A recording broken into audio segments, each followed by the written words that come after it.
Chapter 1. The Tournament of Prestige. I raced up the stairwell pretty fast for someone in my awful condition. My empty backpack bounced on my shoulders, my feet landing just in front of the steps' worn, chipped edges. Sunlight leaked through the dusty windows at the top of each landing, enough to light my way to the decaying apartment building's 8th floor. The rest of the valuable objects better still be there. No way I was losing the Tournament of Prestige this year, and the VOs could be worth just enough prestige points to finally push my faction into the top spot. But if someone else found them while I was gone... At last I made it to the 8th floor. My chest heaved as I sucked in breath, my burning legs threatening to crumple. You've got to be kidding me. The second door on the right lay wide open.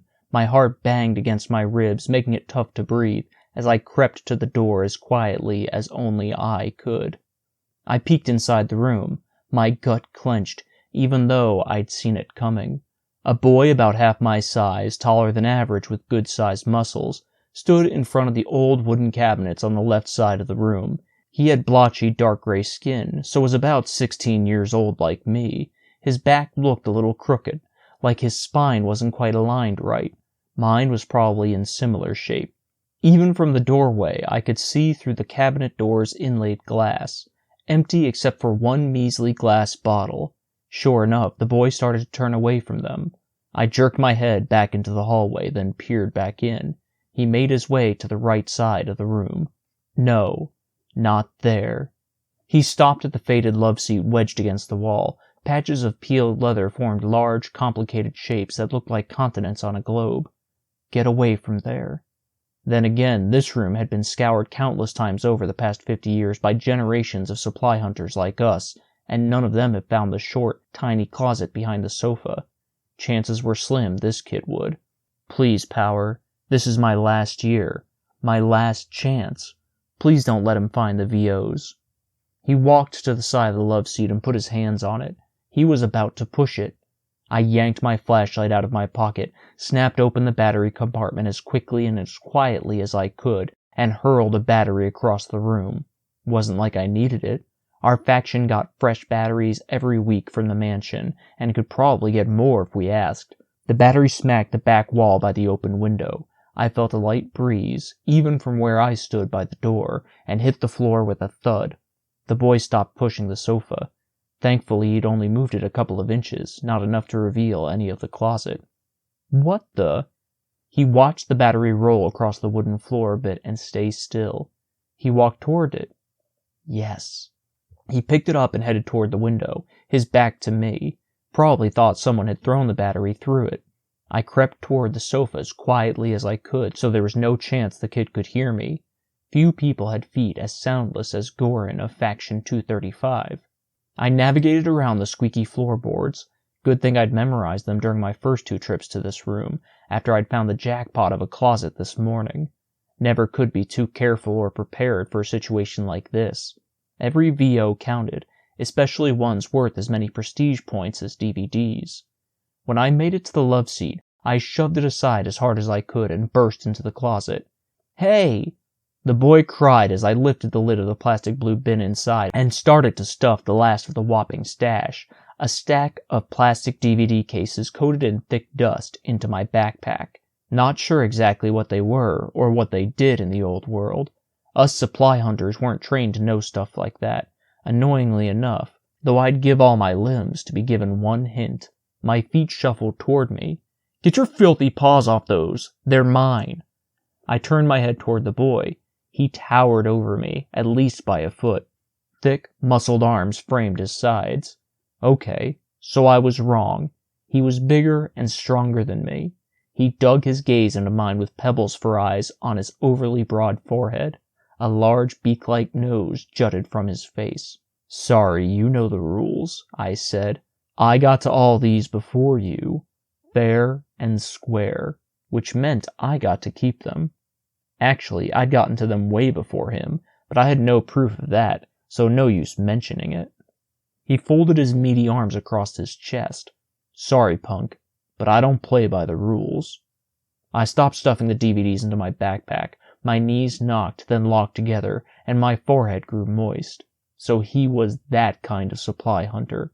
Rumors had it some kids did illegal stuff out in town, like beat up other supply hunters and take their VOs, since in that kind of situation, it was the criminal's word against the victims. But in all my 16, almost 17 years, I'd never come across someone like that.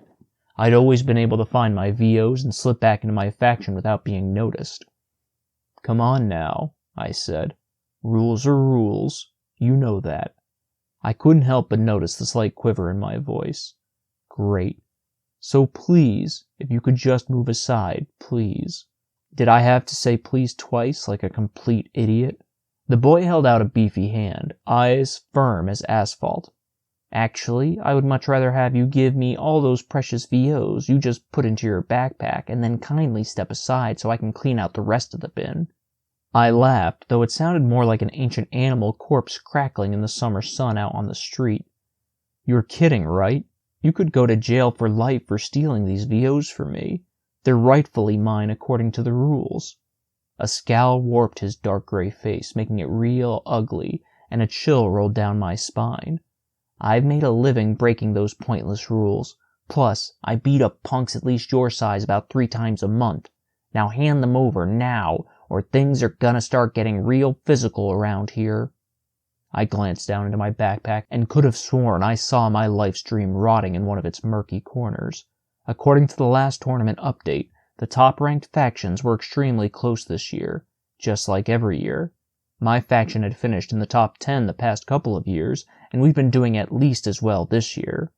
These VOs could make all the difference. Plus, I wasn't about to let this piece of horse crap have what he wanted. Not when I only had 2 months left to live, if that, thanks to the awful birth-transmitted disease. "Okay," I said in the softest, weakest voice I could muster, which wasn't too hard, given the hulking bully who towered over me. "I'm not a very violent person. You can have them." A ripe grin grew on his face. "Wise choice, punk." I pulled one of the DVD cases out of my backpack. "All of them." His grin disappeared as an edge crept into his voice. "Right. Take this first one." I extended the case toward him, then whipped it up at his face with one of its sharp corners out front. It met his chin first, and I tore it up his face, almost a perfect vertical line. He shrieked, doubled over, and clapped both hands to his face. I rushed past him, but not before I caught a glimpse of bright red blood squirting between the cracks in his fingers. That was going to scar bad. I darted out the apartment door. My thrashing heartbeat echoed in my ears. Footsteps pounded after me. No way! I thought for sure that blow would have stunned him too much to chase me. I glanced behind me just before I reached the stairwell.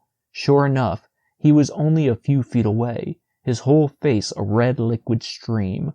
"You're gonna pay way more than your VOs for that!" Blood dripped from his mouth as he yelled. I raced down the stairs 2 at a time. Our footsteps echoed in the narrow stairwell. Adrenaline churned through me. I glanced behind again. Mother of power, he was gaining. I made it to the first floor, burst through the stairwell side exit, and onto a street surrounded by tall brick buildings. I sped down the road, risked another glance back. A couple feet away. Even though he was taller than me by a whole foot, he was seriously quick, a true monster. I had to do something, and fast. I was going to have to make a sacrifice.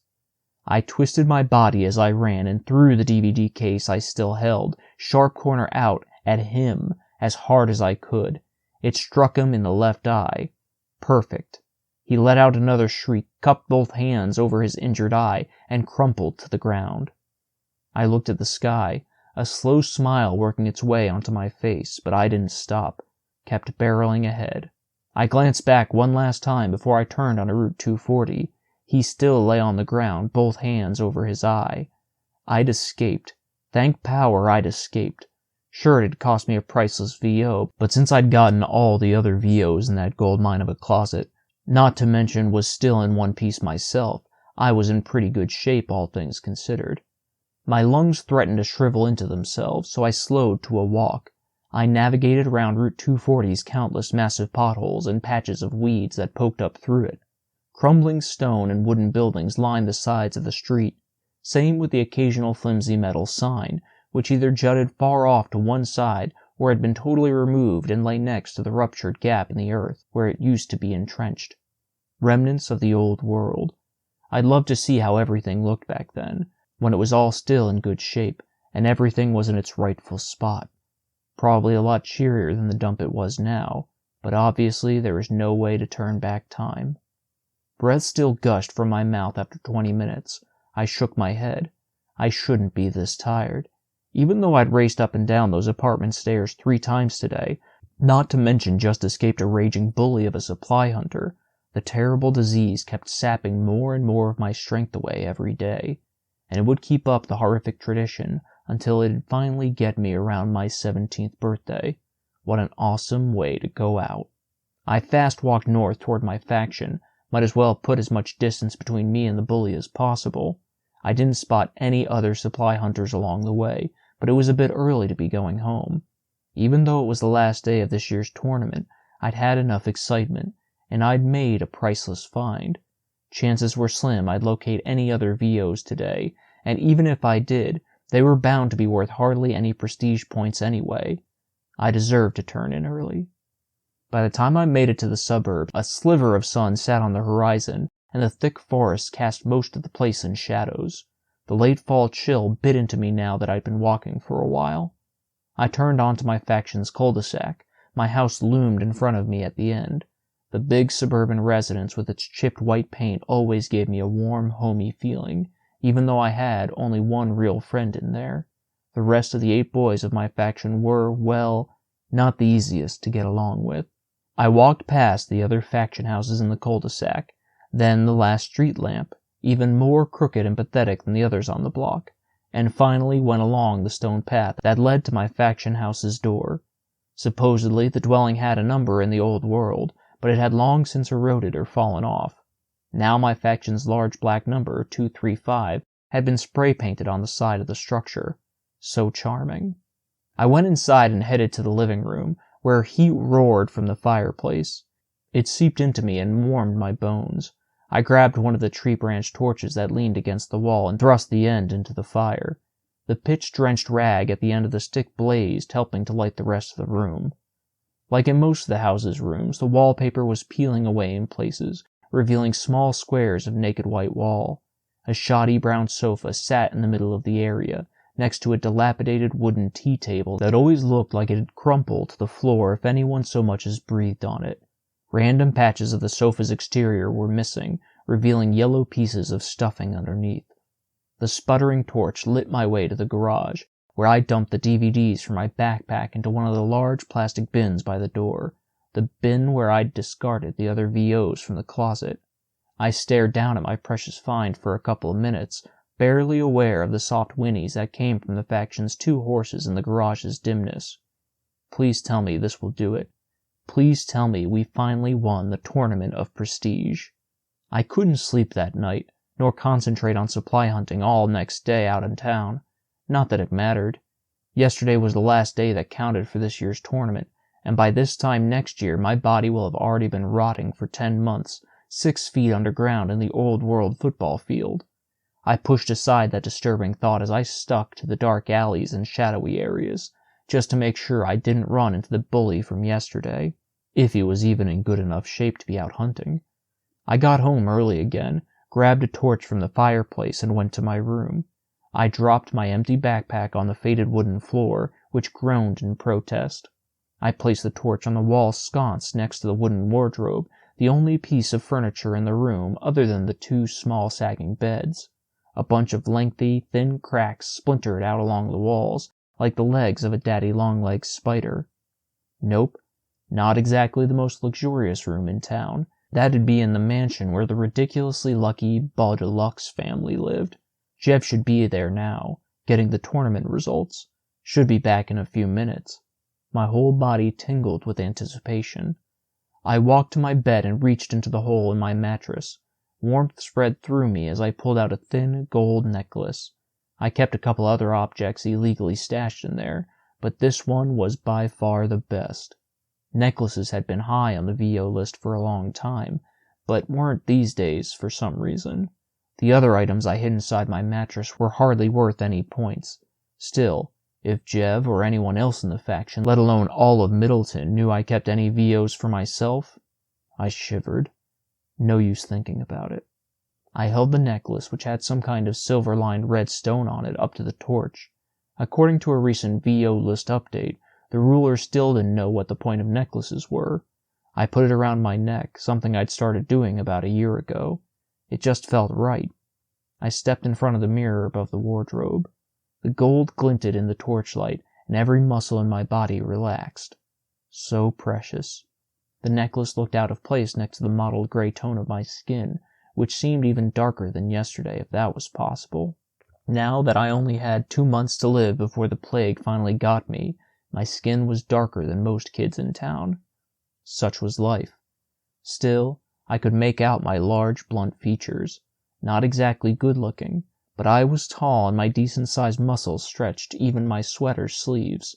A couple more reasons I was a supply hunter and good at it. I rubbed my thumb over the red stone, curling my other hand into a fist. It was so unfair I wasn't allowed to keep things like this. So unfair everybody in Middleton had to transport all objects they found to the Beaudeluxe family at the mansion. Sure, it made sense to preserve the few precious objects left from the old world and to ship the ones that could be used to factions that needed them, and it made even more sense to try and find the cure to the plague and rediscover power by studying books and other priceless VOs. But why couldn't I do that? I'd trade my prestigious job of supply hunter faster than you could say valuable object for a chance to examine those things every day. The bedroom door creaked open. I jerked my hand to my chest, and I tried to cover the necklace. Chapter 2. Conception Day. Thank Power. Oh, Marv, it's just you. I let out a long, deep breath. Marv glanced at me. He wrinkled his nose as if he'd just smelled spoiled deer. Course, man, it's my room too, you know. A short, scrawny kid with a clump of black hair that shot up in shocks. He was the game hunter, one of the faction's lowliest jobs. Even though the faction had a food manager who tended both vegetables and chickens in the backyard, Marv set traps and used a fire poker to take down wild animals in the woods nearby. With 10 boys, you could never have enough food. He sat on his bed and stared at a particularly long and wide crack in the wall. He always did that when he caught me studying one of my VOs. But after I stashed the necklace, he had his head in his hands. Nervous about the tournament results, huh? As I said it, sweat broke out of my forehead again. Would Jev get back already? It's not just that, man, Marv said. I turn 16 next week and I still haven't hit puberty yet. Wow. Marv was worried about something other than how our faction placed in the Tournament of Prestige. That would be a first. But I've got to admit it was even more amazing he still had a high voice, was shorter than the 11-year-old housekeeper Pete, and had a chest not much wider than his neck. It was extremely rare a boy didn't hit puberty until the plague finally slew him around the time he turned 17, but supposedly it had happened before. I didn't envy the guy. Marv sighed. I guess the fact that we get the results of the tournament tonight made me think about how, if I don't mature real soon, I'll never get to make a baby to continue my legacy. I fought the urge to roll my eyes. Marv had anything but a legacy in the faction, let alone Middleton, though I guessed that'd change if we won the tournament. I mean, look at this, man. He ran his hand along his cheek, smooth as a baby's buttock. I chuckled despite myself. Sorry, didn't mean to laugh. Not just because it could come across as mean, but because shaving was a real pain. I bet there'd been a much easier way back in the old world than slicing at your beard with a blade and water. I ran a hand along my own face, which had grown a bit stubbly over the past couple days. Great. No worries, man. You hit puberty like 3 years ago, right? Yeah. Though I'd gone to the reproduction faction when I turned 16 like everyone else, when most kids were done or close to done with puberty. Marv probably wouldn't be by that age, though. Lucky, he said with a sneer. I don't know about that. A lot of good puberty did me.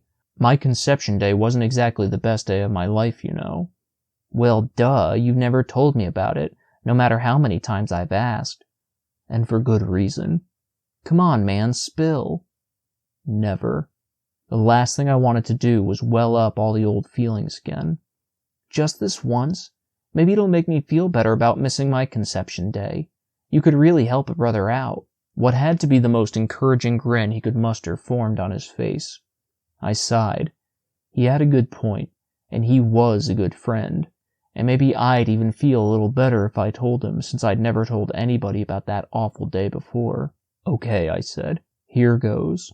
I started by telling him how a year ago I'd headed down one of the suburb's cracked, weed-ridden roads toward the reproduction faction. The street was even more remote than the others in the area. Nothing surrounded it but woods full of naked birch trees and tall, thick evergreens for at least a mile in both directions. The fact it wasn't traveled much explained why its sidewalks were still completely intact.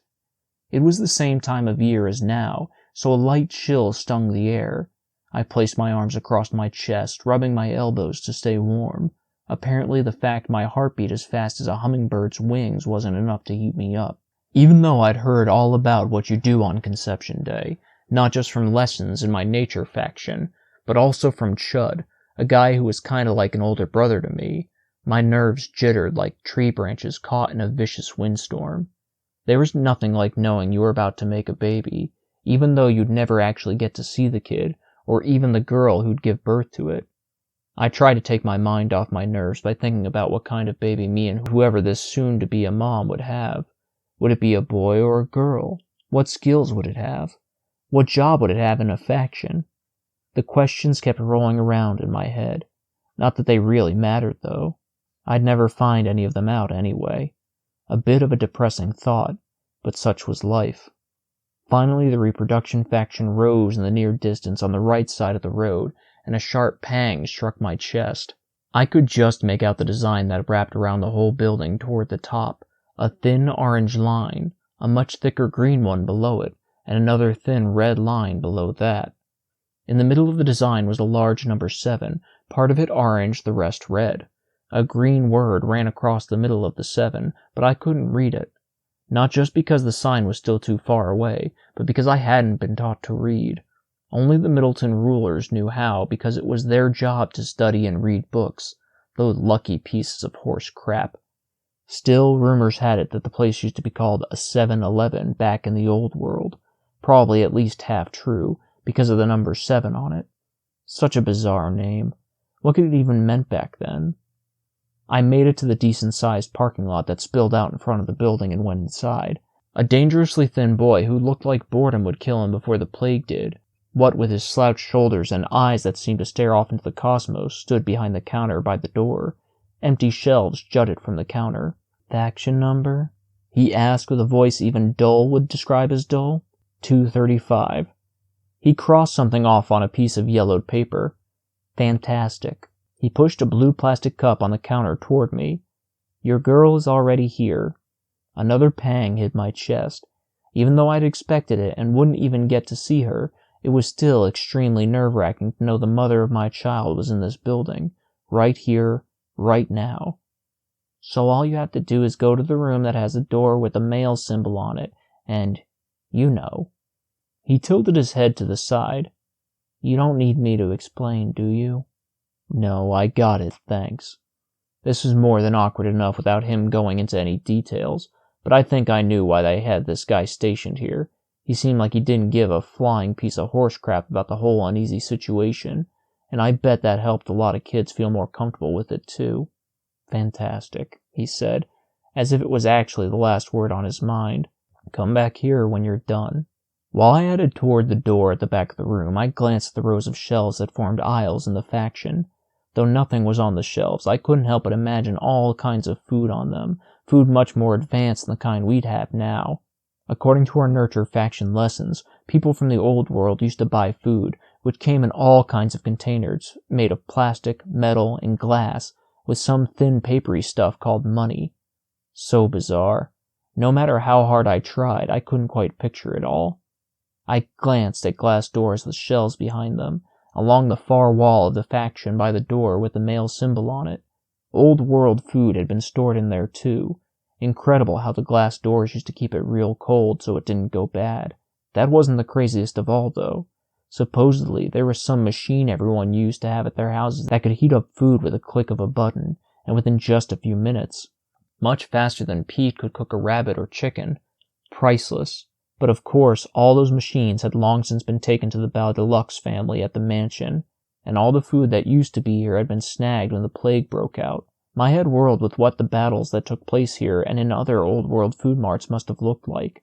The ones even before gangs formed, when regular kids fought and even killed each other over the food. I could still see some of the fallout, as a few of the aisles of shelves had tipped over and a couple glass doors were shattered or splintered. I opened the door with the male symbol on it, just like I'd heard from Chud and the older boys, all of whom were dead now. It led to an old-world bathroom, which had barely been used by the public back in the day. It was actually kept up pretty nice. No cracked mirrors or fractured tiles or grime of any kind. The kid at the counter probably cleaned it in his downtime, and I'd bet he described the chore as thrilling in his ridiculously dry voice. I went into a stall, deposited my stuff into the cup. I didn't go into too much detail with this part with Marv, would have been way too embarrassing, and went back to the counter. Here you go. I set the cup a little too rigidly on the counter. I kind of wished he had a top for it. Fantastic. The boy still stared deep into outer space. You're done, kid. I'm authorized to tell you that, as decreed by the Middleton rules, you're obligated to go back to your faction without stopping immediately.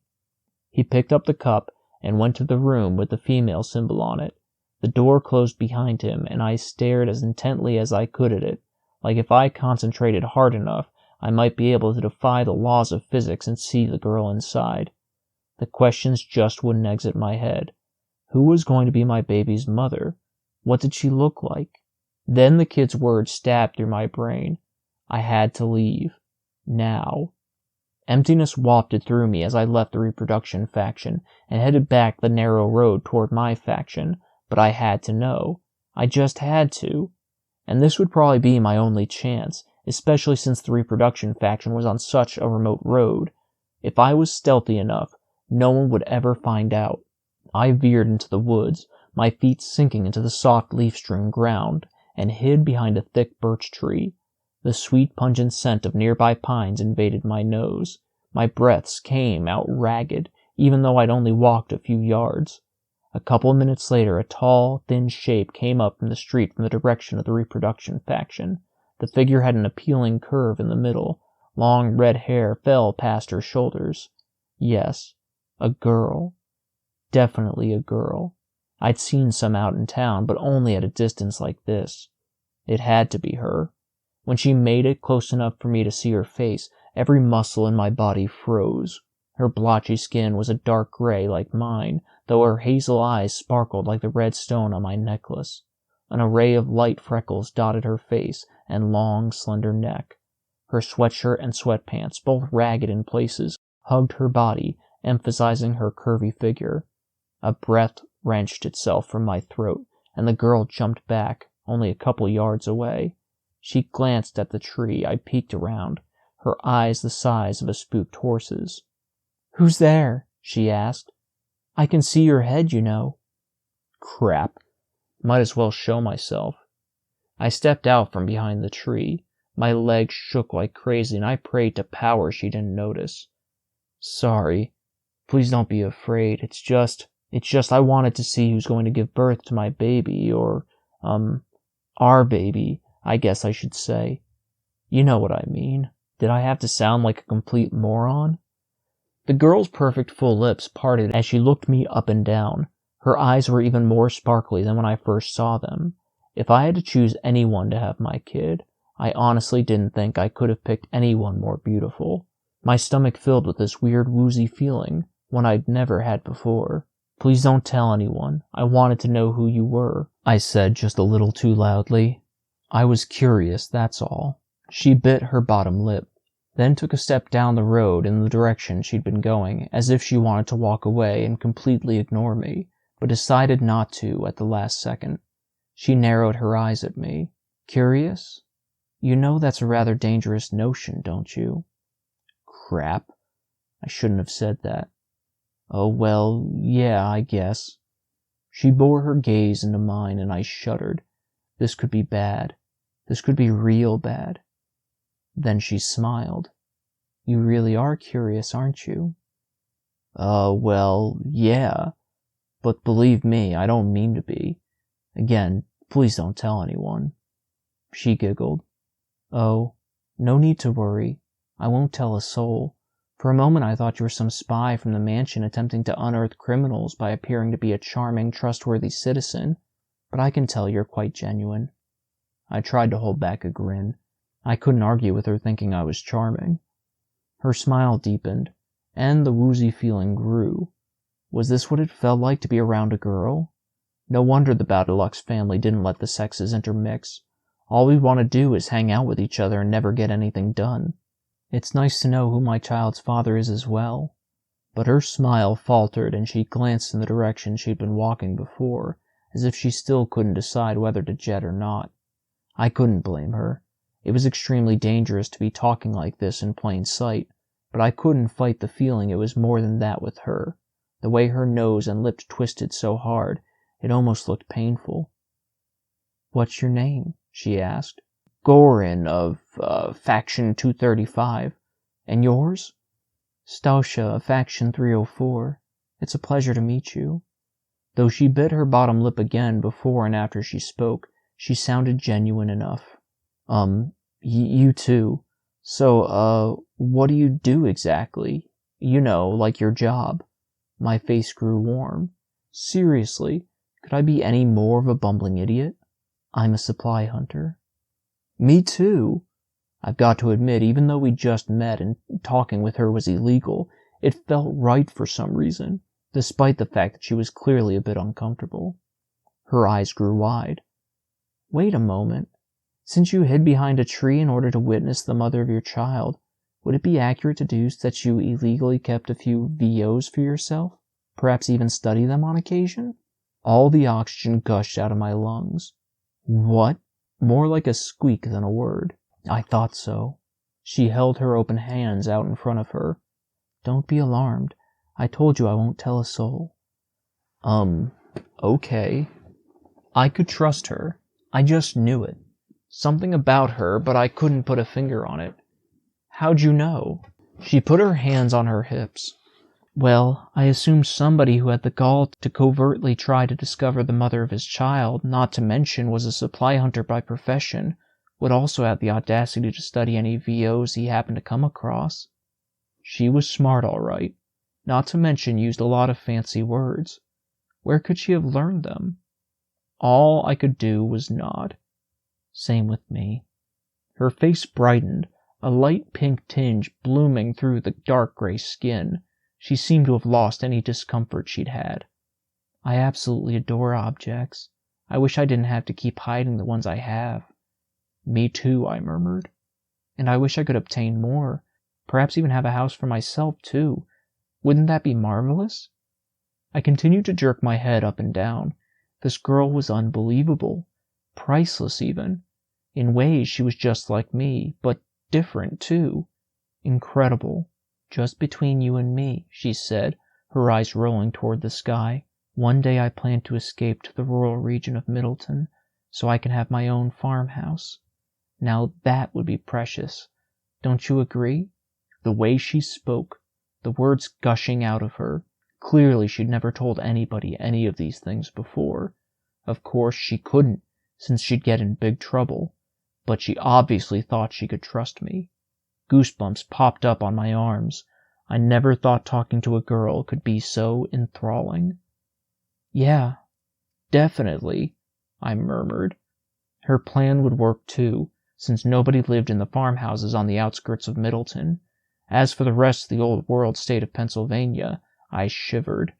No use thinking about that, but Stausha could do it, and she could be safe there. She'd just have to make sure she didn't get caught when she left her faction of girls, and she'd have to be able to survive on her own, of course. The pink tinge faded from her face. She blinked rapidly, her facial features pinched tight. Not again. What was up with her? "You seem quite nice," she said, "but perhaps we shouldn't be speaking with one another." My heart deflated to half its size. Even though we'd only been talking a short time, I would have talked to her all day. True. It's dangerous, what with the patrol. "I could scarcely give a piece of horse crap about the patrol," she hissed. and the infamous rulers for that matter. No doubt about it. This was some girl, all right, but that meant she didn't want to talk with me. If possible, my heart deflated even more. Her face softened. I merely think it's for the best, that's all. But believe me when I say it was truly nice meeting. The sound of wheels crunching over gravel down the street drowned out her words. I whirled and jumped back into the woods. A loud rustle from across the road told me Stasha did the same.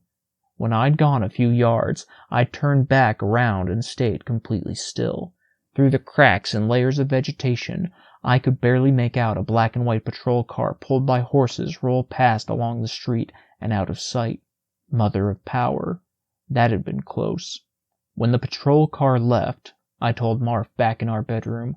I went back to the road, but Stasha was gone. Hollowness filled me. It was horrible. She didn't even look back. Marv shook his head as he lay on his bed. I can't say I feel bad for you, man. I mean, you basically found a girl as crazy as you. Whatever, Marv. It's not just that I'll never see her again. I'll also never get to see my kid. This Marv knew. Right after a baby was born, kids called Razors took care of it in a nurture faction. When it turned 10, the Razors shuttled it to a regular faction, one that needed somebody with whatever talents it had and skills it had learned at the nurture faction. Of course, by then, both its parents had long since died from the plague around 17 years old. Usually within a month or so of their birthdays, though sometimes, very rarely, kids died a little outside of that time frame. You have no idea what it's like to have a kid and never be able to see it. Not even once. Marv lolled his head from side to side. Well, I've thought about that before, but still, it's gotta be pretty precious knowing somebody's out there who came from you and who will continue your bloodline. I shrugged. Not really. If I could, I'd try to figure out what nurture faction my kid lived in right now and go see him or her, but obviously that's illegal. Like that'd stop me, but I didn't tell Marv that. And I don't know how I'd do it or if I could even figure out where. He scowled. Well, I'd never do that. He softened his voice. But I know what you mean, man. At least you got to see a girl, though. True. People who weren't supply hunters were much less likely to catch a glimpse of the opposite sex, so Marv had never seen a girl before, though he'd heard from me and others just how priceless they were to look at least from a distance. I lay down and stared up at the ceiling. Yeah, and now I'll never see her again. No matter how hard I tried over the past few months, I just couldn't get over that. Silence filled the room, and seemed to enter the melancholy hole I'd just reopened. I'd do anything to look at her delicate, freckled face again. Talk to her. Well, that's probably for the best, Marv said. You're playing a risky game hiding those VOs as it is, man. You get caught and you'll get convicted of LYN for sure, which I've got to admit I'm thinking you have. Great. Here we go again. I don't have LYN, Marv. I must have told him this 1,000 times. No way I had last year neglect, the disease some people got when they turned 16 and started to not give a crap what they did anymore. I didn't act as if everything lost meaning to me, and I had to do things that got me extremely excited before I died. But how to get that through Marv's sometimes pebble-sized brain? It's not like I'm slacking off at my job, I said. I've gotten a bunch of precious VOs lately, and it's not like I've been putting random things in the fireplace when no one's looking just to see how they burn. Rumor had it a fair amount of people had done that over the past 100 years, ever since the plague broke out. Supposedly a few years ago some jerk burned down his faction house, ended up killing 5 people including himself. No way in the history of Middleton would I ever be that careless. Maybe, Marv said, but those VOs under your bed are real suspicious if you ask me, man. Hey, you know I've had those for years. I don't know. I've just always been interested in them. You have to admit you have at least some curiosity about them, right? Of course not, man. Right. All his life Marv had never admitted that. No idea why I thought he might then. Curiosity's a disease, if you ask me. I don't get why you're so hung up on those stupid VOs, man. We've all got jobs, and studying those objects is for the Middleton rulers to do, got it? His spittle flew across the room. Okay, I get it. No use arguing when he started to spit. Still, sometimes I couldn't help but think maybe it'd be better to be a game hunter like Marf. I wouldn't win any prestige points, so I wouldn't get much respect from my faction, but being trapped in the woods all day meant I wouldn't see any girls or VOs, and that meant I wouldn't constantly be tempted to study or explore either of those things. Overall, it'd be a much less agonizing life. Marf sucked in a long breath. I just hope we won this year's tournament, man. I can just see my name in big black ink on our flag, you know? A dreamy look came over his face, and an image hit me. Every faction's flag waving in the breeze on its pole in Middleton Township Park, a couple streets away. Marf would probably die right now just to get his name on ours. Even though nobody in Middleton could read except the Badalux family, there had to be nothing like seeing what your name actually looked like, not to mention having the Middleton rulers raise it on your faction's flag for all to see. I tried to imagine what Gorin looked like, but all I could see was a crazy scribble that made no sense to me. I admit that'd be priceless, I said. But for me, the real prize is the tour of the mansion. Another plus of winning the Tournament of Prestige, and the only thing I had to do before I died in a couple of months. If I couldn't study all the precious VOs in the manor, at least I'd get to see it in the VOs rumored to be in its property, especially since they were supposedly the most incredible ones in town, now that most of the VOs in Middleton had already been found by past generations of supply hunters. Really? Marf asks. Even more than getting to stay in the winner's mansion? No doubt the last prize would be awesome too, getting to live with Marf and the rest of my faction members as the champions in another manor near the Badalux families, and for the whole next year. We wouldn't have to work anymore since the rulers would have servants clean the place every day and give us food on a daily basis. I've got to admit, even though I'd only live in the winner's mansion for 2 months instead of the whole year if our faction won, it would be pretty priceless. But if we didn't win this year's tournament, I'd never get to see any of those things. My insides twisted as if garter snakes, the type Marf sometimes caught in the meadow nearby, were squeezing them hard. I had to know if we'd won. I had to know right now. Chapter 3. A Favor. A knock came on the bathroom door. I froze. Yes? Marf and I said at the same time, shooting each other sharp glances. Hopefully whoever it was hadn't overheard our conversation, especially the part about me having LYN. Supper in 5, Pete said in his squeaky voice. Thank power, just the dinner call. But a sledgehammer dropped in my stomach. Not any dinner. The dinner. I grabbed the torch and Marf and I went downstairs. Our footsteps thudded deep and loud like those of destiny. Please tell us we'd won. Please tell us we'd won. It'd be a first, but anything was possible, especially since I'd gotten that whole closet full of precious VOs yesterday. Marf and I went into the living room, which connected to the dining room. The fire shed light in the large, bare area, but in the last few minutes Pete had placed a few lit torches and sconces around the room to increase the light. Most of the boys, who were between 10 and 16 years old, already sat on the flimsy plastic chairs at the rickety wooden dining table, the only pieces of furniture in the room. Their faces were pale, but I couldn't see all of them, because a couple of kids had theirs buried in their hands.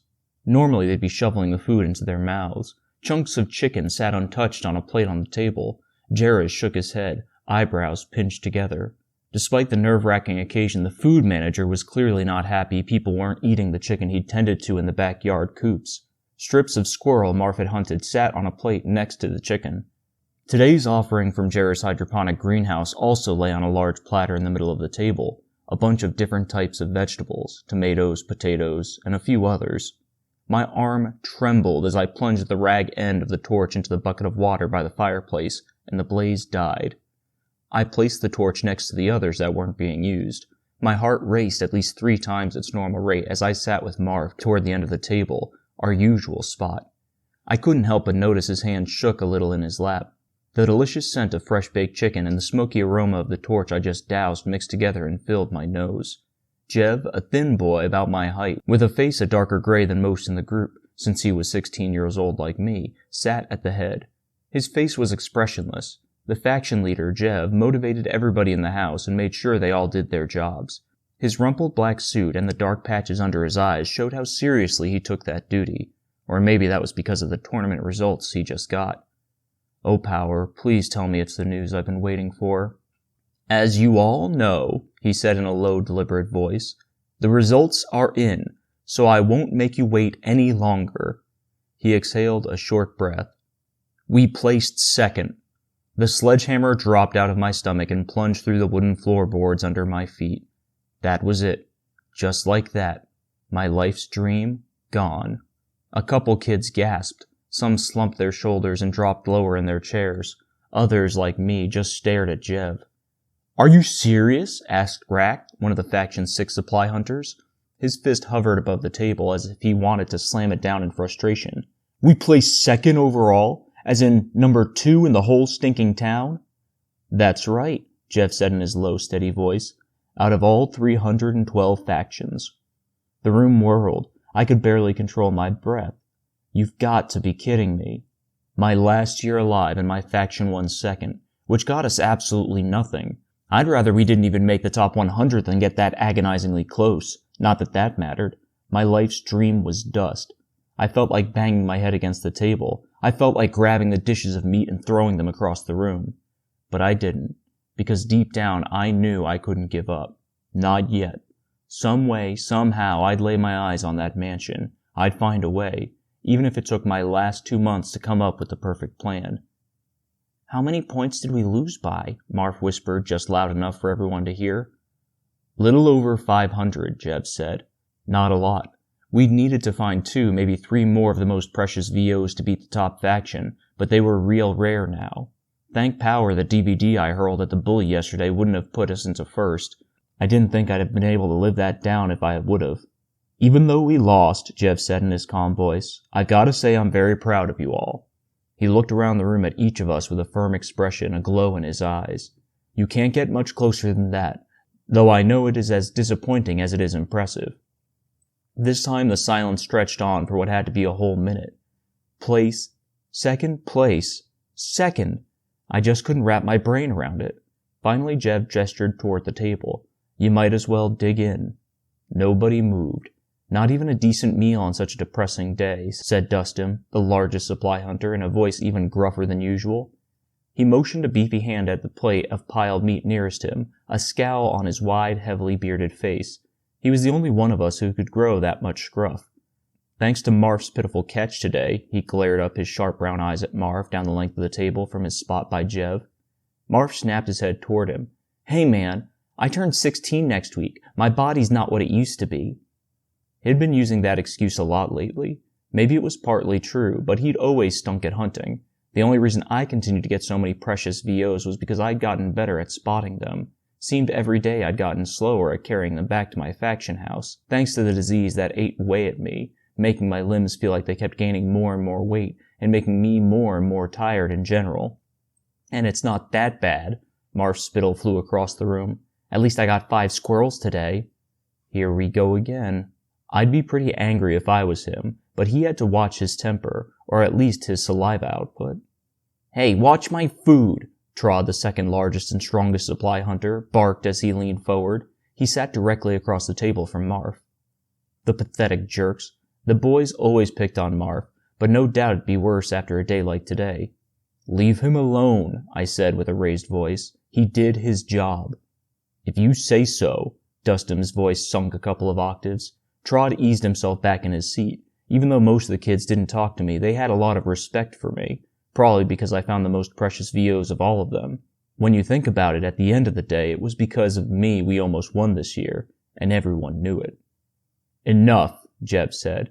I might as well make my other announcement now. The patrol delivered a recent update to the VO list this afternoon. Great. Like I give a piece of flying horse crap after the latest depressing news. Jev pulled a folded-up yellowed piece of paper from his pocket. There's a new object on top of the list. Books are still way up there, but this one now rakes in 400 prestige points. Holy power! That was a lot, but it didn't matter to me anymore. I had to find a way to get to that mansion. That was what I had to do. I didn't even know what it looked like, but it'd probably be easy enough to spot. According to rumors, it was this enormous building made of white limestone. I found myself rubbing my hands together. I had to see the manor. I just had to. What? 400? An incredulous expression hung from Nez's face. Another supply hunter, Nez, was deceptively strong for someone of average size. Although I'd never seen him carry stuff out in town, he was Pete's go-to guy whenever Pete wanted any of the faction's heavy furniture rearranged. "That's ridiculous." Rack had a similar dazed look. "That's twice as many as for a book." Jev unfolded the paper and held it up for everyone to see. "This is what they want most now." Somebody, one of the Battleluxes probably, had drawn a rectangle on the paper with a pen. 2 thin lines extended from it and attached to 2 much smaller rectangles. The lines were probably supposed to be wires. I'd seen them on similar objects that were always worth a bunch of prestige points. Some word was scrawled on the large rectangle. I had no clue what it meant or how to say it, but I committed it to memory anyway. Even though I wouldn't be around for next year's tournament's results, I still had to find precious VOs or the rest of my faction would be furious with me. I continued to stare at the word on the object, forced it to keep running through my head until I'd ingrained exactly how it looked into it. Nintendo, Nintendo, Nintendo. It was definitely familiar. I'd seen it on other VOs like this one. "See that word there?" Jev asked. "Supposedly that's the name of some old world company that had a lot to do with creating, or providing, I should say, power." Of course. The rulers had said that about a ton of objects over the years. They always want VOs they thought might have something to do with power. Still, I inhaled sharply. According to the lessons the Razors taught us, power made the old world run. It made machines work, and cars move without horses having to drag them. Some seriously awesome stuff. "The rulers say this object will bring them even closer to rediscovering power," Jev said, eyes wide and bright. No doubt he wanted us to all get excited about it. "They also say this device is very old compared to the ones like it, so keep that in mind when you look for it." "We're on it." Dustin shot me, Trot, Rack, Nez, and the hulking, though always silent, Kron each a stern look, since we were the faction's supply hunters. Funny how they were so energetic all of a sudden, like how Jev wanted.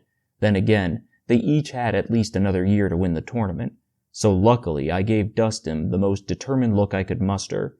Thankfully, he seemed to buy it.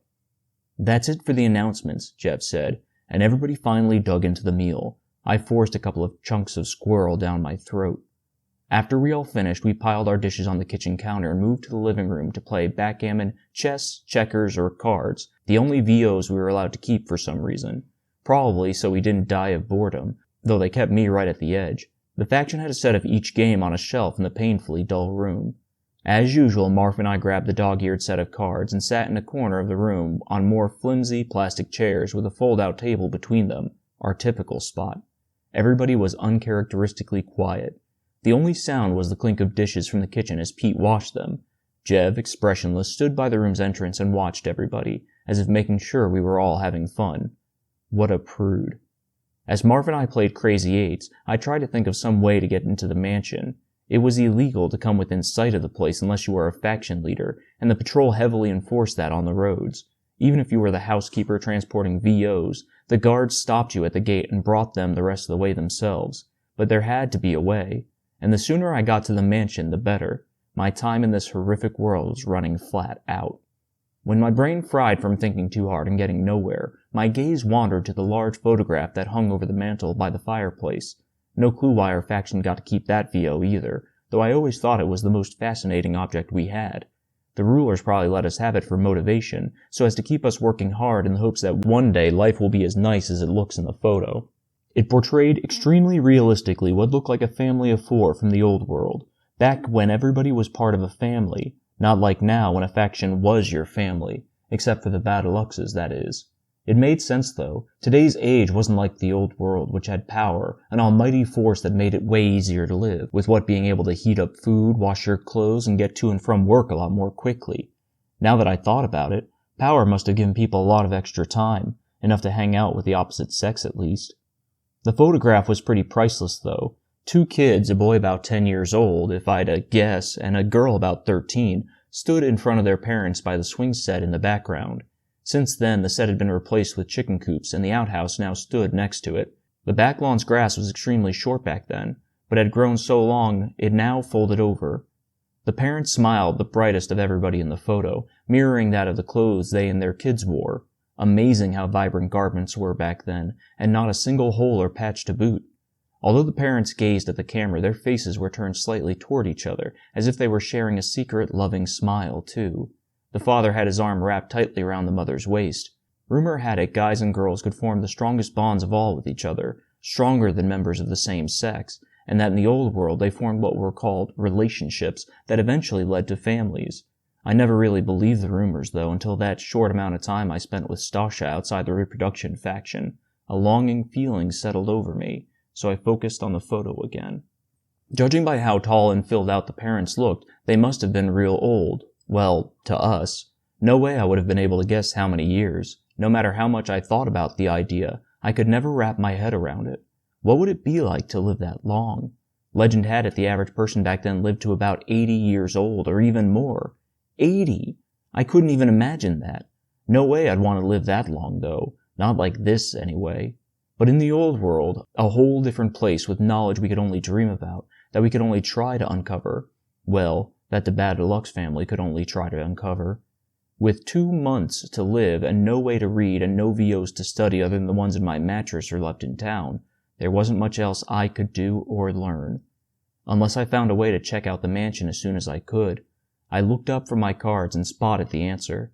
He'd been sitting right in front of me this whole time. How could I have been so stupid? "Marv," I whispered, "I've got to ask a favor of you when we're in our room." A sour expression melted onto his face as he slapped down and ate. Why do I have the feeling I'm not going to like this? A couple hours later, Jev announced it was time for everybody to go to sleep. Marv and I tied in the number of games we won. We all headed upstairs as quiet as we'd been the whole evening. Marv and I navigated our pitch-black room by the landing and sagged into our beds. I wrapped my blanket tightly around me because a serious night chill had settled in. "Well?" Marv's voice drifted from the darkness. "This had better be good after such an awful day." I took a deep breath. "You've got to help me get to the mansion. Tonight." Chapter 4.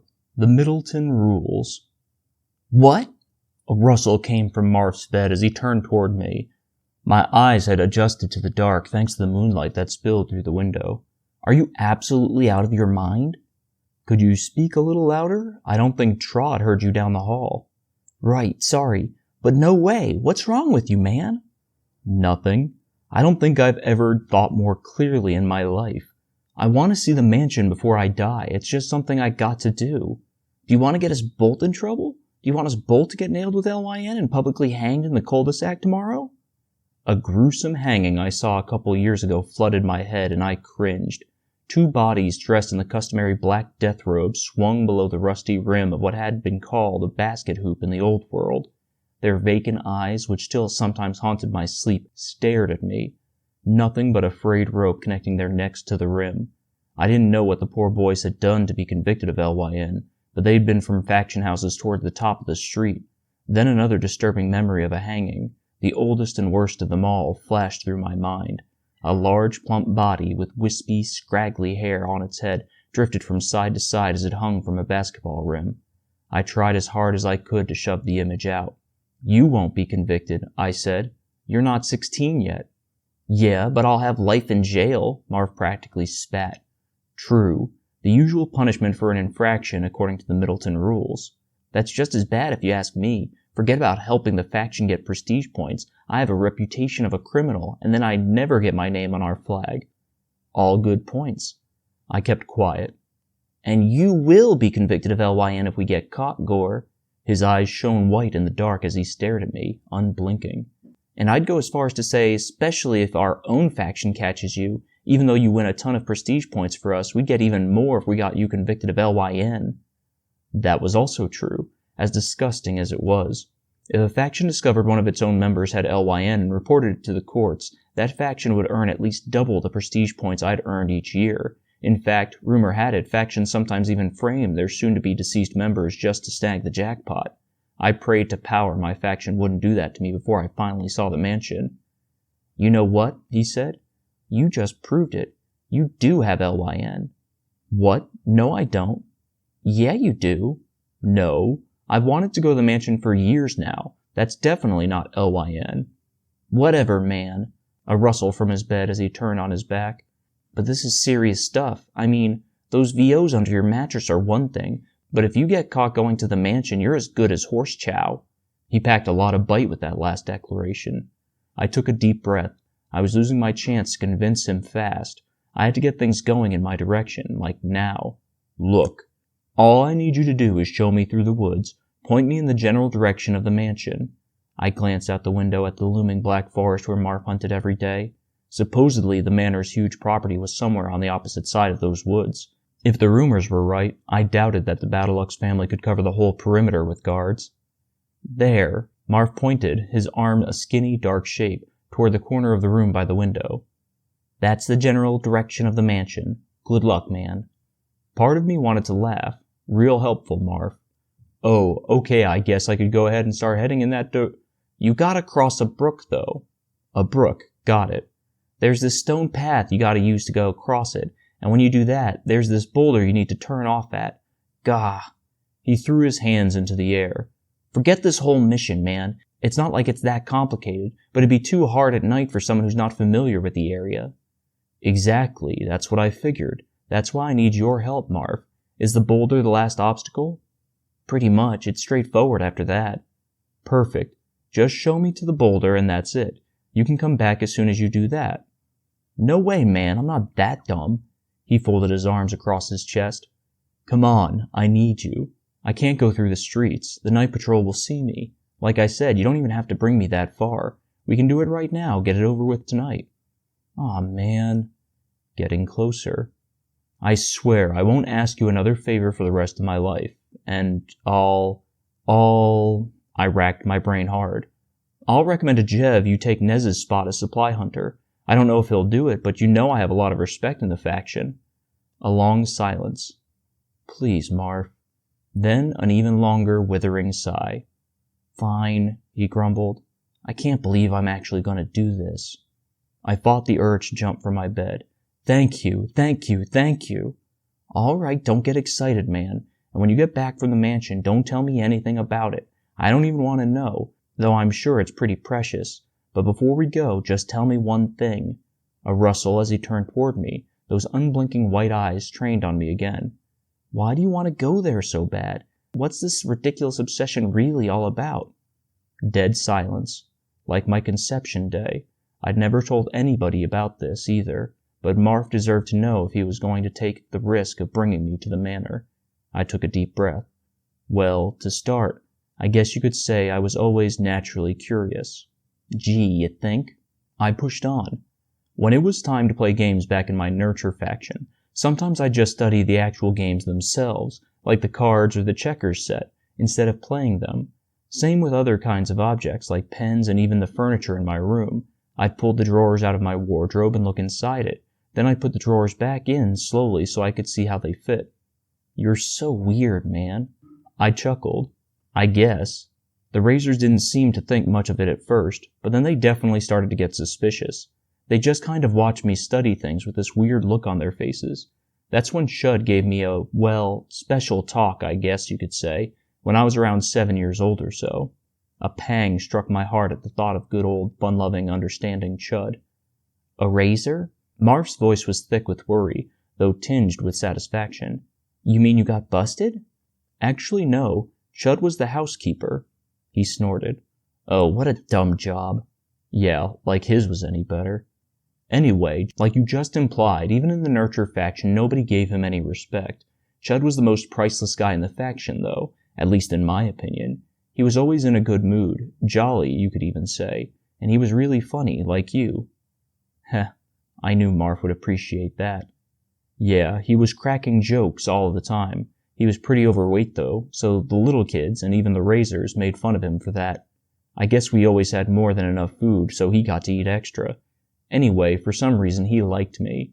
He'd hang out and play cards with me. He's the one who taught me how to play Crazy Eights, actually. Oh, cool. I taught Marv how to play that game. He'd always sneak me extra food, too. More than other kids, I'm pretty sure. Anyway, one afternoon between lessons, he took me to the nursery where no one could overhear us but the babies in the cribs, and we had the most intimate talk we'd ever had. He told me I had to be careful, that the Razors were getting suspicious. He said I shouldn't be studying the VOs in the house, that it's not a good thing to do. The guy must be a genius, Marv said with a tone as dry as our faction sinks. But then he leaned in real close and said something like, but between you and me, it's totally fine to examine VOs. You just need to make sure no one sees you do it." Marf's eyes grew wide. So he was crazy. Whatever, Marf. He even said he bet the VOs in the mansion were real interesting to study, since they were the most priceless ones in Middleton. I've got to admit, ever since he mentioned that, it was all I could think about. I always tried to imagine what the manor's VOs looked like, including the mansion itself, which had to be 1,000 times more precious looking than my Nurture faction house, and obviously our faction house. Well, I've always known you've thought about that. Then you must be the genius, Marf. But I listened to his advice and made sure nobody saw me when I studied the Nurture faction's VOs, and the Razors started not to be suspicious anymore. I guess they just figured it was a phase I went through.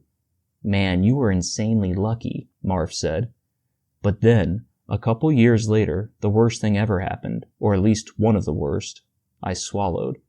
"What?" His tense voice showed his concern. "They hanged Chud." His voice dropped real low. "I'm sorry, man." The horrific memory flooded back again, and this time I couldn't stop it. They hanged him in the cul-de-sac, and it wasn't the actual death that was the worst part. I wiped my clammy forehead with the back of my hand.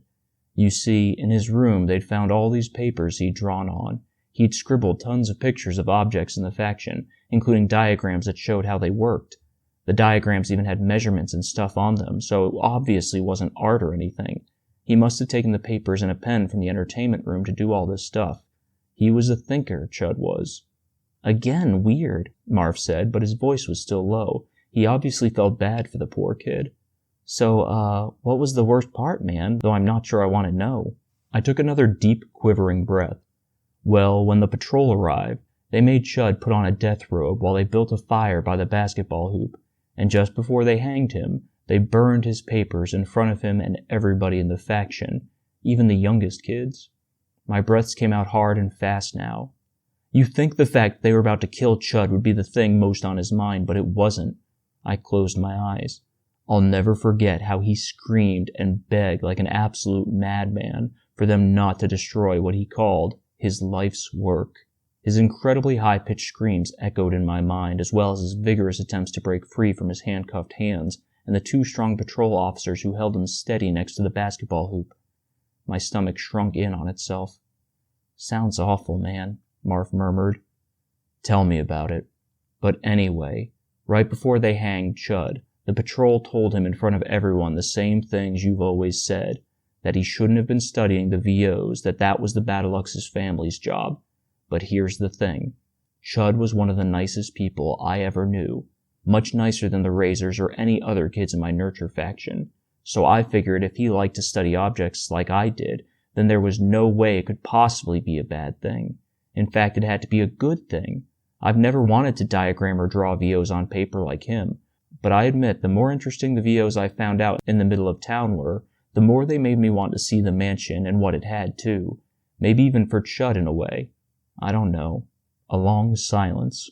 "Well," Marf said, "I don't agree with you or Chud, but I've got to admit that's a nasty way for a man to go out, and it sounds like he was a good guy, so believe me when I said I'm real sorry about that man." He sounded genuine enough. "Thanks. It felt good to get that out. You ready to go to the mansion?" He snorted. "And get caught and hang like Chud? No thanks." Crap. I should have left out that part of the story. I exhaled the most agonizing sigh I possibly could. "I told you, that's not gonna happen. It's just 5 minutes in the woods, and it's only for tonight. And don't forget about my promise of trying to make you a supply hunter." A long silence. "Oh, fine," he grumbled. He turned and stared out the window, his back to me. He told me a long time ago he always kept the drapes open because he liked to look at the moon before he fell asleep. No doubt there was something peaceful about it. "Just promise me one thing before we go." "What's that?" "Promise you won't try to break into the mansion." I laughed.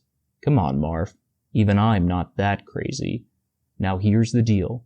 I'm gonna head outside to the outhouse, wait 5 minutes, then come after me and we'll go from there." "All right, man," he said in a weary voice.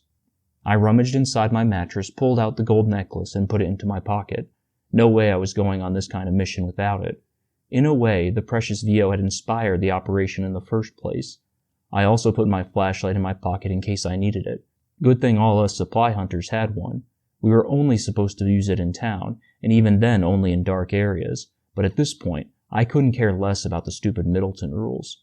Didn't matter to me anymore if the town conserved batteries, though I've got to admit I felt a bit guilty about that. What would Middleton do when it ran out of batteries, along with other useful types of VOs? Nothing good, that was for sure. "What are you doing, man?" Marv still faced the window, so he must have heard my shuffling. "Nothing. See you soon." As I went toward the bedroom door, a smile snuck onto my face, even though I felt bad about lying to Marv. I had every intention of breaking into the mansion. Chapter 5. To the Mansion. Thanks to the stream of moonlight that trickled into the outhouse through a crack in the door, I watched the minutes tick on my plain black watch, another perk of being a supply hunter. I got a watch since I was out in town gathering VOs all day. Hard to keep track of time, especially on cloudy days. It was easy to keep track of the gross stench of urine and feces, though, as it kept attacking my nose. That and the night chill, which had grown even colder in the last few minutes. "Ready, man?" Marv's lackluster voice came through the crack about 5 minutes later, right on time. Not bad considering he didn't have a watch, and that I'd thought he might bail at the last second. My hands trembled with excitement as I closed the rotting wooden door behind me.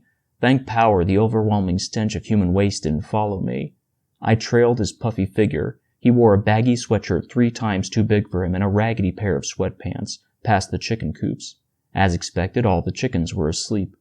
We slunk into the deathly quiet woods, our feet sinking into the soft ground. The forest's musky scent settled into my nose. We picked up the pace, which was good, because it was colder than an old corpse out here, and a light breeze had started to pick up. Even my gray sweatshirt and several layers of clothes weren't enough to stop the night chill from seeping into me in its quest for bone.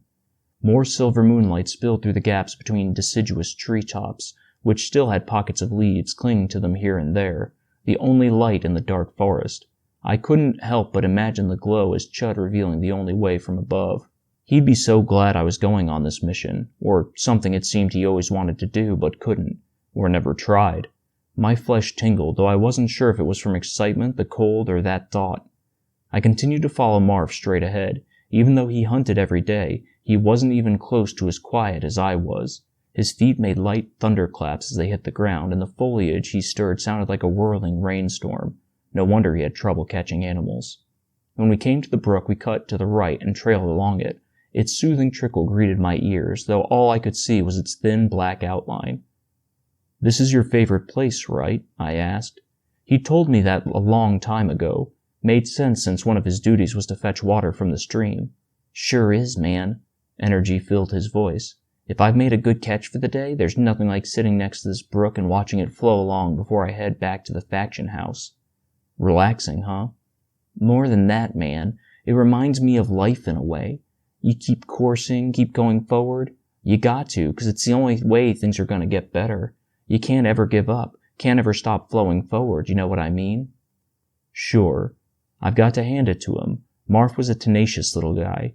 He wasn't a very good game hunter, but no doubt he tried his hardest, even though game hunters didn't win prestige points. That was why I knew he couldn't resist a chance of becoming a supply hunter. Even though the odds were as slim as his arms, I hoped he got the role someday. And as long as I was around, I'd try my best to help him get it. Eventually, we came to a part of the brook where a path of flat stones ran across it, just like Marv had said. They poked out, obviously put there by somebody. We stepped across to the other side and continued in the same direction we'd been traveling. I'd never seen the mansion, of course, but I'd always imagined a house 10 times as big as our factions that grew bigger and bigger as we got closer. The tingling feeling spread to my bones. This was it. Finally. At last, Marv stopped at a large, round, black shape by the river. Had to be the boulder. "Go north from here." He pointed away from the stream. "The mansion should be straight ahead. You'll see stop signs soon. No way I'd be caught out that far." He shuddered, though that might have been the sparse moonlight playing tricks. I followed his finger with my gaze and imagined what stop signs look like based on our Nurture faction lessons. These big red octagonal objects that supposedly said stop, and that used to be on the streets until the Battlelux family moved them here. If I went past them, I'd be arrested if I was caught. Crap. Maybe the Middleton rulers did have some kind of guard duty along the manor's perimeter. "Thanks." My voice shook a little with fear and excitement. When I get back, I'll tell Jeb about the supply hunter proposition. Just don't get yourself arrested, man. He swallowed hard. Or killed. I chuckled, though it sounded wooden. I won't. Then he sprinted along the side of the stream in the direction we had come, probably scaring every animal within a 20-yard radius with his thunderous footsteps. Seriously impressive for such a small guy. Eventually his black shape shrank into nothing, and I quivered. Don't get cold feet now, Goran. I heaved a deep breath, broke the tree line along the side of the brook, and continued straight ahead like Marv told me to do. Either time froze or the mansion was 1,000 miles away. Endless darkness surrounded me, interrupted only by slivers of moonlight that sometimes sliced down between the tops of the tall birch trees. My body prickled more with each step, to the point where I could have sworn parts of it numbed. At least Chud's showing you the way. Eventually trees grew thicker and closer together. A ray of moonlight revealed a red stop sign entrenched in the ground by one of the trees. Like that was going to stop me. I continued on. It didn't help that the breeze kept growing stronger. I hugged my body with both arms to fight off the chill. Every couple of seconds, another stream of moonlight revealed another stop sign. How many did they have out here? Either way, clearly the rulers really didn't want anyone coming out this far. The thought sent more chills through me, but I forced my legs to press on. I stepped through a thick patch of trees and out into an open area. A few yards in front of me stood a tall iron fence that might as well have said, "No way you're getting past me, Goran." The moonlight glinted off the spikes at the top, which made it even more imposing. But that wasn't what first caught my attention. A huge orange glow in the near distance. The mansion. I froze and stared at it. The place was enormous, just like I imagined. The silver moonlight played across the white limestone that made it up, like the rumors said, making it appear like some promised land only a select few people could live in, or even lay their eyes on. Technically that was true, I guessed. The hulking structure extended almost as far as I could see from left to right, and rose to, I counted them, 5 stories. On each side a wing ran perpendicular to the massive building. Incredibly strong orange light blasted out of every window. Unnaturally strong light. Now that I thought about it, no way that light could have been coming from torches or even fireplaces. It was way too bright and constant. And then it hit me. Power. Some way, somehow, the mansion had power. Chapter 6. The Statue Graveyard. I shook my head, trying to shake the ridiculous thought. No way the mansion had power. The rulers hadn't rediscovered it yet. They were trying to, had been for many years. It just wasn't possible. But the evidence stared me right in the face. The orange glow. It was exactly like the light from my flashlight, which supposedly had a tiny bit of power when I turned it on thanks to the batteries. So bright and unflinching. Except the light coming from the mansion was way stronger and more powerful, as if it was being run by all the batteries left over in Middleton. I put my hand in my pocket and gripped my flashlight. I'd taken the batteries out of it countless times and studied them, trying to figure out just how they supplied power to it, but I'd never been able to figure it out. I tightened my grip on the flashlight as a series of shivers racked my body, each worse than the last. The Middleton rulers had to be lying. They'd said they were close to reviving power again, that they needed more of those old Nintendo VOs to get it. But why would they lie, and how could they give the winning faction a tour of the place? Then that faction would know about their colossal fib. Maybe the rulers just shut off the power and had the tour guides carry torches or something. I pushed the questions away. As disturbing as they were, I couldn't answer them now. All I could do was stare at the manor, an amazing sight, a big, bright place. So bright I could make out its massive backyard filled with all kinds of majestic stone statues, at least 100. Most crafted to look like people with wings or wearing capes or clutching swords or shields, were cramped next to each other with a narrow path that wound through them. It was like an old-world graveyard, but with statues instead of tombstones. Bushes lined parts of the path and hugged the entire expanse of the mansion. An enormous swimming pool had been carved in the earth to the right of the statue graveyard. It had a long diving board and an artificial waterfall that cascaded into it. I could hear the trickle from here, almost as faint as the stream back in the woods. No way I could have seen all those incredible things in such detail if the light that poured from the mansion's windows came from torches or fireplaces. The breeze picked up again and I shivered as I looked up. A row of tall white poles stuck up along the entire length of the roof. A series of short rods jutted from the top of each pole, forming a triangle. They each turned slowly in the wind. I had to get on the property, check out those statues at the very least. They didn't rank high on the VO list these days, but I'd never seen one in person before, probably because all the ones in town had been found and lugged here. I gave the area another nice long look. Nobody was around, so I headed toward the tall iron fence. A quick climb would do it, easy as sacking a small VO. I reached a hand out to a bar. Zap! Sparks flew from the fence, and I screamed as pain ripped through my flesh.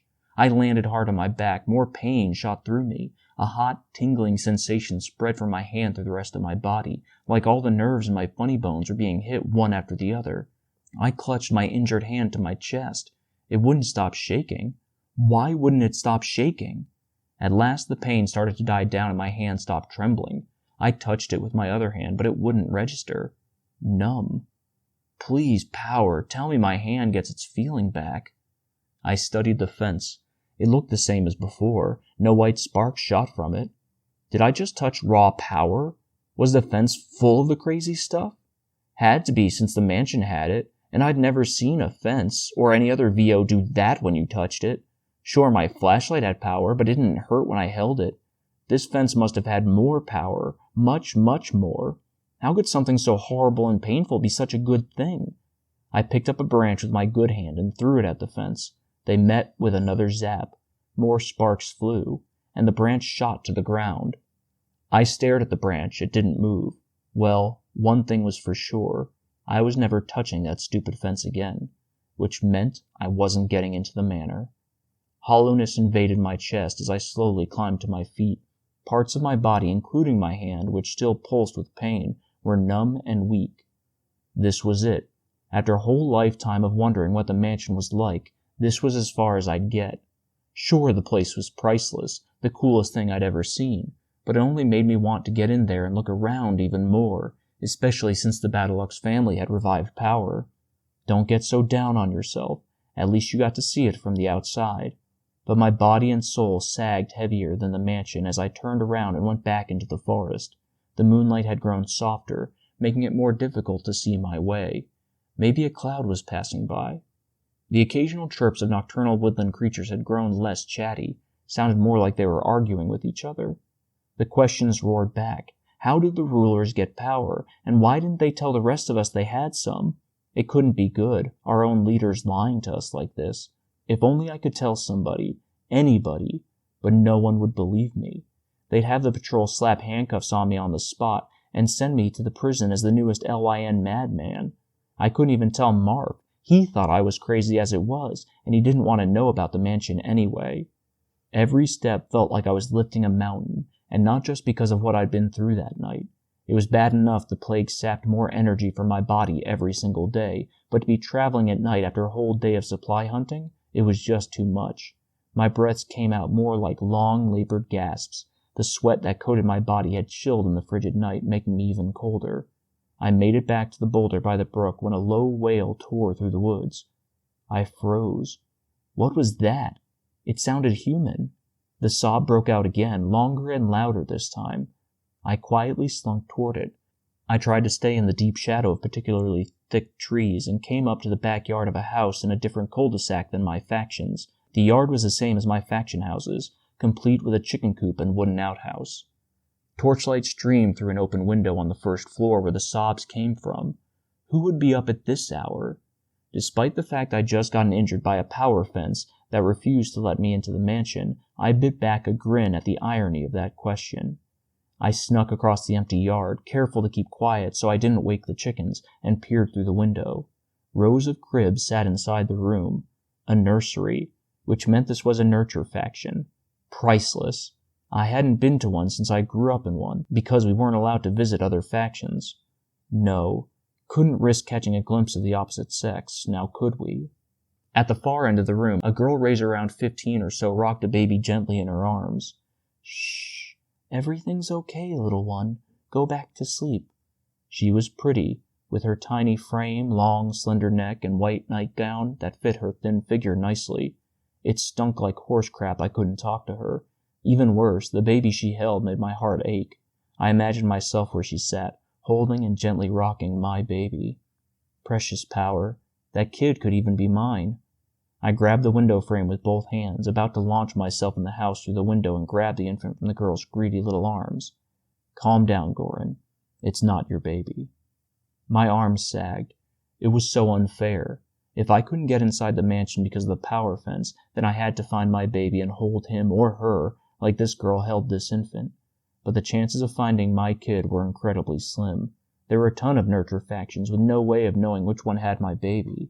Even the raisers probably didn't know where each infant came from. I studied the girl. Even though she looked tired with her puffy green eyes, she seemed to genuinely enjoy putting the baby back to sleep. She hugged the infant close to her own body and gazed lovingly into its eyes. No way I could have done that unless it was my baby. Then again, I hadn't been chosen to be a raiser by my own raisers, so that made sense. Raisers didn't care about status, which explained why they weren't in the Tournament of Prestige. Not that I cared about status, but I didn't naturally love to care for people, and I definitely wouldn't be happy doing that for the rest of my life. I wouldn't make a good patrol officer either. I didn't naturally enjoy keeping people safe and in order. Finally, the baby went silent, and the girl carefully placed it back into its crib with a light smile on her face. She plunged her torch into a bucket by the door, and darkness filled the night. The nursery door closed with a soft thud. I could have climbed through the window then and seen a real live baby up close, maybe even touched it. Even if it wasn't my baby, at least I'd see what they looked and felt like. I'd always wondered what it would be like to hold one. Nah, no point in risking it. I'd already risked a crapload tonight, and it had pretty much gotten me nowhere. Twisted with longing and anger, I followed a couple familiar shapes, a large boulder and an especially gnarled tree trunk, back into the woods, crossed the brook, and went into my own faction house's backyard. Halfway across the lawn, I froze for the third time that night. The blinds were drawn across Marf's and my bedroom window. Marf never put the blinds down, and I'm pretty sure they'd been up when we left. I glanced at the outhouse a few yards to my right. The door was slightly open. Somebody had been there after me. Not that that necessarily meant anything, but the living room door, which faced the backyard, flew open. "There he is!" Dustum's unmistakable gruff voice shouted. "Get him, Jevs!" My heart leaped up to my throat. Figures charged toward me from the house. I darted back toward the woods. Somebody burst from the outhouse. I dashed away from whoever it was into the forest. Shouts echoed, and footsteps pounded after me. Chapter 7. The Worst Friend Ever. I sucked in a breath as I ran, but it felt like I hardly got any. "Get back here, you pathetic criminal!" A high, squeaky voice. "Pete?" I dashed through the woods, everything a blur. Every muscle in my body threatened to explode. What had I done?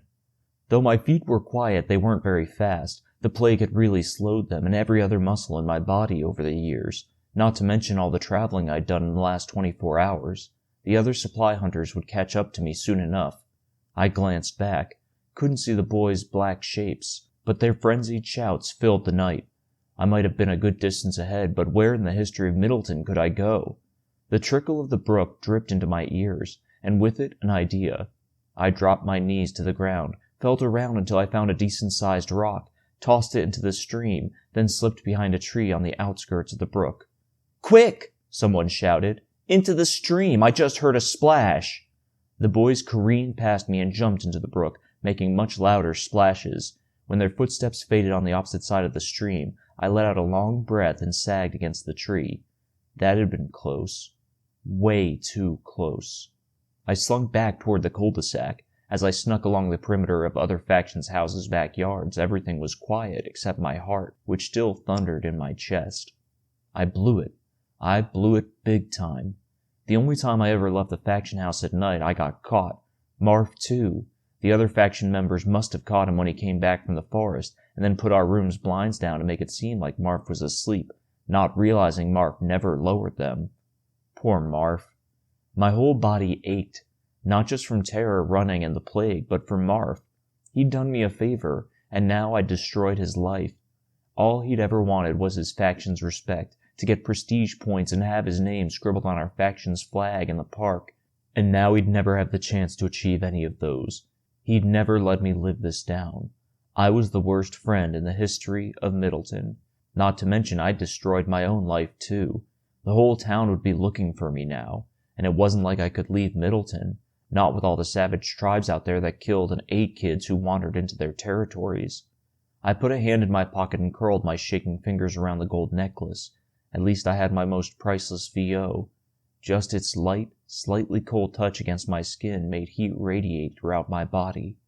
I made it to the street my faction house's cul-de-sac branched off from. A tall patrol officer walked along the middle of the road. He carried a torch and wore a blue police uniform. Like most clothes from the old world, it was wrinkled and riddled with holes, not to mention a bit baggy because it was a little big for him, but the arms that poked from the sleeves were knotted with muscle. The black handle of his handgun poked out of the holster on his waist. Though the patrol officers were the only kids allowed to have guns and batons, I'd bet some of the ruler's servants did too. Interesting how the officers had torches instead of flashlights, but it made sense since using a flashlight all night to patrol the streets would be such a massive waste of batteries. The meager glow of the officer's torch lit only a few feet in any direction of the cracked, weed-infested street, including his grim, focused expression. Maybe I could have snuck along the streets to the manor after all. Not like that mattered now. There was only one place I could go. I stuck to the forest and wound my way along the roads, which were mostly narrow, but grew wider the closer I got to Route 240. I evaded every patrol officer with my quiet feet. I headed along Route 240 toward the desolate center of Middleton. There'd be lots of places I could hide for the night, since Middleton was a pretty big town, a small city really, and everybody lived in the suburbs, probably because it was a closer trip to the mansion to transport VOs. But a layer of ice coated both my body and internal organs. I was done for. Finished. No matter where I'd hide, I'd either starve to death or the patrol would find me before long. Those were the only two possible outcomes I had now. Chapter 8. Curiosity Killed the Cat. I woke to pitch blackness with a horrific ache in my head, like someone had shoved a fire poker right through my skull. I yawned and stretched. Every muscle in my body hurt like the plague, not just because of my uncomfortable sleeping position. I lay across the hard wooden floor of a small closet I'd found a couple of days ago in that downtown apartment, my head leaning against the bottom of the blue bin. The frigid cold hadn't left for most of the night either. Of course, the plague never helped. I could have sworn every day I woke I'd be infected with either a new ache or the old ones had gotten worse. My hand hurt the most, though, since it hadn't healed from yesterday when it met power for the first, and I prayed to power last time. At least it wasn't numb anymore. Everything that happened came flying back. I stared at the ground and shook my head. How was I going to get food and water, now that my faction, scratch that, all of Middleton was after me? The rulers would have flyers with a sketched drawing of my face on it all over the suburbs by now. Maybe even had patrol groups searching for me here in the center of town. At least they'd feed Marf in jail and make sure he lived. I put my hands to my face. I couldn't stay in this closet anymore. I couldn't lie in the dark and let these even blacker thoughts haunt me. I opened the door, and what little morning light there was made its way into the apartment and entered the closet. It didn't help much. My life was as feeble as the light.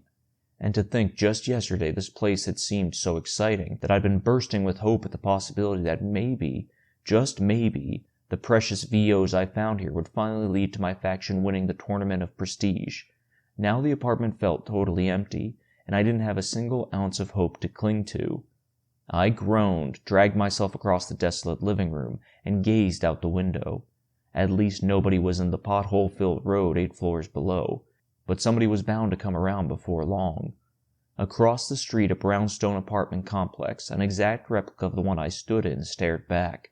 A gray cat waddled to the middle of the road. Scruffy and scrawny, it looked like it barely clung to life. The underfed feline stopped by an animal carcass in the middle of the street. The carcass could have been 100 years old, as long as the plague had been around, since it didn't have any flesh left that I could see. Would have been picked clean by scavengers ages ago. Now the carcass was just an outline of jutting bone and black fur. The cat brought its nose close to it. A loud creak tore through the air, and a silver box that hung over the street with 3 faded green, yellow, and red circles on it snapped loose from the horizontal pole that held it up. "Run!" I cried. The cat scurried away just before the box smashed into the ground. Glass and metal shattered across the street. That was the thing about stuff from the old world. Sometimes it just plain fell apart. The cat was nowhere to be seen. Probably hid under a car on the street or in a dark alley. Thank power. Still, I couldn't keep from shuddering. Curiosity killed the cat. Wasn't that some ancient phrase? Maybe even from the old world? Didn't matter where it came from. It was proof Marf was right. Had been all along. I'd gone and stuck my nose into something I had no business sticking it into. Didn't matter how curious I was about the mansion and its stupid VOs.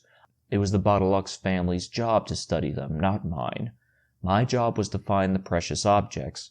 That was all there was to it. I'd been wrong, so wrong, and so had Chud, all this time, and I'd believed him. My skin boiled and the intense heat spread to my bones. How could I have been so stupid? I strode to the center of the room and kicked the small, valueless wooden table that sat there. It fell over backward and thudded to the ground. I stomped to the only other piece of furniture in the room, the drab, splintered set of wooden cabinets built into the wall I'd seen that bully of a supply hunter check out a couple of days ago. A liquor bar probably used to sit in front of it, because a long, curved indent had been carved in the floor. The cabinet doors had been inlaid with glass so I could see what was inside. Just an old, clear glass bottle with a dead white moth in it on the bottom shelf. I opened the doors, turned my head away, and slammed them shut as hard as I could. The loud shatter of glass rang out. "Hear that, patrol officers?" I shouted. "I'm up here, the criminal who left his faction house at night and even got to see the mansion. I bet you never have. Is on the 8th floor of this dingy downtown apartment building throwing junk around. Come and find me.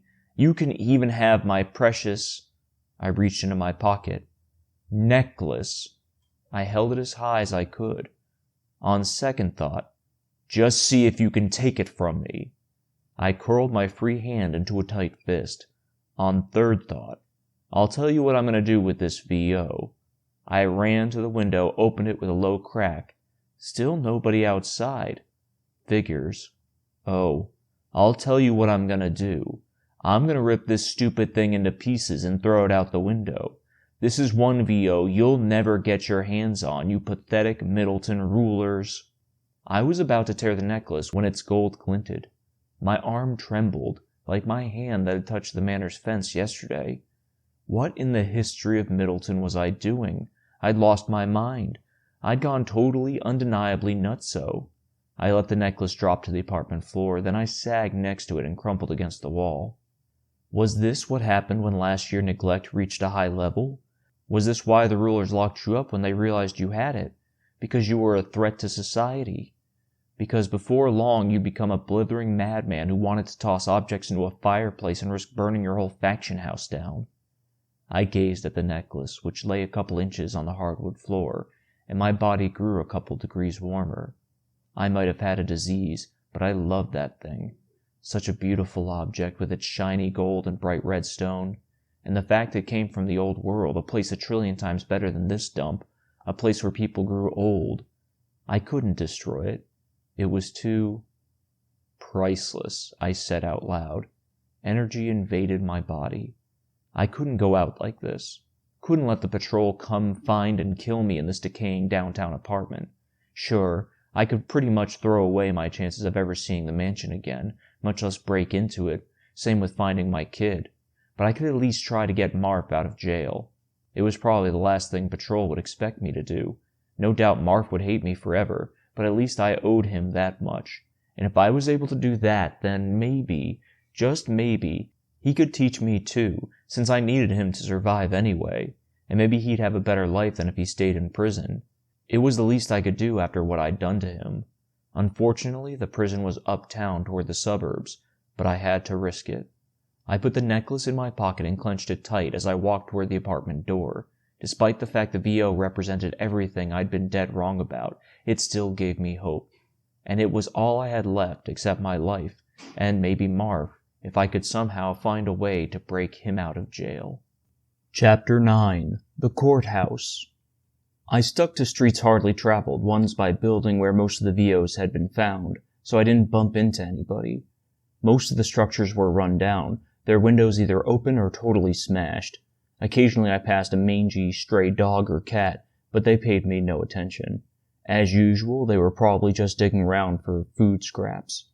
I took most of the morning to reach the Middleton Patrol Department headquarters, where the patrol kept criminals before it gave them a short trial.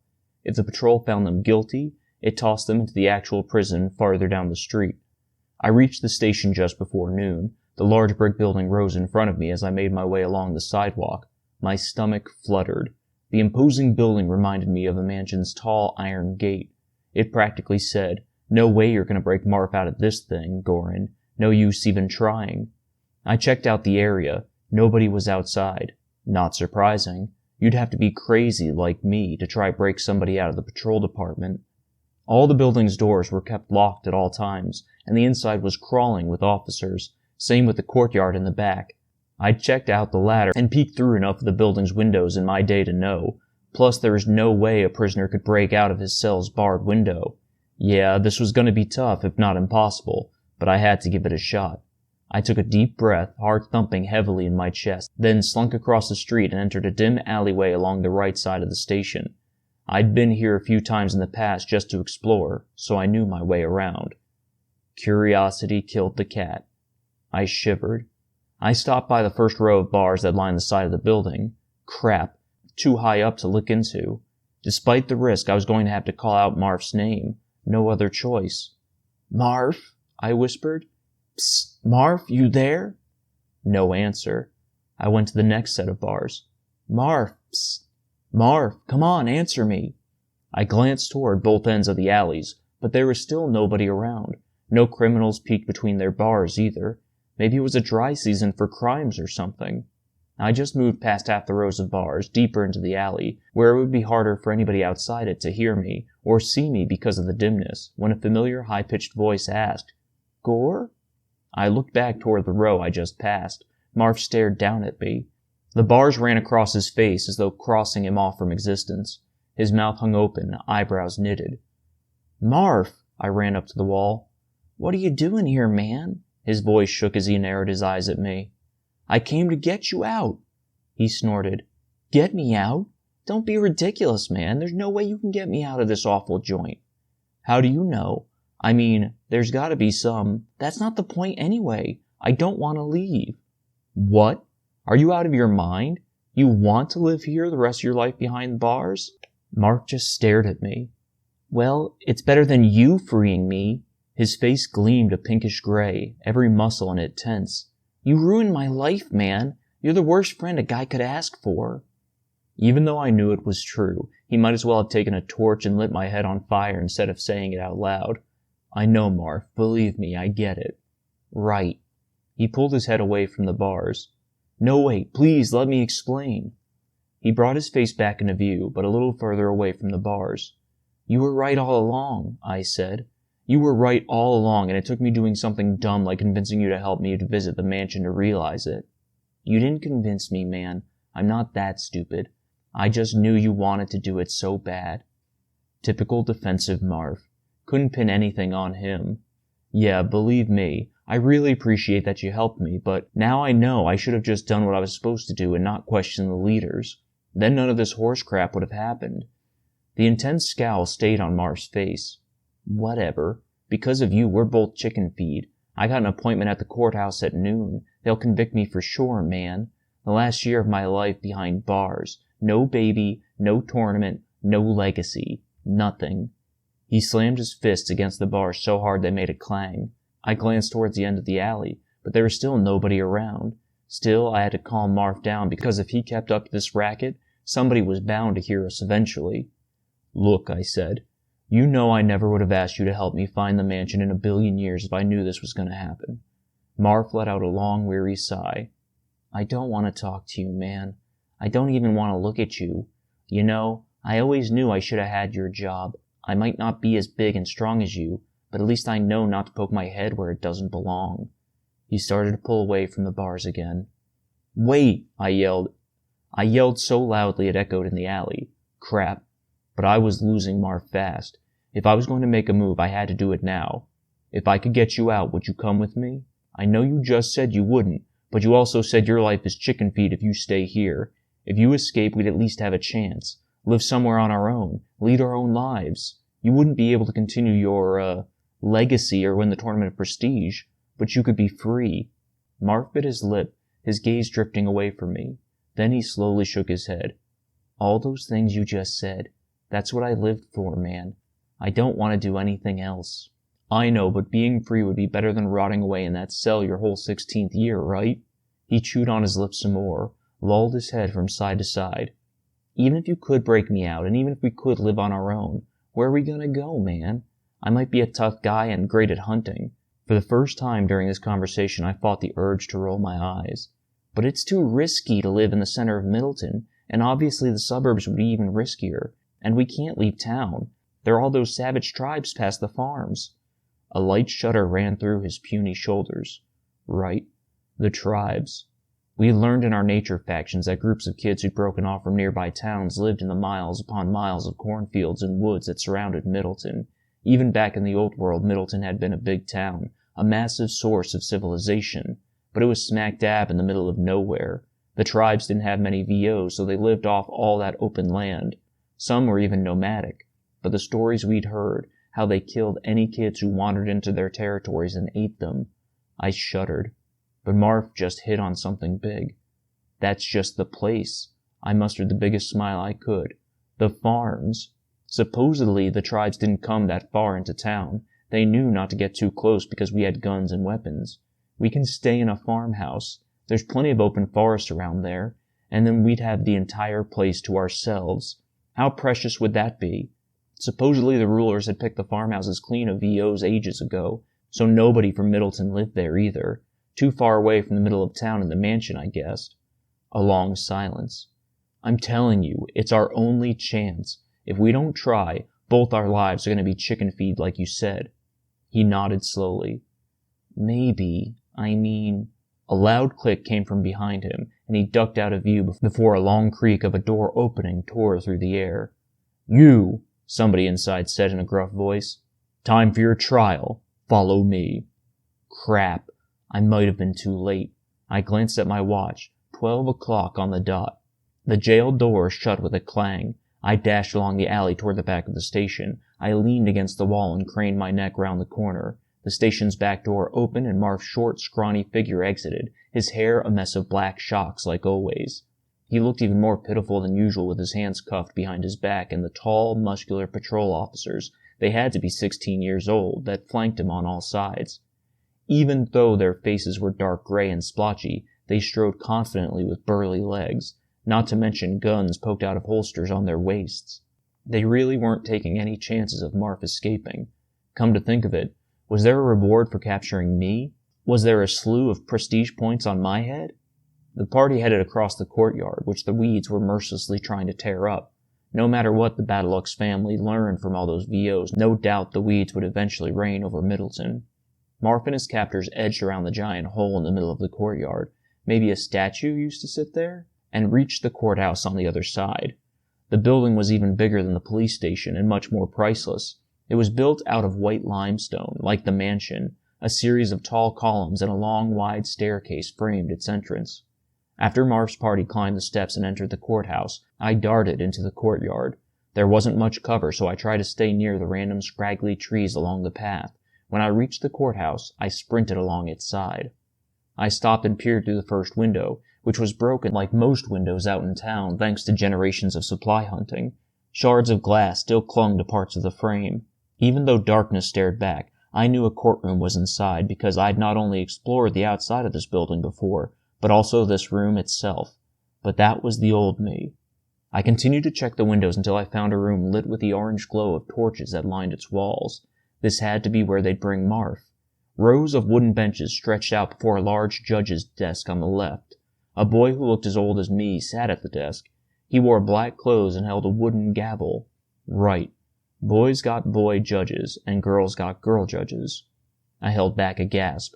Dustin's huge figure eclipsed Nez's at a table near the judge. Must have been the two eyewitnesses, since you need at least two to be accused of a crime. Such a dumb rule.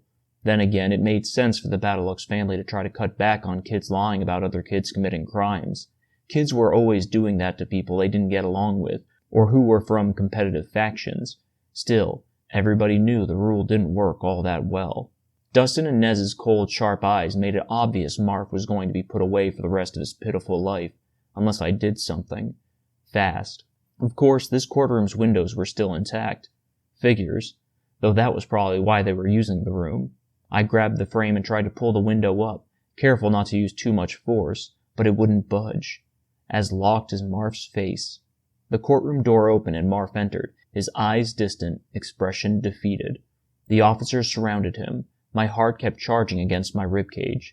Think, Goran, think. I looked back toward the courtyard, then ran over to it, grabbed a loose stone, and raced back to the window. Marf sat at the bench closest to the judge's desk. The judge was talking, though I couldn't hear what he was saying. He motioned for Marf to step up to the podium, the piece of furniture closest to the window. If I remembered right from my nurture faction lessons, the alleged criminal got to speak first, then the eyewitnesses, and then the judge gave his verdict. This would be my only chance. I took a deep breath, stepped a couple of feet back from the window, wound my arm back as far as it would go, and hurled the stone at the window. Chapter 10. The Rat Gang. A loud shatter rang out. Glass shards rained into the courtroom. "Marf, run!" I cried. He didn't seem to think twice. He kicked the legs out from under the guard closest to him. The guy's mouth had hung open after he jerked his head toward the window and dashed from the podium in my direction. The judge, Pete, Nez, and the rest of the officers just stared from their seats with eyes the size of horses. Then they burst into action. I kicked away the remaining shards of glass that clung to the bottom of the window frame, and Marf jumped through the window. Guttural shouts and the crackle of feet over glass came from behind. "Follow me!" I raced along the side of the courthouse. "Where are we going?" Marf couldn't run fast, mostly because he wasn't naturally quick, but the plague didn't help either. I glanced behind me. He was making decent ground, but he already dropped back a bit. Behind him appeared the heads of 3 patrol officers, complete with blue police caps. This was going to be tough. "Freeze or we'll shoot," one yelled. They must have drawn their guns.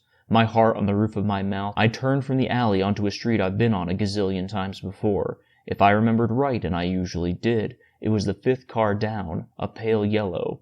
No gunshots so far. Thank power. I glanced back. Marf had sunk behind even more, his face a dark purple. "Come on, Marf!" The officers weren't in view yet. When I reached the yellow car, I threw myself to the ground, rolled under the vehicle, and kept going till I entered the black storm drain along the curb that led to the sewer, just wide enough for me to fit. I latched my hands onto the top of the metal ladder and shimmied down as fast as I could. Then came Marf's ragged breaths. "There's a ladder," I said as loud as I dared, as I landed on the hard ground. The wet, bitter stench of mold invaded my nose. Confused shouts came from above. "Got it," Marf whispered. More a wheeze, and he hit the ground hard next to me, the sound bouncing off the sewer walls.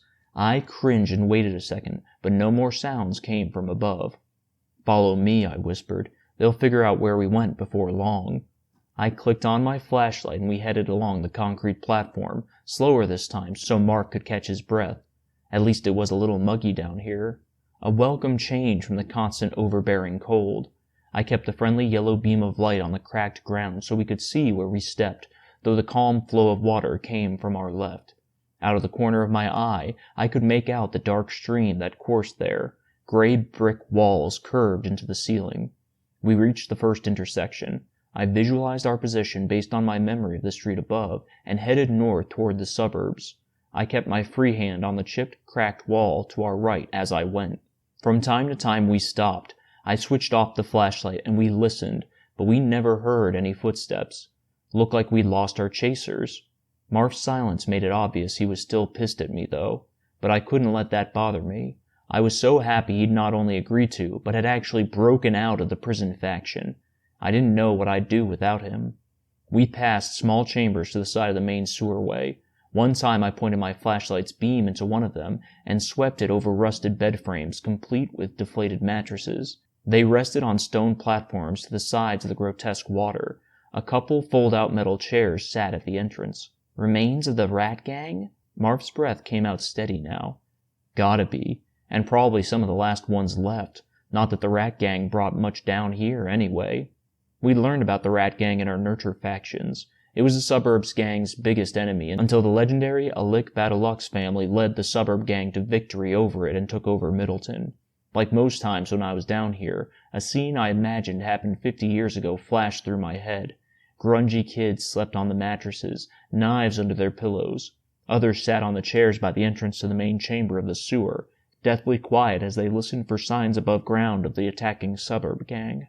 The sound of faint footsteps came from above, and the kids by the entrance dashed over and prodded the others awake. They all climbed up the closest ladder and slipped through the sewer grate to surprise the intruders. According to our lessons, the suburb gang lost a lot of soldiers to the rat gang's clever sewer strategy. When we made enough ground, I pocketed my flashlight, grabbed the nearest ladder, and climbed it. "Stay here," I whispered. I peered out of the storm drain onto the broad street, Route 240 with its massive potholes and large patches of vegetation that had overtaken parts of it. It was empty. Good. Judging by the walls of dark forest that closely hugged it, we were a couple of miles from the suburbs, so we must have traveled further than I thought. That was okay, because the sewer system petered out in the suburbs. It wasn't as big and complex as it was in the middle of town. The suburbs were on a higher ground, so water ran downhill into the center of Middleton. I climbed back down the ladder. "We should hang out here until it gets dark."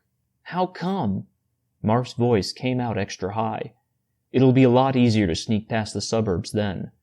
We sat in silence on opposite sides of the ladder, though it might as well have been a hunk of metal a trillion times bigger. A couple times I opened my mouth, but nothing came out. What could I say, really? "Thanks for breaking me out, man," Marf said at last in a sincere voice. I sagged more against the side of the ladder. "I'm just glad it all worked out." "Don't think I'll let it go that easy, though. You screwed up my life, man." "I know." My throat felt scratchy. Chud's large, plump figure, complete with his usual goofy grin on his face, crept into my mind. How could somebody so nice, so funny, and so much fun be so wrong about curiosity being a good thing? It just didn't make any sense, but it was true. I know I've said it a million times already, but for what it's worth, I'm sorry. Marf rolled a glass bottle around in his hands. Must have found it nearby. A big, ugly roach crawled around inside it. "Well, maybe it's not the absolute biggest deal in the world," he said, though his voice sounded strained. "I've got to admit, sometimes I think it'd be a real pain in the butt to have your job, getting all those prestige points. I mean, everybody in the faction counted so much on you, man. Gotta be a lot of pressure, you know." "Yeah, it is all right." "Not really. At least not for me. But no way I was telling Marf that." "I figured, man." He glued his gaze to the bottle. "I honestly don't know if I'd be able to handle all that pressure." Whoa! Marf being humble? Never thought I'd see the day, but it did make me feel better about the whole crummy situation. We didn't say much for the next hour. The light that came from the storm drain finally faded until it was almost pitch black in the sewer. We headed up the ladder and outside. I slipped into the forest, all my senses alert, and Marf followed. Wings flapped in my stomach, past the suburbs, and we were home free. That was it. We wound through the woods along the streets, though they were swamped with at least twice as many patrol officers as last night, probably because I broke Marf out of jail, and there is no doubt still a nice, juicy bounty on my head. Our heads. I made sure we stayed far enough away in the forest, but even farther than last night, so the officers couldn't hear Marf. If possible, he was even louder than usual, since his legs shook real hard. Scared of being so close to the officers, I took it, though he'd never admit it if I accused him. Within 20 minutes, we made it to the outskirts of the suburbs, as far as I'd ever been. So close. Enough moonlight streamed from the sky to reveal a line of about 5 pickup trucks that had been placed in the middle of the wide street that led out of town, probably dragged there by horses ages ago. Since the vehicles weren't used by factions to carry VOs to the mansion every day, they'd become extremely rusted and sagged against the ground. A boy sat on the one in the middle. A rifle end poked out from his lap, and loud snores came from his direction. "That's it?" I whispered. We stood in the woods by the road. "That's Middleton's main line of defense?" "There's not much of a reason to be afraid of the gangs past the farms," Marf said. "They know we've got guns." "Yeah, but what about other towns out there? We'd learned from our nurture factions that from time to time the Battlelux family sent spies to the towns that surrounded Middleton, even ones outside the old world state Pennsylvania. The scouts discovered that each town had a similar system as Middleton, a ruling family or group that studied the VOs the rest of the citizens collected, all in an attempt to rediscover power and find a cure to the plague. Marv shrugged. The rulers must not be too afraid of them, based on what the spies have seen. Apparently not. Not after witnessing this pitiful guard and his pathetic line of cars. The giant fence that surrounded the mansion flashed into my mind, and the powerful jolt and sparks it made when I touched it, not to mention the incredible pain that it shot through my hand. Was that the rulers' real line of defense? Did they plan to only protect themselves and their precious VOs with their power fence if some seriously strong outside force attacked? More than anything, I wanted to tell Marv the manor had power, but he'd just get pissed again. He headed along the side of the woods, his short legs still trembling.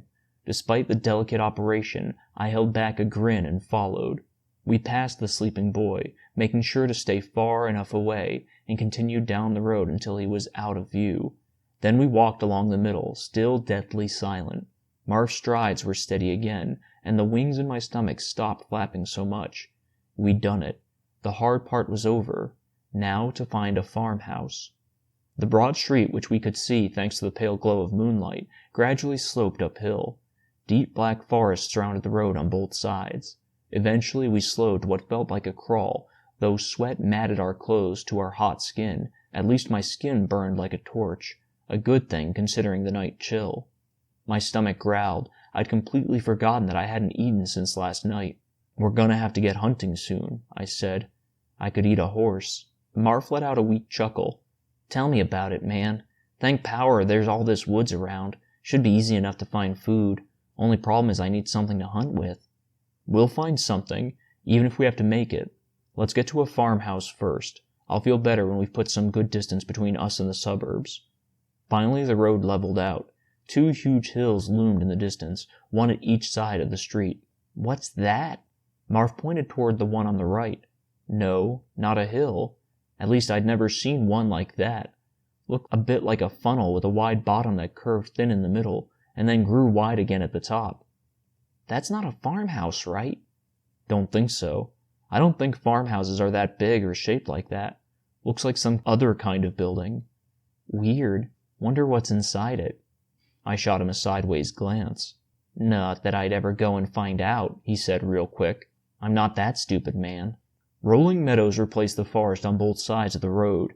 2 black shapes in the distance grew quickly as we approached. "That's gotta be a farm," I said. "Those 2 buildings are probably a house and a barn. Want to head there? You think we're far enough away from the suburbs?" "I think we're okay. Besides, we don't know how far away the next farm is, and I'm too tired and hungry to go much more, man." He hobbled next to me, shoulders hunched. I couldn't agree more. Even for me it had been too much traveling for one day. Eventually we came to a narrow road almost entirely eaten by weeds. It pointed towards what had to be the house, since it was kind of shaped like the ones in the suburbs. As we approached the 2-story structure, faint orange rays of the morning sun poked out of the sky and played across its wooden facade. We'd been traveling all night. I lifted a foot to step on the porch when Mark grabbed my arm and tugged me back. All I could manage was a grunt in response. "I just thought of something, man." His words sounded like the last breath of a dying animal's, but I sensed the concern that edged them. "What if some patrol officers came up here and are hiding out inside, just waiting for us to enter so that they could surprise attack and capture us?" I let that idea roll around in my head, even though the last thing I wanted to do was think. "It'd be a long way to walk just to catch a couple lowly rule breakers," I whispered back. "True. I was thinking it'd be a kind of last resort type of thing, but knowing the patrol and the rulers, I wouldn't put it past them. They had a lot of officers out on the streets after all, and it'd explain why they had just 1 sleeping guard at the border. Make us think no one was out this way, so we'd fall right into their trap. It was kind of weird that they only had 1 guard, and that he hadn't even been awake. Had he been faking sleeping? I looked up at the sprawling 2-story hunk of wood, which seemed darker than ever, even though the sun had started to come up. The black, still windows taunted me, as if telling me we wouldn't be able to see what lurked behind its eerie facade until it was too late. "Where else can we go, though?" I asked. "We're pretty much flat out of options, however you look at it, and I really don't think I have the energy to make it to another farmhouse." Marv shrugged, then shivered. "I guess you're right." I barely fought off a shiver of my own. "I think you're just being paranoid." But I only said it to try to make us both feel better. This time Marv stepped on the porch, and a loud creak stung the night. "Sweet mother of power," I hissed. "Do you always have to be so loud?" Marv held out his hands. "It's the porch, man. Old loose board." "Your whole body's an old loose board." We stayed totally still and quiet, but no other noises disturbed the night, and nothing moved behind those coffin-still black windows. I ventured a step onto the porch, and another creak struck the area. "See?" Marv asked. We climbed the rest of the steps, which resulted in a cacophony of creaks, and Marv opened the screen door. Then I opened the white, peeling front door.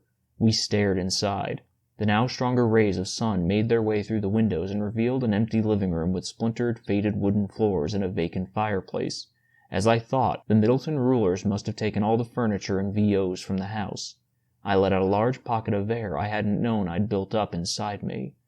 The screen door banged shut behind us, and I jumped. Marv had let go of it. "Again with the noise," I said. Marv swept his head from side to side and grimaced.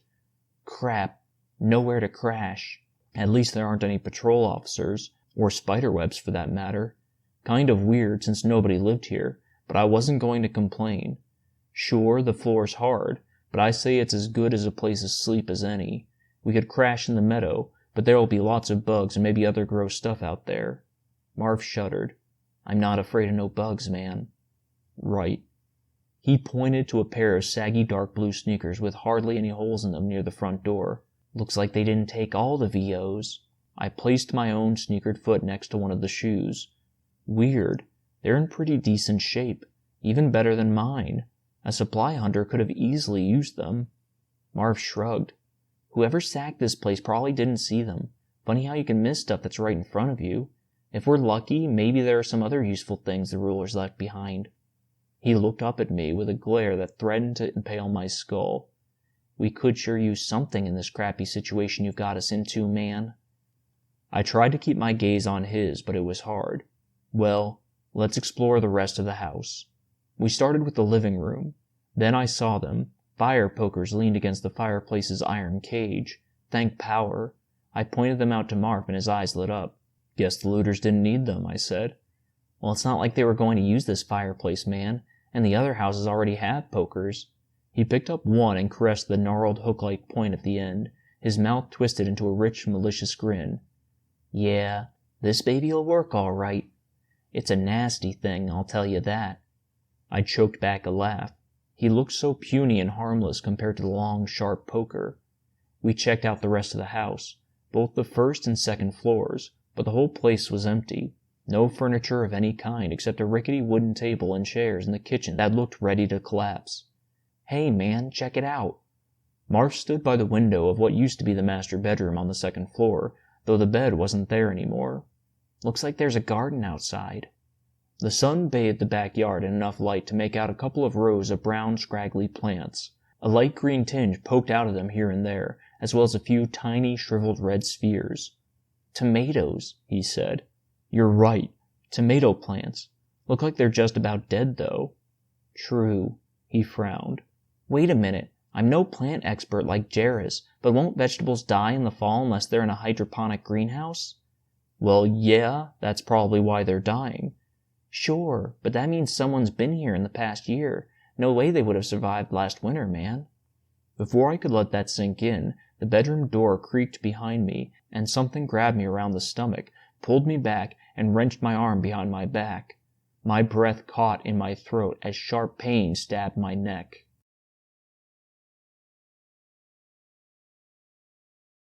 Chapter 11. Criminals. I angled my gaze down. A knife. My heartbeat tripled. "Don't shift a muscle," said a soft voice so close to my ear that a warm breath tingled it. A girl's voice, no doubt. Marv shrieked and leaped back. "Identify yourselves!" I swallowed hard, whole body trembling, and winced as the frigid blade bit further into my skin. Next, it would draw blood. Marv shrieked again, bent to his knees, and threw his shaking hands to his face. The room swam before me, even though my head was as still as it had ever been in my life. "If you don't tell me in 2 seconds, consider yourself chicken feed." We're from Middleton, I said. We ran away.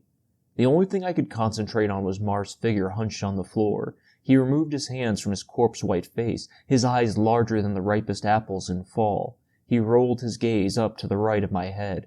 Whoever it was must have looked fierce. "Who are you?" I asked. "Are you from one of those savage or one of those tribes outside town?" Precious power, I'd done it. I'd really done it. Why'd I have to go ahead and mention the word savage like the biggest moron in the history of Middleton? But the knife pulled a little away from my throat. "Why'd you flee?" the soft voice asked. Did it matter why? Because we didn't like it there and we wanted to see if we could live with the clans outside Middleton. The knife bit back into my skin and I yelped. "That's a load of horse crap," the kid said. "Considering you essentially just claimed such tribes are comprised of savages, I highly doubt you think such a place would make a superior home." Crap. Might as well be honest.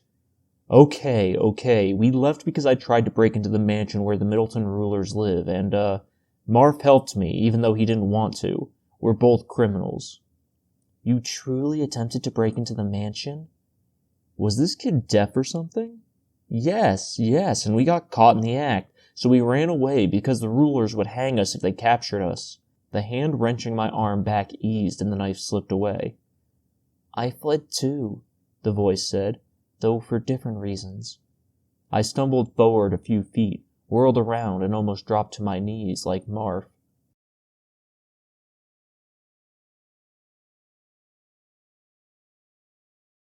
Chapter 12. Incentives. It was her. Power strike me to death right then and there. It was her. The most beautiful girl I'd ever seen, again. Not that I'd seen many, stood in my doorway. She was so tall she reached my height with those long, thin legs, and that rich red hair fell past her shoulders. The dark freckles on her blotched and gray face looked like they winked back at me, but that could have just been my imagination. Her full lips parted a bit as she bore her gaze into mine. My mouth had to be as wide open as the bedroom door, and as dry as a sandbox in my faction house's backyard. "Don't just stand there and gawk, you idiot. Say something." "I remember you. You're the girl I met on the road on my conception day." "It's Gorin, correct?" No doubt my whole body would crumple to the floor if somebody put as much as a leaf on my head. She remembered my name. "Yeah, and you're Stasha, right?" Like I'd forget hers. "That's correct." "I can't believe," I was about to say, "I'd ever see you again," but I instead said, "You're here." Thank power I caught myself. Would have been so embarrassing. She smiled, and I could have sworn some part of my body melted. "I could say the equivalent for you. Who's—" She pointed at Marv. "Oh, right. That's Marv." He stood and folded his arms across his chest. "That's right, Marv's the name. You're lucky you didn't hurt my friend Gore, man, or I would have had to pull my moves on you." He pumped a couple of fists in the air. "I'm one tough warrior, I'll tell you that." Warrior? Seriously? Where did he get this stuff? The smile stayed on Stasha's face. "I'm aware. I could tell by the way you were cowering on the floor." "That was just my fighting stance," he said. "The killer Marv crouch, I call it. It's one mean ditty, man." "Ditty?" Stasha tilted her head.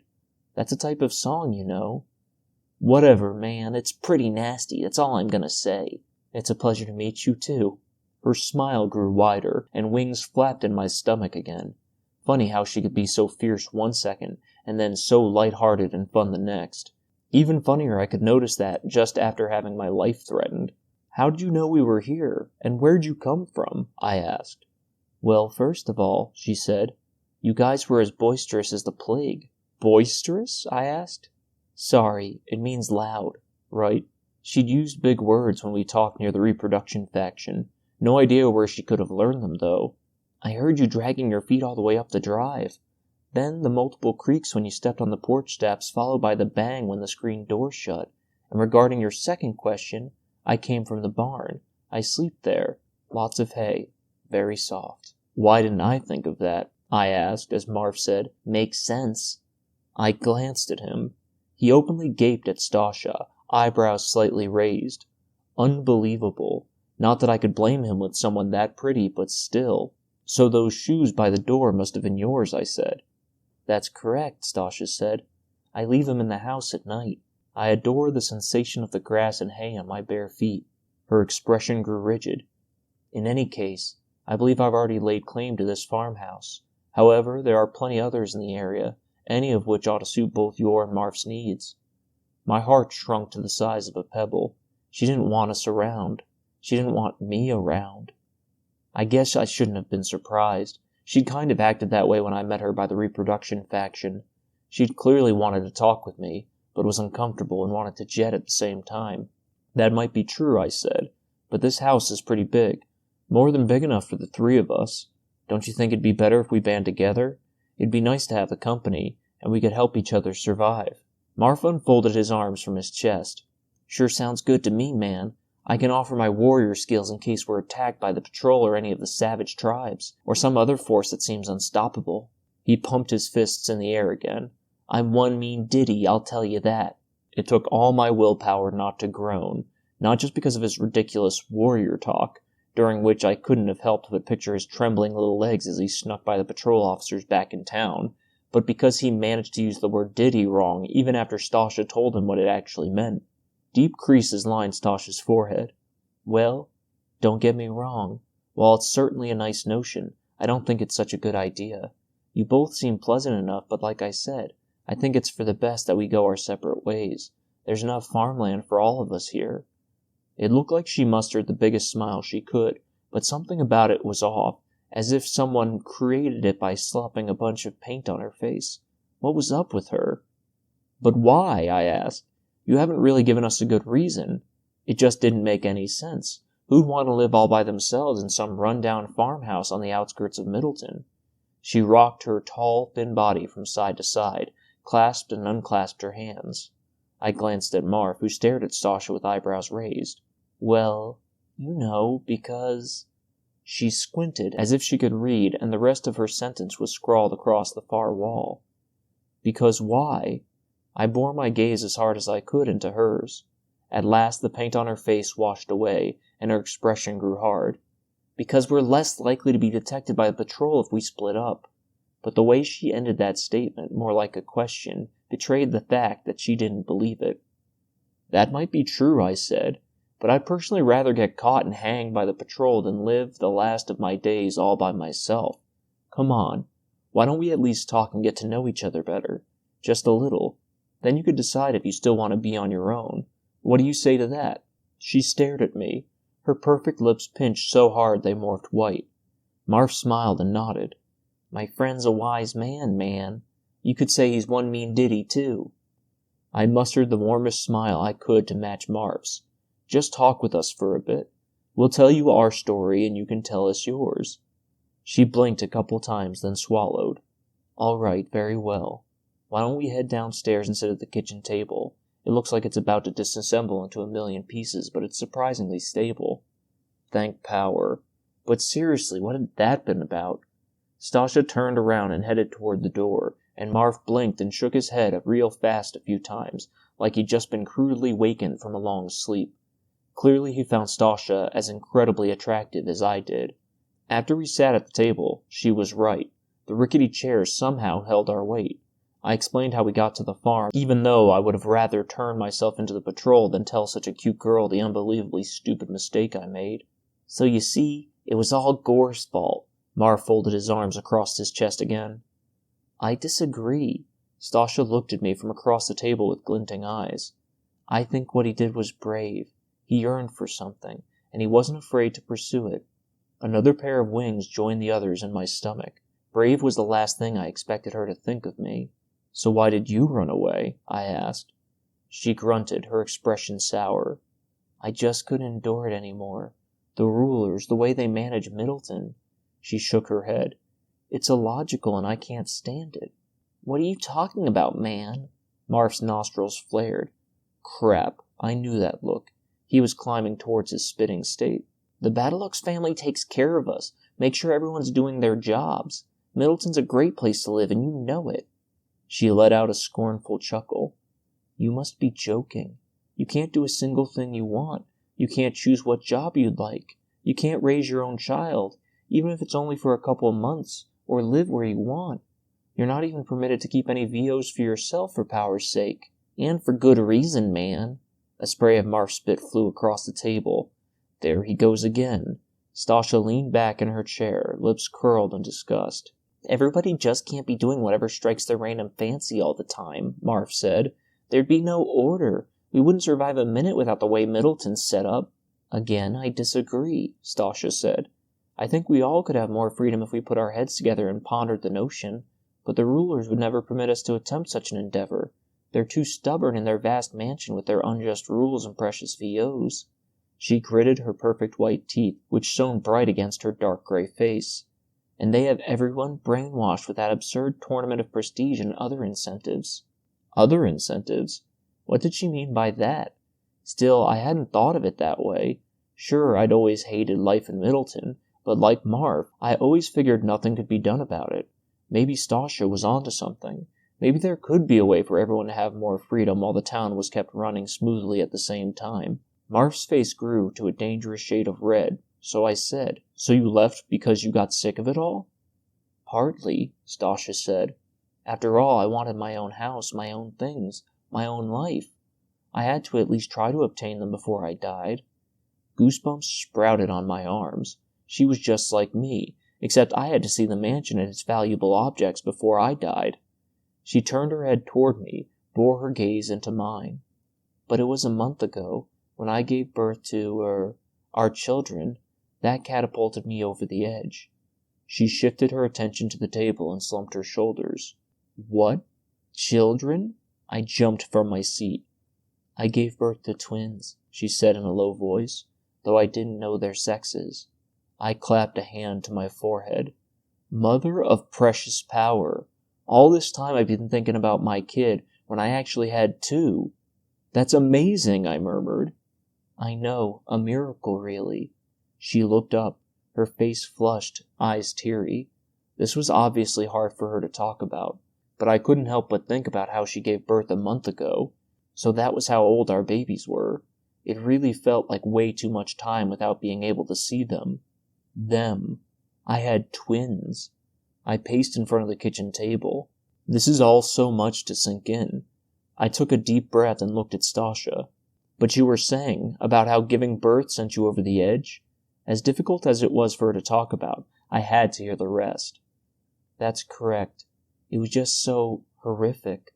A couple of tears trickled down her cheeks, so I shifted my gaze to where it looked like a few heavy VOs had once rested against the wall. Their outlines were engraved in the floor. No sooner had I laid eyes on our first child, than the razors, they took the precious little baby away. Then they told me the next one was coming, and as soon as I gave birth to that one, they snatched it away as well. She choked that last part out. I kept my gaze glued to the wall, though my own throat started to burn. I wasn't permitted to hold either of them, she said. Not once. In fact, as I essentially told you, the razors wouldn't even tell me their sexes. I simply could not tolerate that. It was one thing to not have my own VOs, but... She let out a sob. I've got to admit, until now, I hadn't even thought of it from the girl's point of view. It was awful not to be able to ever see your own kid, but it had to be downright horrific to give birth, especially to two babies, not to mention actually seeing them, only for both of them to be brutally wrenched away. I glanced at Marth. He lowered his head, gazed down at the table. At least he had enough dignity for that. I tried as hard as I could to acquire the babies on the spot, she said. While a razor carried the second infant out the door, I attempted to jump from the bed, but a couple other razors restrained me. I clawed at them like a rabid raccoon, but it was a worthless endeavor. Once I quieted down, finally, the razors told me I'd exhibited natural behavior for a mother, that before long I'd get used to the concept that I cannot ever be with my children, that the terrible pain would eventually melt away. Her voice turned flat, but I didn't believe them. Not for a millisecond. How come? Marv asked, eyebrows narrowed. I had the feeling he believed the razors and thought Stasha had acted impulsively and not in the right frame of mind. Well, though the older girls I'd met at my mansion never spoke of the day they gave birth, I always... Wait, mansion? I asked. You lived in the Winner's mansion? It seemed like it couldn't be true, that I was sitting next to someone from a faction that had won the Tournament of Prestige and got to live in the winner's mansion for a year, not to mention got a tour of the ruler's incredible manor. Priceless. She shook her head. Positively not. I'm referring to one of the manors for girls when they turn 16 years of age. What? Now Marv squawked. Girls get to live in mansions the last year of their lives? Why, yes, Stasha said. With other girls, that is. It's not like they get a mansion all to themselves, but they're allotted to one when they turn 16. Probably because by then most girls have completed puberty and are suitable for pregnancy. You wouldn't fancy them supply or game hunting, or carrying out any sort of regular faction tasks when they have highly delicate babies in need of nurture growing inside them, would you? Marv mumbled. I guess I never thought of that. Me neither, I said. She tisk-tisked. Well, I'm not surprised, given how strictly separated the sexes are kept. Anyway, servants take care of us girls in the manors. I imagine the mansions are a sort of incentive for girls our age to stick around and give birth. Incentive? There was that word again. Weird, Marv said. Yeah, I said. We weren't taught in our nurture factions that pregnant girls got to stay in mansions, but the rest of the girl factions compete in the Tournament of Prestige, right? Correct, Stasha said. How many points a 16-year-old girl's faction had accumulated in the tournament over the course of that girl's life determines which manor she gets. One of the lesser precious ones, or one of the more precious ones with superior amenities. Amenities? I turned the word over in my mouth for the first time, though I was pretty sure I knew what it meant based on how she used it. Now that I thought about it, I've been able to understand most of her fancy words based on the context she supplied for them. Like what? Such as larger bedrooms with bigger beds that have more plush mattresses, more beautiful gardens to roam about at leisure, superior games in the entertainment room. I could go on. However, I imagine that's part of the incentive to compete hard in the Tournament of Prestige when you're younger, to try and gain a more precious manor for when you turn 16. She might have been onto something with the whole incentive thing. Maybe some of the other factions, like the Nurture or Patrol factions, didn't work just because their members were so passionate about what they did. Maybe that was just what the rulers taught the rest of us. Maybe, in reality, the rulers also promised Razors and patrol officers that they'd live their 16th year in a priceless mansion or something, as long as they did their jobs their whole lives and didn't commit LYN, of course. So the games in your mansion, Marv said, they're better than the ones in your old faction? Oh, far superior, and such variety. Her eyes grew a couple of degrees brighter.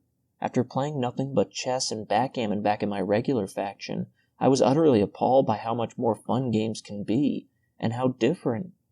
My own eyes must have appeared misty as board game boxes and little game pieces that looked kind of like backgammon and chess, but were shaped slightly differently danced in my head. In any case, Stasha said, I'm getting off topic. After speaking with the older girls in the mansion, before I gave birth, that is, I sensed a terrible grief in them that nobody I ever met possessed. It was even present in their eyes. After I gave birth, I knew precisely how they felt. Her voice quivered as she said that. Terrible. Just terrible. Marv looked down at the table again. That was the reason why a couple of days after I gave birth, when I was back in my mansion, I decided I had enough and that I ought to leave and attempt to find our twins. After dark, I took my backpack, threw into it some VOs from the mansion I was positive I'd need, and got out of there. No doubt about it, you had to have some serious guts to do that, although I probably would have done the same. After going through what Stasha did, how could you not defy the rulers and try to find your kids? I'm surprised they let you keep your old backpack, I said. I would have thought the new girl at your old faction would have been using it. Oh, right before I fled, she said. During the time my old faction usually ate dinner, I snuck from my mansion across town to my faction, slipped in through my bedroom window, and pilfered it. A mischievous grin snuck onto her face, and I couldn't keep from smiling. She was just like me, sneaking all over the place when she wasn't supposed to. I felt the smile slide off my face, except unlike me, she didn't get caught like a complete moron. They let you walk right out of your manor? I asked. And back in, for that matter? Nobody guards the place. In the evening, most of the servants go to the ruler's mansion where they read and enjoy entertainment even more superior than my manors. Whoa! Why couldn't I have been a servant of a mansion of 16-year-old girls? I take it that's their incentive to serve our manor. Anyway, I assume the rulers don't think anybody would ever leave our manor, considering its amenities are far superior than those of our old factions. Marv grunted. Look, I'm very sorry about you losing your babies, both of you, I really am. But clearly I'm stuck in this stupid farmhouse with two psychos with last year neglect. He clasped his hands together and looked at the ceiling. Oh, precious power, please don't tell me I'm next. I'll do anything, man. I'll shave my head, and when I hit puberty, I'll even shave my ball. So I'm guessing you didn't find our twins, right? I asked. So awkward to talk about, but I had to ask. No, she said in a low voice. I set up camp at this farmhouse because it was nearest to the suburbs. That way the travel time would be as brief as possible for my nightly journeys to and from the nurture factions. Why didn't you just stay at the mansion and try to find the twins at night? I asked. You know, since it was easy enough to sneak out. Too risky, she said.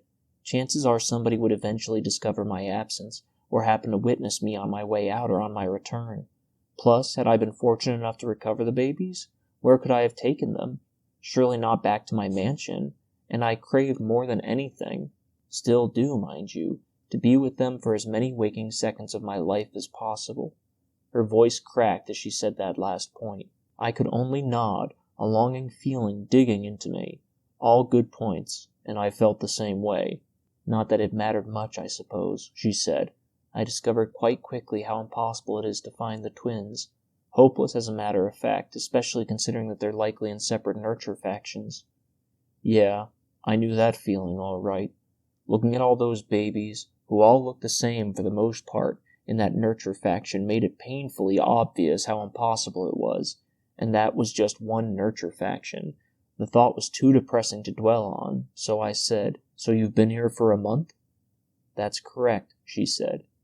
So how'd you survive so well? I asked. She was certainly in great shape, in more ways than one. Before I departed my mansion, she said, I learned all I could about growing tomatoes from Hilgra. Right. Stasha had been a supply hunter like me, if I remembered correctly from our short conversation at the reproduction faction. She's the manor's food manager. A servant. I knew I wouldn't have a hydroponic greenhouse out at the farms, and she had enough rudimentary knowledge to assist me. Elementary knowledge? Marv asked with cloudy eyes. Rudimentary, Stasha said. Sorry, it means fundamental. Fun-metal? Marv asked. Basic, in other words. She rubbed her forehead. I apologize. Using such big words, it's truly becoming a habit of mine. In any case, Hilgra wasn't the least bit suspicious of me. The mansion servants are a bit more lax than the average faction member, to say the least. The very fact they even told us they have access to the Battlelux family's mansion's priceless VOs shows that much. Weird, I said. Why are they so lax? Honestly, I think they enjoy their lives much more than the average Middleton citizen. Therefore, they have much more of a carefree attitude. After all, they get to live in the 16-year-old girl's manor as well, and have access to all the Battlelux family's priceless VOs. Plus, they likely figure us girls are so content with our new mansions, after such a dreary life with the dull old factions, that they no longer consider us a threat to society. Therefore, they're privy to let slip loose whatever happens to be on their minds, or let slide anything that would otherwise be considered suspicious behavior. I nodded. Made sense. So that's your garden outside, right? Well, my attempt at a garden. She let out a chuckle, but it died quickly. However, I must admit, I didn't think too far in advance. There are scarcely any tomatoes left now because of the cold, and I'm a game hunter. Marv straightened in his seat and pounded his chest. Here we go. And a real good one, too. We'll survive easy with me around. As annoying as he was, it was a good thing he mentioned that. Anything to try and convince Stasha to join us. That's superb, Stasha said, despite the frown on her face. Though that's not what disconcerts me the most. Why? Marv screwed up his face. What disconcerts you the most? I held back a chuckle. Even though I'd never heard the word before either, it was definitely not quite the one she used. Well, yes, she said. We'll have enough food thanks to you. My heart soared at her including us. Maybe she will stick around after all. But the imminent winter's the real issue. It'll be freezing and we don't have enough layers of clothing to stay warm. Even I don't have enough. It's something I didn't consider until I got here. The hay won't even do the trick when we sleep, trust me. The fireplace, I said. We'll start a fire to stay warm. Stasha shook her head, expression downturned. The farms are too close to the suburbs, so they'll witness the smoke. I didn't consider that until I got here either. I just stared at her across the table. Marv sagged his crossed arms into his lap. It couldn't be true. No way it could possibly be true. After all he and I had been through, a jailbreak and barely escaping the patrol, we were going to die anyway.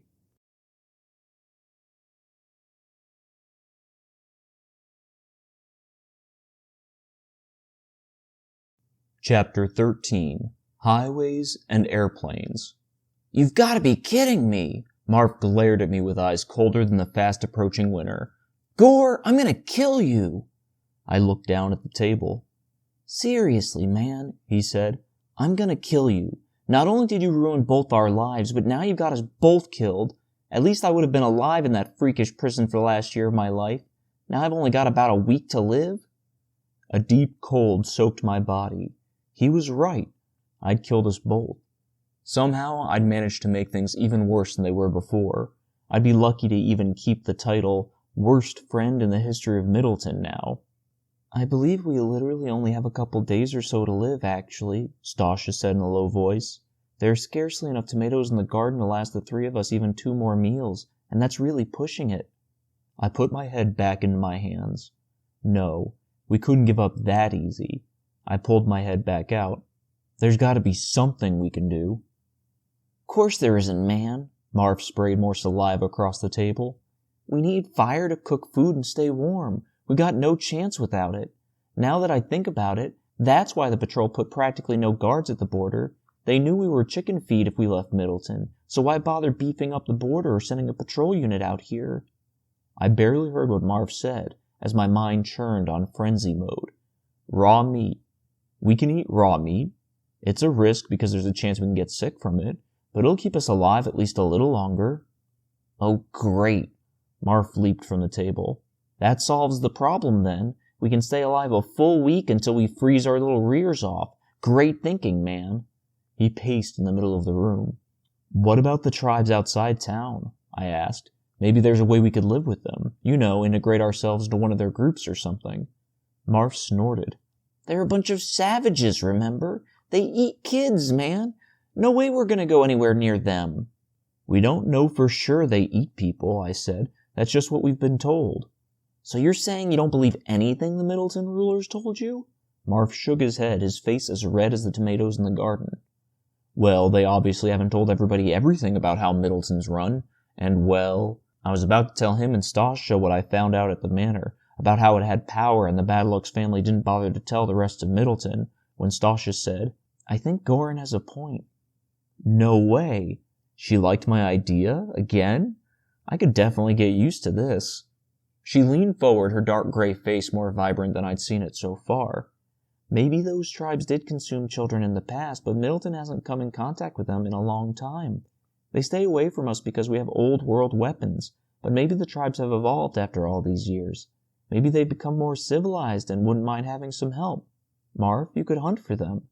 She turned her head to me, her eyes glinting. "And Goran, you could be an extra pair of hands for whatever they need. Perhaps you could transport heavy things for them, like how you and I carried VOs our whole lives. You could even take my backpack if you'd like." My heart plummeted to the wooden floor. What? She still wanted to split from us?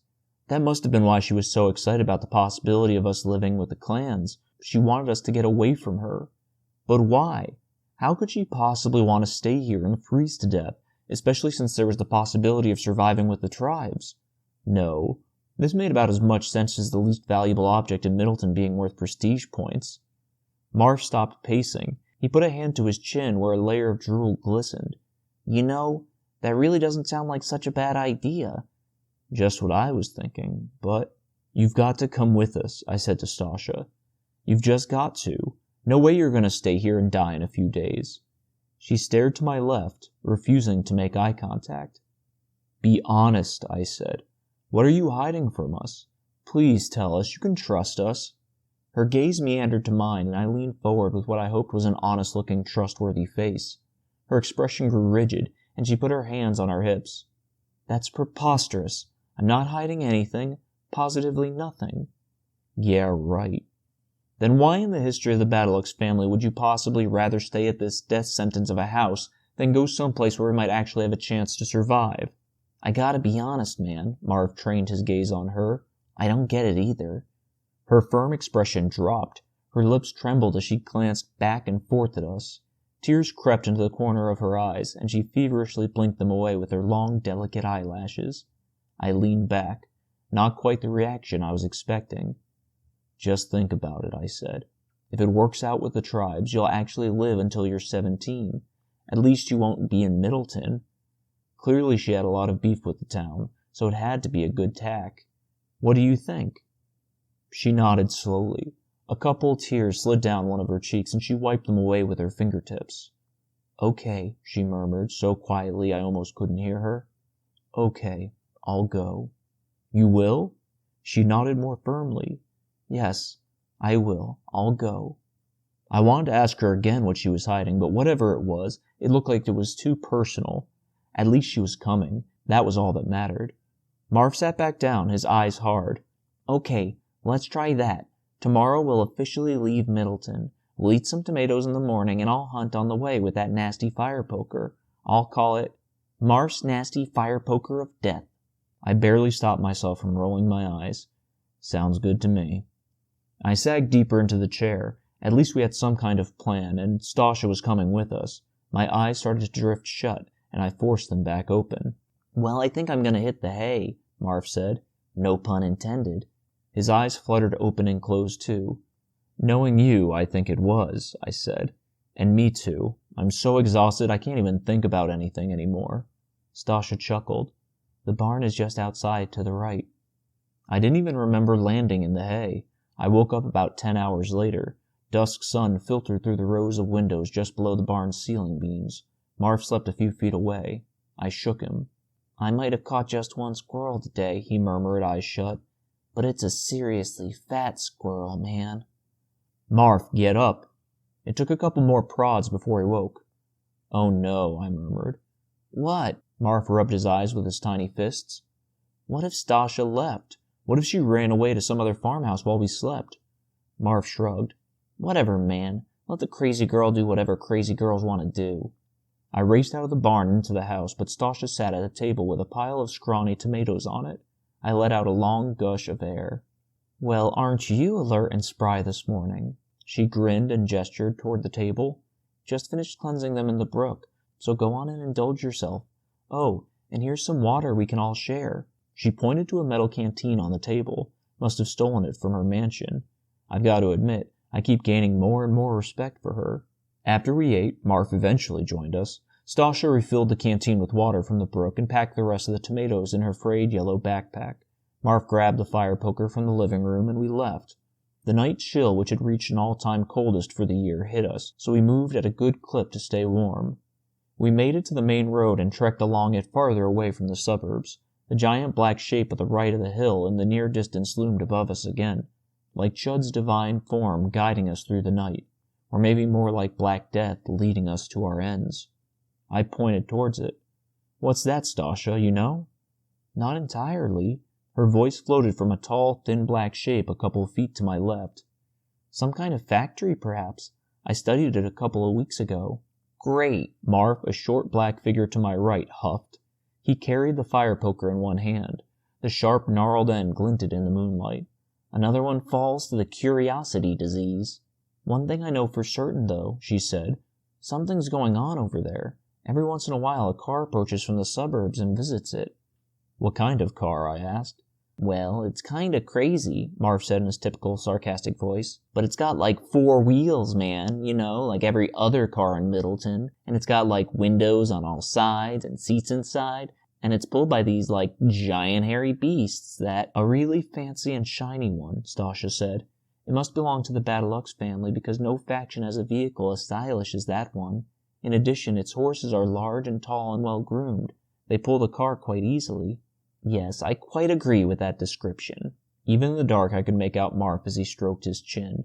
As good a friend as he was, sometimes he could be a real pain in the butt. Weird, I said. What are the rulers doing way out here? Plotting to destroy the world, of course, Marv said. One empty farmhouse at a time. He inhaled extra loud and quick. We could be next. As annoying as he was being, maybe it was a good thing we were moving away from the farms. I'm not certain, Stasha said, but one time I observed them as they entered the gate of the factory or whatever it is. I'm not sure how they did it, but it appeared as though the gate opened on its own. It was quite precious, that much I'm positive. Power. Every hair on my arms reached for the stars. That must have been how they did it. With power. What do you mean? Stasha asked. There was no better time than then, so I told her and Marv what I had seen at the ruler's mansion. They both stayed quiet the whole time. So the manor has power, I said, and the Badlux family never told us, and now this other place has it too. Sounds to me like you're just both ranting LIN psychos who are seeing things, Marv said. Before you know it, you'll think I'm power and... No, that makes a lot of sense, Stasha said. If the rulers have one building that has power, then it's not far-fetched to imagine they have another. And if I'm power, Marv said, it's not hard to imagine other people being power too. Come on, Marv, I said. Even you have to admit this is pretty insane. The rulers have obviously been lying to us, and for a while. That might be true, Marv said, but I bet there's a very good reason for it. And just so you guys know, there's no way we're stopping to look at the building or its gate on our way out of Middleton, okay? We're not even gonna glance at it when we walk by, all right? I sighed. If you say so. Way to ruin the fun, Marv. That would be too risky anyway, Stasha said. We don't want the Badlux family or anyone else witnessing us. She had a point, and now that I'd told them about the ruler's mansion, it felt like a huge transport car had been lifted off my shoulders. Too bad it didn't help cut back on the chronic, ever-growing aches and pains that ailed my body every time I took a step, thanks to the plague. Even a full night's rest didn't help much in that department. I also saw a nurture faction that night, I said. It just popped out, like it had to squeeze loose. Fascinating, Marv said with a dry voice, considering you spent the first 9 years of your life in one. I ignored Marv and explained how I heard a baby cry on my way back from the manor, so I spied on a nursery. It was awful. Just looking at the baby the razor held made me want to hold my own kid so bad, you know. I glanced at Stasha's dark shape. Or maybe I should say, our kids. I coughed and shoved my hands in my pockets. It was still a pretty awkward subject. Tell me about it, Stasha said with a flat voice. That's exactly how I felt when I went in search of our twins.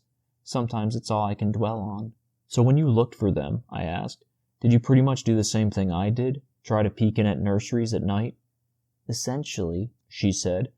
All I knew beforehand was one minuscule piece of information I had picked up in my nurture faction. What was that? I asked.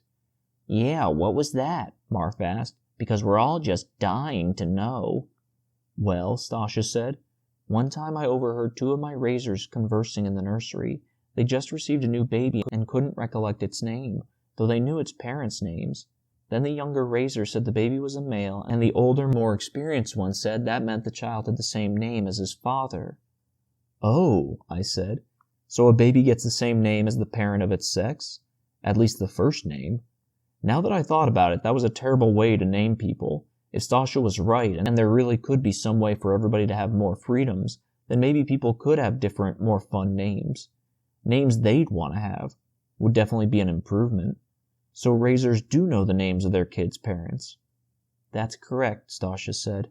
Probably because one of their roles is maintaining the reproduction factions as well.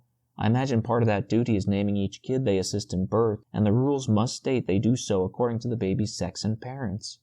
She said that last part as if it was a bitter piece of food in her mouth. Not a big fan of Middleton rules, I took it. No surprise there, and I had the same feeling toward them. Where did you give birth in the reproduction faction anyway? All I could remember of the place was a large room with a counter and aisles of shelves, and 2 doors that led to bathrooms in the back, one with a male symbol on it, the other a female. An old storage room in the back to the right of the bathrooms, she said. Rather spacious, and they had a mattress in there. Quite comfortable, actually. Ah, I said. Anyway, so that means there are probably 2 different nurture factions where there's a baby named either Stasha or Goran. Correct. Stasha said in a soft voice, and I understood her pain all too well. Even though it was such a small thing, the names of our kids, I would have given anything just to know that much. Suddenly I had the urge to reach out and grab Stasha's hand, tell her I knew what she was going through, but that would have been too awkward and weird. Well, Marv said, his own voice low. At least he respected the awfulness of the situation. It's still pretty much impossible for you guys to find your kids, no offense, but you can't just go sticking your heads through open nursery windows and asking if they got a baby named Stasha or Goran. Well, Stasha said, voice tinged with amusement, that wasn't exactly the strategy I employed. Of course not, Marv grumbled under his breath. I'm sure you employed a much different strategy. I shook my head. What a moron. Even when he mocked Stasha for using a big word, he couldn't say it right. Stasha ignored him. When the Razors went to sleep, I'd climb in through the nursery window and lightly call out, Stasha and Goran. She let out a weak chuckle. Of course, babies of that age don't tend to know their own names. In addition, they're prone to wake up and begin a weeping fit when they hear an unfamiliar voice. So on a couple of occasions, I had to flee the nursery before a Razor could arrive to see what the fuss was all about. Too bad, I murmured. A short silence filled the night. The hill and the funnel-shaped figure to the right of it in the near distance continued to grow bigger. I still can't wrap my head around the fact that we have twins, I said to Stasha. I can imagine your shock, she said, but after conducting some research, I discovered that all girls have twins. What? My voice hit a real high pitch. This was all getting crazier and crazier. At least, she said, all the girls in my mansion who'd given birth did, so that statistic probability applies to all the manors with 16-year-old girls. How's that even possible, man? Marv sounded genuinely interested. I have my own theory, she said. Why am I not surprised? He muttered as he shifted the fire poker from one hand to the other. I believe the whole twin feat has been devised by the rulers, she said. And why in almighty righteous power would you say that? Judging by how Marv asked that, it sounded like spit flew from his mouth. Wow, the fastest I'd ever seen him reach that state. Well, think about it, Stasha said in a calm voice, as if it was merely discussing the weather with a friend. In order for our society to contribute to subsist, each girl must give birth to at least 2 babies in her lifetime. Holy power! How'd I never realize that? But obviously it had to be true. And considering girls don't complete puberty until they're 16, she said, producing children at that time is the best way to ensure our society's survival. And they'd have to have twins, I said, since they only have 1 year left to live at that point. They can't get pregnant twice. Precisely, she said.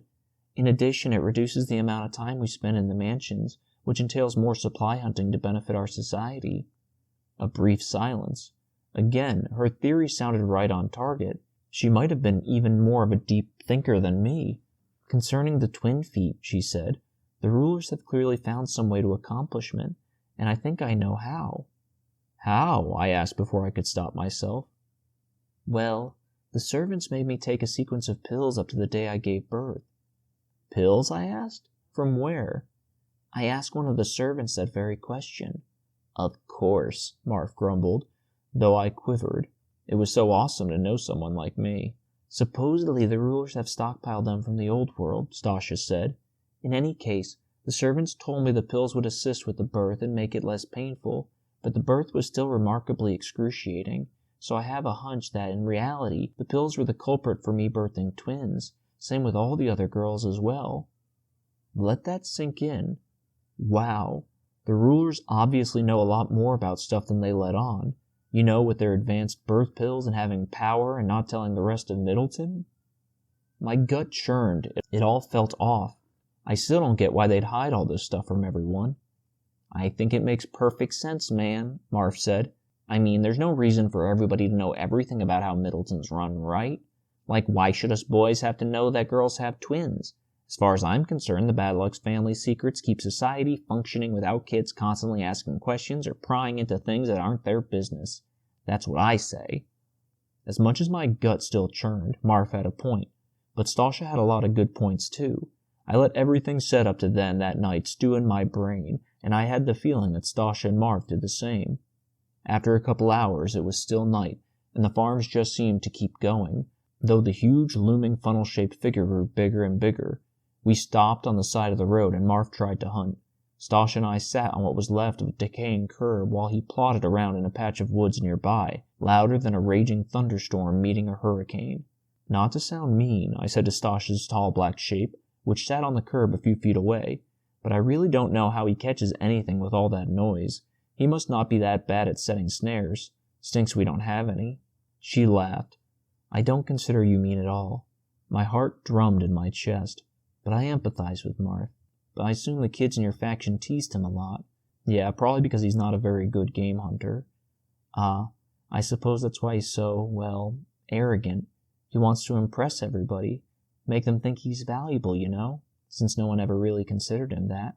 I hadn't ever thought of it that way. I think you're right. My heart drummed harder. This girl was seriously smart, and I think I was beginning to understand how much I appreciated that in a girl. Again, not that I'd ever known any others. The only thing I didn't get was, how come you use such fancy words all the time if you don't mind me asking? Her voice came out extra bubbly. Not at all. Well, back during my nurture faction lessons, English was always my favorite subject. I simply love words. When I turned 16 and transferred to my mansion, I was instantly enthralled by all the incredible words the servants used. Oh, right, I mumbled. I'd forgotten the servants had all that access to the ruler's mansion and read books and stuff all the time. Lucky pieces of horse crap. I simply had to learn the words they kept using, she said, so I started memorizing them. Eventually I even asked one of the servants, a very nice 13-year-old, to teach me new ones. It was such fun. I felt my lips curl into a smile. Couldn't help it. Her excitement was contagious. But the first time I met you, back near the reproduction faction, you already knew some big words, and you must have just transferred to your mansion. How'd you learn them already? Well, most girls don't actually get pregnant until they've been at the manor for a whole month. I believe the idea is to have the girls blown away by the manor's superior amenities before their children are cruelly ripped away from them. Probably lessens the blow a bit and makes them think twice about fleeing, knowing they wouldn't have such lavish amenities anymore.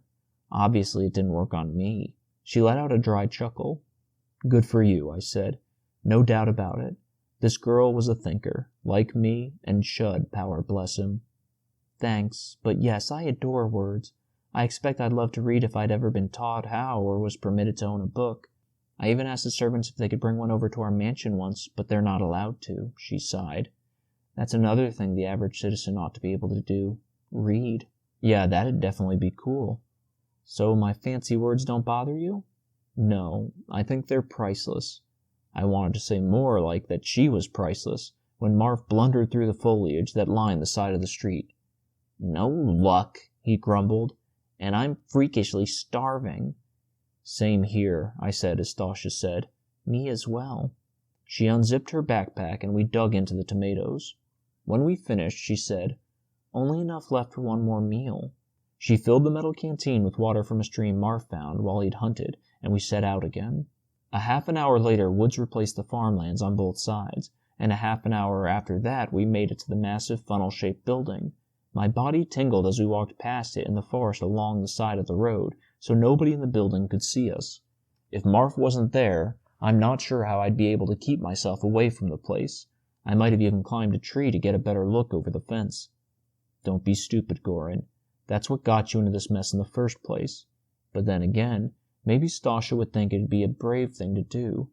In another half an hour, we rested in a clearing off the side of the curve in the road, the funnel-shaped building now a large black shape in the near distance behind us. Check it out! Marv stood by a boulder on the far side of the clearing. Stasha and I joined him. The edge of the clearing overlooked a steep downward slope. The moon and stars cast enough silvery light to reveal a narrow road, probably the one we'd been walking on, in the near distance. It wound its way down the hill and joined a street that must have been at least 5 times larger and ran horizontal to us. I'd never seen a road that big before. Another massive road ran parallel to it on the other side. A short, crumbling concrete wall separated them. A highway! Stasha's voice came out extra high. Highway? The word sounded familiar. They're huge roads designed for an abundance of cars. Oh, right, I said. They connected towns and states in the old world, but for real faraway places, people needed to fly in some other crazy types of machine, right? Airplanes, Stasha said, again in an overly high voice. She really loved words, didn't she? That's it. Yeah, that's it, I said. I've got to admit, ever since I learned about airplanes, I wanted to see one for myself. You know, study it. Try to figure out how it worked. I always wanted to be one of those kids up at the manor who examined the VOs. Just saying that tugged at my heart. I'd never had a chance to study those VOs, and now I wouldn't even be able to see the mansion again, not even another glimpse. And I personally believe the Badalux family should have permitted you that job. Bitterness clung to her voice. This girl was seriously too priceless. Marf, on the other hand, stiffened at my side. Anyway, I said before Marf could butt in with another of his obnoxious comments. I always wondered if the Badalux family had an airplane at the mansion, but I didn't see one there. Well, if I ever own one, Stasha said, you can analyze it. We both laughed. Thanks, I said. Marf grunted. You guys should go back to the reproduction faction and make some more LYN-prone babies. Anyway. I pointed toward the highway. Looks like there are some tribes out there. Dark wilderness expanded past the two massive roads that ran parallel to each other. It stretched toward the horizon and from left to right as far as we could see. Small, random parts of it glowed a faint fiery orange in the distance. Had to be where some societies lived. I rubbed my hands together, which had suddenly become clammy. I prayed we weren't on some suicide mission. Not that we had much of a choice, though, really. Okay, here's the deal, Marv said as authoritatively as someone who hadn't hit puberty yet could. Tomorrow I'll go down and try to talk with the leaders of a couple of the clans. See if they'll take us. Just you? I asked. No use risking all of our lives. Plus, I got this, man. In the dark, I could barely see him puff out his chest. Yep, Stasha was spot on. He wanted to prove to us how valuable he was. Funny how normally I'd try not to roll my eyes, but now I felt bad for the guy. What about food? I asked. We need someone to hunt. Marv snorted. Turns out the fire poker is not all that great of a weapon. Anyone would probably hunt as good as me with it. Why don't you guys give it a shot while I'm gone? But we'll do this all tomorrow. I'm beat. That much was obvious. He'd been real sluggish the past hour, hunched behind us the whole time. Sometimes we'd had to wait for him to catch up. Me too, I said. Even though I'd had 10 hours of sleep a few hours ago, I was still a little off my sleep schedule because of the long trek the night before. I could use a reprieve as well, Stasha said in the middle of a yawn. She was probably right on her schedule. Marv snorted at the word reprieve, and I nudged him in the ribs with my elbow. Ow, he said. We sprawled a few feet away from each other in the middle of the clearing. The cold ate through my sweat-soaked clothes and into my bones. If only we could start a fire. But even way out here, it was way too risky. What with the savage tribes being so close. Sure, we were going to try to communicate with them tomorrow, but if they turned out to be hostile, it was better not to show that the three of us were camping right out here on this hill for the night. I wrapped my arms around myself to try and fend off the cold. Probably would have been a bad idea for the three of us to sleep curled up next to each other to generate heat and make us warmer, but that would have been awkward, and I wasn't going to be the one to propose it. Not that I wouldn't have minded sleeping real close, or even against Stasha, of course. I let out a sigh. No doubt it'd be a pretty rough night, though with any luck, it'd be the last of that type. I tried not to think about all the gross, creepy-crawly bugs that might explore me while I slept. Everyone quiet. It felt like the sky, including all of its planets and stars, squished me into the earth. It was because of me that Marf and I were in this horrendous position. I placed my hand in my pocket and wrapped it around the necklace. Somehow we'd pull through this. But tomorrow was a huge day. Tomorrow we'd find out if one of the tribes would take us in, if we'd survive longer than a week. I hoped with every speck of my being none of them ate Marf and then came for Stasha and me. Chapter 14. Paramount. In the morning, we finished off the tomatoes below a sky dotted with dark clouds. Hopefully it wouldn't rain. That would only make the situation even more miserable. If I don't come back in a day, head to a farmhouse and lock the door. Marv strode down the slope by the clearing, chest puffed out again. He'd left the fire poker for us on the ground near where he'd sat for breakfast. Stasha, who stood by me, chuckled. What a character. That's Marv, I said. My only friend, from my old faction, that is. She was becoming my friend. He might be arrogant, but I guess he's got a good reason to be, like you said. Plus, He's funny and loyal to the core. He never ratted me out about the illegal VOs I kept under my bed, and he easily could have. He's really a great friend. Hollowness seeped deep into me, and I let him down. Don't be so hard on yourself. Her eyes lit up. Say, how about those VOs you kept illegally for yourself? Yeah? She smiled warmly at me. I kept a collection of my own as well, in addition to some VOs I pilfered from my mansion. You know, ones I thought would be vital out at the farms. I stole a couple out in town during my supply hunting days and stored them in my bedroom for years. Like I said, I always wanted to own my own things. Would you like to see what I have? Definitely. Heat rushed to my face. Did I have to sound like such an overexcited dork? I mean, sure. Even though the idea of looking at a VO made my stomach brew toxic acids because it reminded me of my brainless mission to the mansion, I couldn't help but wonder what she had. She raced to the center of the clearing, grabbed her decrepit yellow backpack, and ran back. I stored them in this section. That way, if the tomatoes got squished, the VOs wouldn't become soaked. She ripped open a side compartment and yanked out a small pair of black binoculars. I love these things. I'd found quite a few over the years, but they were never worth a lot of prestige points. No idea why. I always thought it was priceless how you could see either so far or so close with them. Aren't they fantastic? She shoved them toward me. Here, you can probably see Marv like he's a couple feet away if you hurry up. I put them on, but he appeared about the size of my thumb. You just have to rotate. Oh, I know.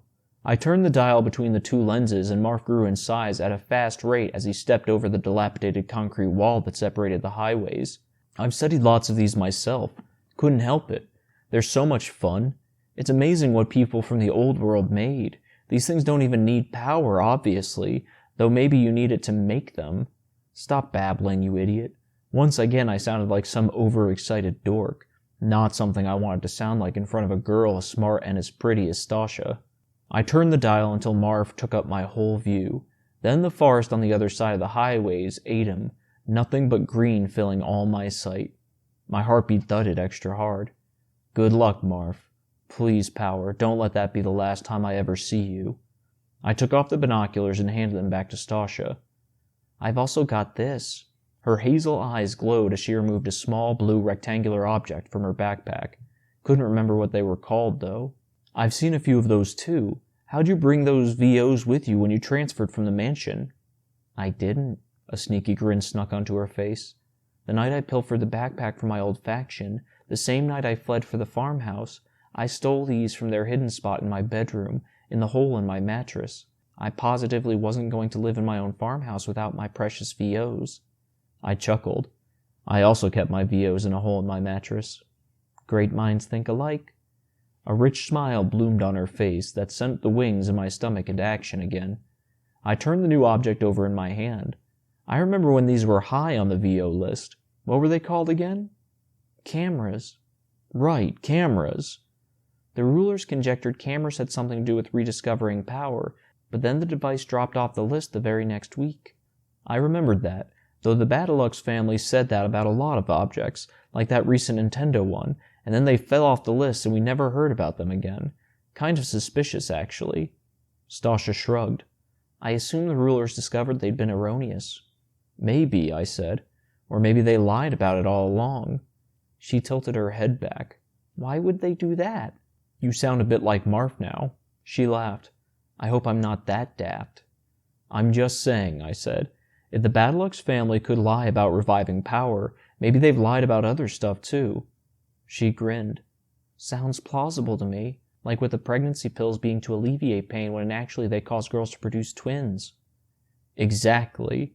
I turned the camera over in my hand again, pushed the big and small round buttons, but nothing happened. No surprise there. I've attempted to get it to operate too, but have had no luck. Stinks. And the batteries from your flashlight don't work in it? I'd tried my own flashlight's batteries in a couple other VOs over the years. Nope. Too minuscule. They don't even fit. You know what's kind of weird? I asked. None of the batteries I found in town ever worked, and I've found tons. I tried to turn on VOs. I'd found that they'd already have them inside and have put batteries in the VOs they'd fit, but the objects never worked. Only the batteries that get delivered to our faction house from the mansion ever worked. I've noticed that as well.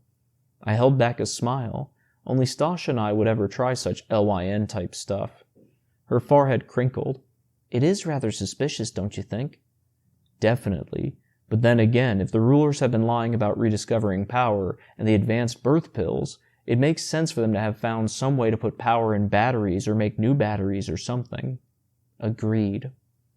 I handed her the camera. Our fingers brushed against each other as she took it, and a tingling feeling flitted across my fingers and hand.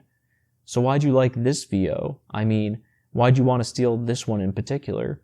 Well, I always wondered what this component did. She tapped the piece that looked like a small cylinder. The plastic part on top of it kind of reminds me of the binoculars lens, except it's made of plastic and there's just one, of course. I speculated that if you ever got it to work, you'd point it at somebody and the device would reveal their biggest, darkest secret or something. Her blotchy, dark gray skin grew a pinkish tinge, which made her freckles stand out even more. That's ridiculous. Ignore that. No, it's not at all. I think it's real priceless. We locked gazes for what felt like a little too long. Then she looked away. Wooziness settled in my stomach, but then cold dread quickly replaced it. That time at the reproduction faction. Why hadn't she looked back? And why had she not wanted to join me and Marf at first? She put both objects back in the knapsack. I had other VOs, but these are my favorites, and I didn't have sufficient room for the rest. Her expression grew slack. I have a VO too. I mean, with me. The words gushed out. I yanked the necklace out of my pocket. The gold glinted in the sunlight. Wow, it's beautiful. Her hazel eyes glistened even more than the necklace as she stared at it. Not as beautiful as you, I wanted to say, but that'd sound incredibly lame. Thanks. I let her linger her gaze on it for another moment, then put it back in my pocket. Warmth spread through me, increasing my body's temperature a few degrees. It had been nice to show my favorite VO to somebody who actually appreciated it. I suppose we ought to try to hunt, she said. With any luck, we'll be more successful than Marf. I don't think that'll be too hard. We laughed. I picked up the fire poker and we headed toward a path of woods on the side of the clearing, but then an icy pang hit me. Marf had better be okay, and he'd better find a tribe we could live with. I stared at the funnel-shaped building in the near distance. In the daylight, I could see it was gray. Raw energy pulsed through my body, and I forced myself to look away. You want to explore it, don't you? A half-smile curled along Stasha's lips. What? I laughed, though it came out more like a dry cackle. Stasha and I only hung out for about a day, and it seemed she already knew me to the core. Don't be ridiculous. I learned my lesson. Exploring places I'm not supposed to is what got me and Marf into this horrific situation. That might be accurate, but don't you think something good came out of your investigating the mansion? I slowed down, and she did too. What do you mean? I asked. You know, like the fact you learned something. Oh, I learned a lot, all right. Like I should never explore what I'm not supposed to. Didn't I just say that? But you've been looking on the negative side. How about the positive? You discovered something about power, didn't you? You discovered the Badalux family has it and never divulged that information to the rest of us. I'd say that's a pretty paramount find, wouldn't you? Paramount?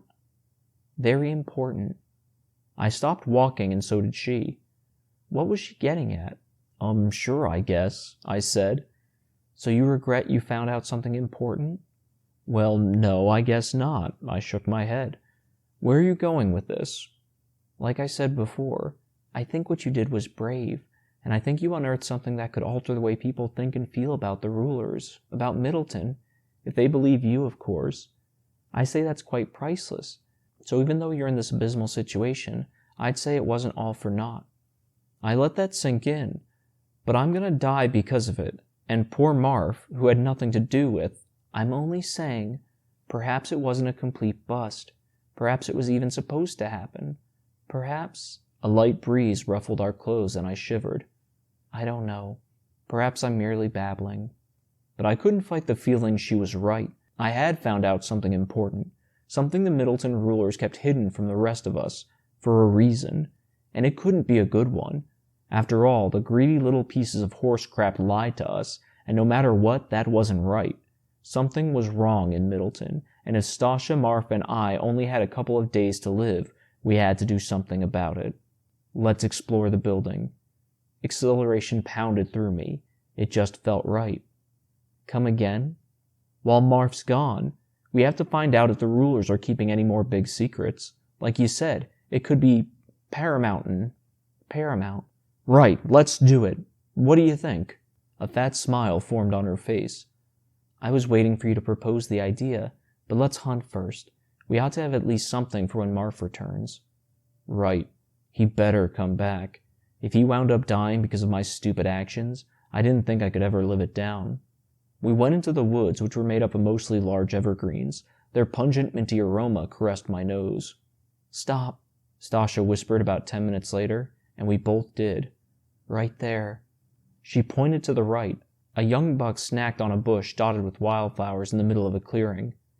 Let me try, I said. I have pretty light feet. Okay, she said with an encouraging smile.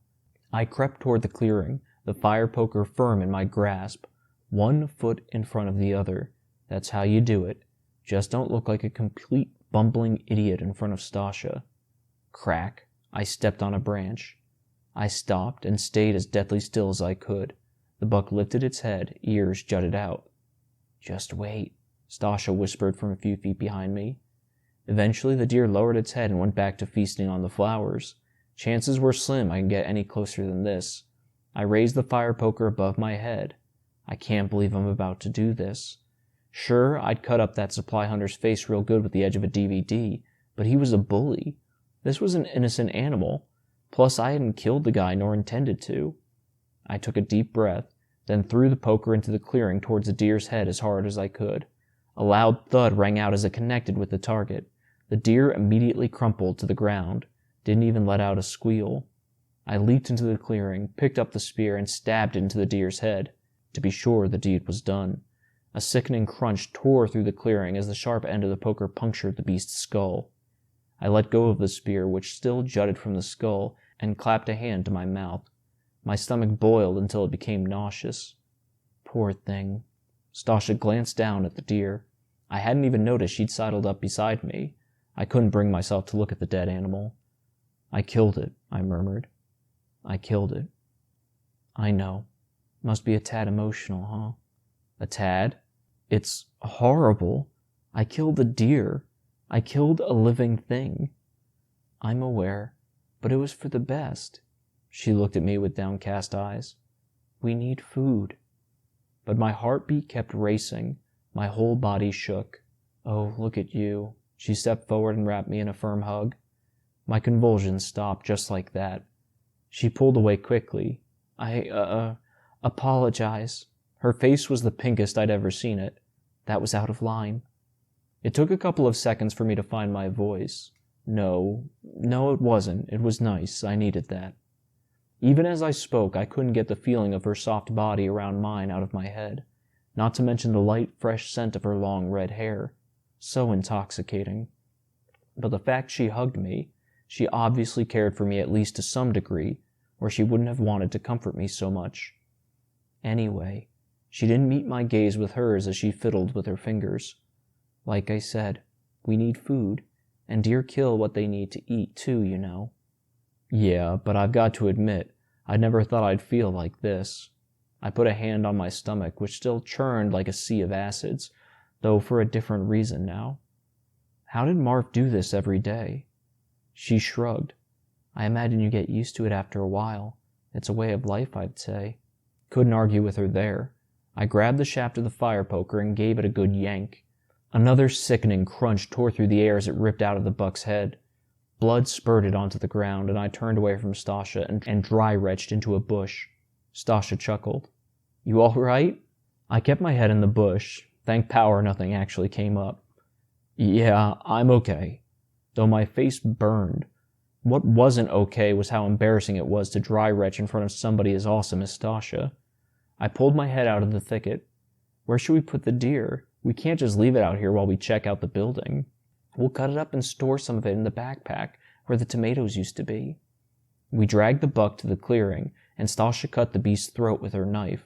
Blood spilled onto the ground and a metallic stench attacked my nose. I cringed and looked away. It had been awful killing the animal, but this was just plain gross. I also asked Marique, our mansion's food manager servant, how to skin and drain the blood of an animal. You know, in case it came in handy out here. which obviously it has. I kept my head turned away as I asked, "So you've done this before?" "Quite a few times prior to when you and Marv showed up, though I must admit I mostly ate from the garden." That explained why she talked with such a level voice as she worked, and why she did it so quickly. I glanced at her progress now and then, but each time my stomach threatened to unleash my breakfast. When she finished, she'd made all kinds of cuts with her knife along the deer's hide. A small pile of entrails and a large one of chopped up chunks of meat lay to the buck's side. "I gotta admit, I've got new respect for Jerez," I said. "Just the idea of him skinning and cooking the chickens from the yard, not to mention whatever Marv caught, for meals on a daily basis made me want to puke for real." I admire Marique as well, and Tora, my old faction's food manager. In any case, there appears to be way too much meat, so we'll only put what will fit in the backpack and leave the rest for nature. She unzipped the backpack's small front compartment and pulled out a plastic garbage bag. "I pilfered a couple of these from my manor too, in case at some point I need to carry anything wet." Good thinking, as always with her. I helped her place the deer chunks, so bulky and slimy I fought the urge to shudder, into a plastic bag. Stasha then placed the bag into the knapsack compartment the tomatoes had been in. "Too bad we can't heat this stuff up," I said, even though just the idea of the slippery meat as it slid down my throat made me almost dry retch. She zipped the compartment shut. "Agreed." I looked up at the building. "So a fence goes all the way around it, huh?" "That's correct. And if it's like the mansions, it's probably loaded with power. Not a good idea to try to climb it." I looked at the hill that rose above the building on the opposite side of the road. "Why don't we climb that hill and look down at the building with the binoculars? Maybe we'll find a way to get in, or at least see something we didn't before." Stasha smiled that stunning smile again. "That's a brilliant proposal." I left the fire poker in the clearing, and we walked along the wide, cobbled road back in the direction we came from yesterday, Stasha with her backpack on her shoulders. I rubbed my hands together so fast they burned. Something good was going to come of this. I could just feel it. I looked up, and I could have sworn one of the clouds formed Chud's round, pudgy face, as if leading me on again. Maybe he'd been right all along, after all. "So why do you always want to do your own things?" I asked, though the question that burned at the front of my mind was why she originally didn't want to join Marf and me. Just what in the history of Middleton was she hiding? At least she seemed more comfortable around me. "Oh, well," her voice dropped a few levels. "That's an extensive story." "That's okay, I have some time. Gotta climb up a hill." She took a deep breath and grinned, though her expression looked fake. "It all began in my nurture faction when I was 5 years old. It was a summer night, and one of our raisers, Rekka, ordered us to put on our pajamas and return to the living room so we could play card games before we went to sleep. I absolutely adore cards and always wanted to own my own deck." I was about to say me too, when I noticed her vigorously knotting her hands together. This was obviously hard for her, so I looked away. "Anyway," she said, "even though my eldest roommate, Cathra, hadn't fetched a torch from the fireplace yet, I ran ahead to my room because I was so elated and I knew my way in the dark. However, in my excitement, I faltered on a loose floorboard in my room and collapsed hard on the ground. I was fine, but the light from Cathra's torch as she entered the room a second later caused something to sparkle under the wardrobe. She bit her lip, and I sucked in a breath. A VO, no doubt. So I crawled over to the wardrobe and fished it out. Turned out it was a ring, and quite a precious one at that. Not as precious as your necklace, mind you, but it had a marvelous white stone on it. Anyway, Cathra, who is quite a large girl, wanted it badly. She told me our bedroom was in actuality her room because she was the eldest, and that I should give the ring to her. What a bully. Just like the one I'd met in town who wanted to steal my VOs. I kicked a pebble and it shot down the road. True. Naturally, I contested her with all my might. I insisted it was my room too, and that just because she was older didn't mean she got to keep the ring. We disputed a lot, and then she even tried to physically take it from me. At one point I managed to get away from her and ran out of the room. Cathra pursued me all the way to Rekka in the living room. Her breaths came out fast and ragged now.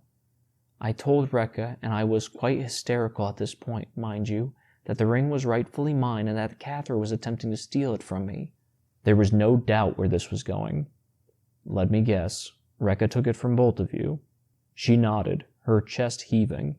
My heart sunk toward the ground. I could only imagine what it'd be like for somebody to steal my necklace.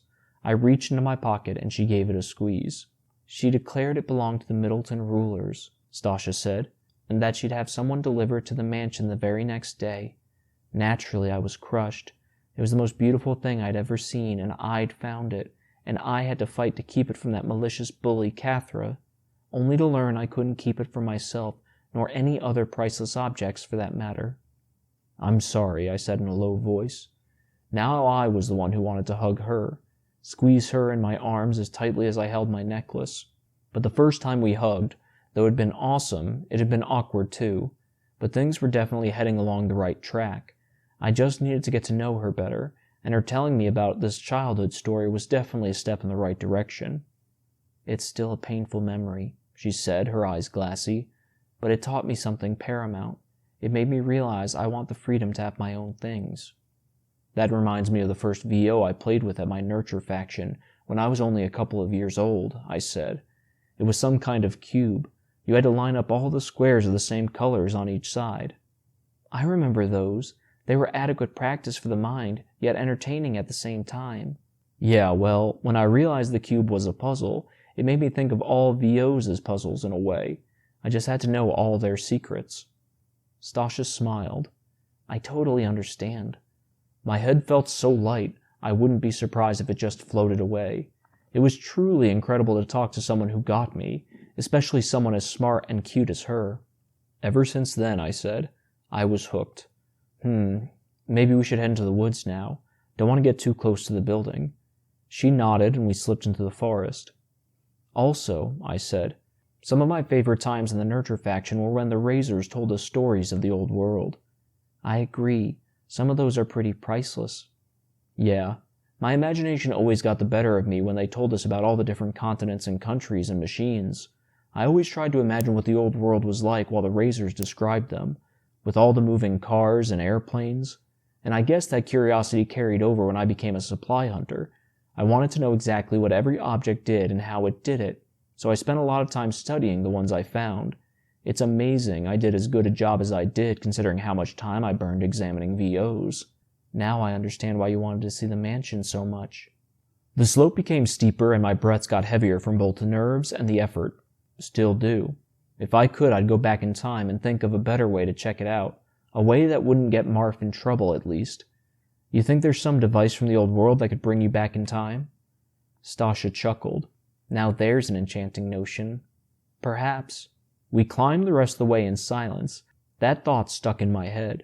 We reached the top at about noon. Sweat drenched our shirts, and I sucked in as much air as I could as we walked to the edge of the clearing on top of the hill and looked across the street at the gray, funnel-shaped building. Our eyes lined up with its middle, the narrowest part. A squat, square concrete structure sat next to the building, also inside the fence. It was so short we could look down at its roof, which didn't reach the tree line. That explained why we couldn't see it from the road. I pointed at the square building, still gasping for breath. "Looks like the roof's got those same poles on it, the ones the mansion has." They stuck up along the whole roof, complete with smaller rods at the top of each that formed a triangle. Just like the triangles at the mansion, they turned slowly in the wind. "Fascinating," Stasha said. "Perhaps they have something to do with power." Could definitely be true. The only road on the property led from the gate to the square structure. I traced the fence with my gaze. No gaps. Fantastic. How in the history of Middleton were we going to break in? Something moved out of the corner of my eye. "Hey, look." I pointed down the road we'd come from yesterday. A car pulled by 2 horses was making its way along it. Must have come from the suburbs. "Get the binoculars." Stasha ripped them out of her backpack, threw them to her eyes, and flipped the dial like crazy. "It's the Battlelux' family car." "It must be. Have a look." She shoved the binoculars toward me and I yanked them to my eyes. They'd already been zoomed in real far, so it took a couple of seconds for me to find the vehicle. I gasped. The most priceless car I'd ever seen, a shiny, curvy, hot red number that must have been washed every day by a trillion servants, rolled down the weed and pothole-infested street. 2 tall white horses with short fur and well-combed long wisps of hair on their heads pulled the fancy vehicle along. 2 boys, about 10 or 11 years old, sat on the horses. They both wore suits like Jev's, but theirs fit them perfectly and didn't have a single wrinkle. Lucky pieces of horse crap. I wouldn't mind having that kind of job either. Washing or directing a car as stunning as that all day? Sign me up. Wow, I murmured. I've never seen such an incredible transport. I'm telling you, it's them. I tried to zoom in more so I could catch a glimpse of the actual Middleton rulers through the tinted windows, but the binoculars were zoomed in as far as they'd go. In a minute or so, the car stopped at the gate, which opened on its own. It had to have power, and the car rolled past it. The vehicle then wound along the road that led to the buildings. You want to look? I asked. I feel like I'm hogging it. No, you're the one who wanted to investigate the place. The fancy vehicle stopped in front of the square building, and both boys jumped off their horses and opened the car doors. But the people who climbed out of the vehicle made me drop the binoculars. They hit the ground with a clunk, and I continued to stare at the concrete building, the car no bigger than my thumb from this distance. What? Stasha asked in a high-pitched voice. What happened? No way. It couldn't be true. It just couldn't. Goran, what in the name of Middleton happened? She screeched. I swallowed. It's a group of grown-ups. Chapter 15. More Secrets. What? Stasha asked. Grown-ups. A group of grown-ups got out of the car. Not kids. My legs shook and I barely stopped myself from buckling to my knees. Stasha grabbed the binoculars from the ground and threw them to her eyes. I barely heard her say in a trembling voice, You're right. Precious power. They're adults, all of them. I haven't the slightest clue how old they are. They don't seem to have any wrinkles. So probably not too old if the stories of how people from the Old West age were true. But they're certainly more filled out than a kid, and you can tell by their faces that they've aged quite a few years past 17. They're walking towards a short building now with the 2 escorts. There are 2 other kids standing at the door as well. Guards, maybe? Perhaps. The guards just bowed and now they're opening the door for the adults and their escorts. She lowered the binoculars. They all entered the building. She stared at me, her dark gray face paler than I'd ever seen it. Her eyes swelled as large as chicken eggs, and I wouldn't be surprised if mine did too. It can't be true, I said. There's no way. But we both saw them. Who are they? Well, I think it's safe to deduce they're not the current rulers. True. The current rulers were much younger, almost 17 years old like Stasha and me, and they were 2 boys and 2 girls, Jalem and Sturge the boys, Terry and Obella the girls. The only time I'd seen them was on Flag Day, when the rulers scrawled the names of the winning faction's members onto its flag at the park, and then raised it for all Middleton to see. Come to think of it, that ceremony had been earlier this morning. I'd forgotten all about it thanks to all the recent crazy events. I tried to remember the past rulers we'd been taught about in our nurture factions. They've got to be the generation of rulers right before the current ones. There's 1 boy, or man, and 3 women down there. Stasha nodded, an incredulous look still on her face. Sounds accurate. I threw a hand to my chest. So they've got the cure to the plague. I mean, they've gotta. They're grown-ups. Correct, and their faces aren't gray. True. I'd been so shocked that I haven't even noticed that until now. Some way, somehow, the Badalux family has the cure to the plague. A bell with a deep dark toll went off in my gut, and kept ringing. Stasha nodded real slow, her gaze wandering in outer space. Mind if I take a look, I asked? She handed me the binoculars without even looking at me, and I stared at the front door of the building. They've got to come out soon. I'll try to see if they're up to anything else. As if on cue, the metal door swung open and the grown-ups strolled out like they owned the place and enjoyed that fact. If I hated them before because they never let me study VOs, I hated them even more now. The grown-up in front of the group, a man who towered above the other 3 adults and suited escorts, carried a black briefcase with some kind of insignia on its front. The symbol glistened in the sun, a gold lion. The man had short black hair and a broad chest. Had to be Baldur, the only male of the last generation of rulers. Did they have a briefcase before they went inside, I asked. I don't believe so. Her voice sounded distant. Still totally shocked, no doubt. Well, they've got one now. They must have just obtained it inside. I continued to watch as the escorts opened the car doors. How could they know the Badalux family was lying to everyone and keep their ghastly secrets? How could they bear to chauffeur them around in their little overly polished escort? So these are the Badalux relatives who supposedly died almost 17 years ago, Stasha said in a wooden voice, as if she still couldn't believe it. I nodded.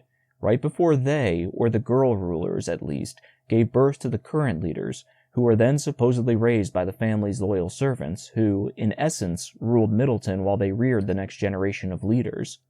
Come to think of it, the current rulers' 17th birthdays were in the next 2 weeks. I always remembered their birthdays because they were around the same time as both Flag Day and Marf's birthday, but the current rulers were a year older than Marf, almost a couple months older than me, so they've had the cure for at least 17 years.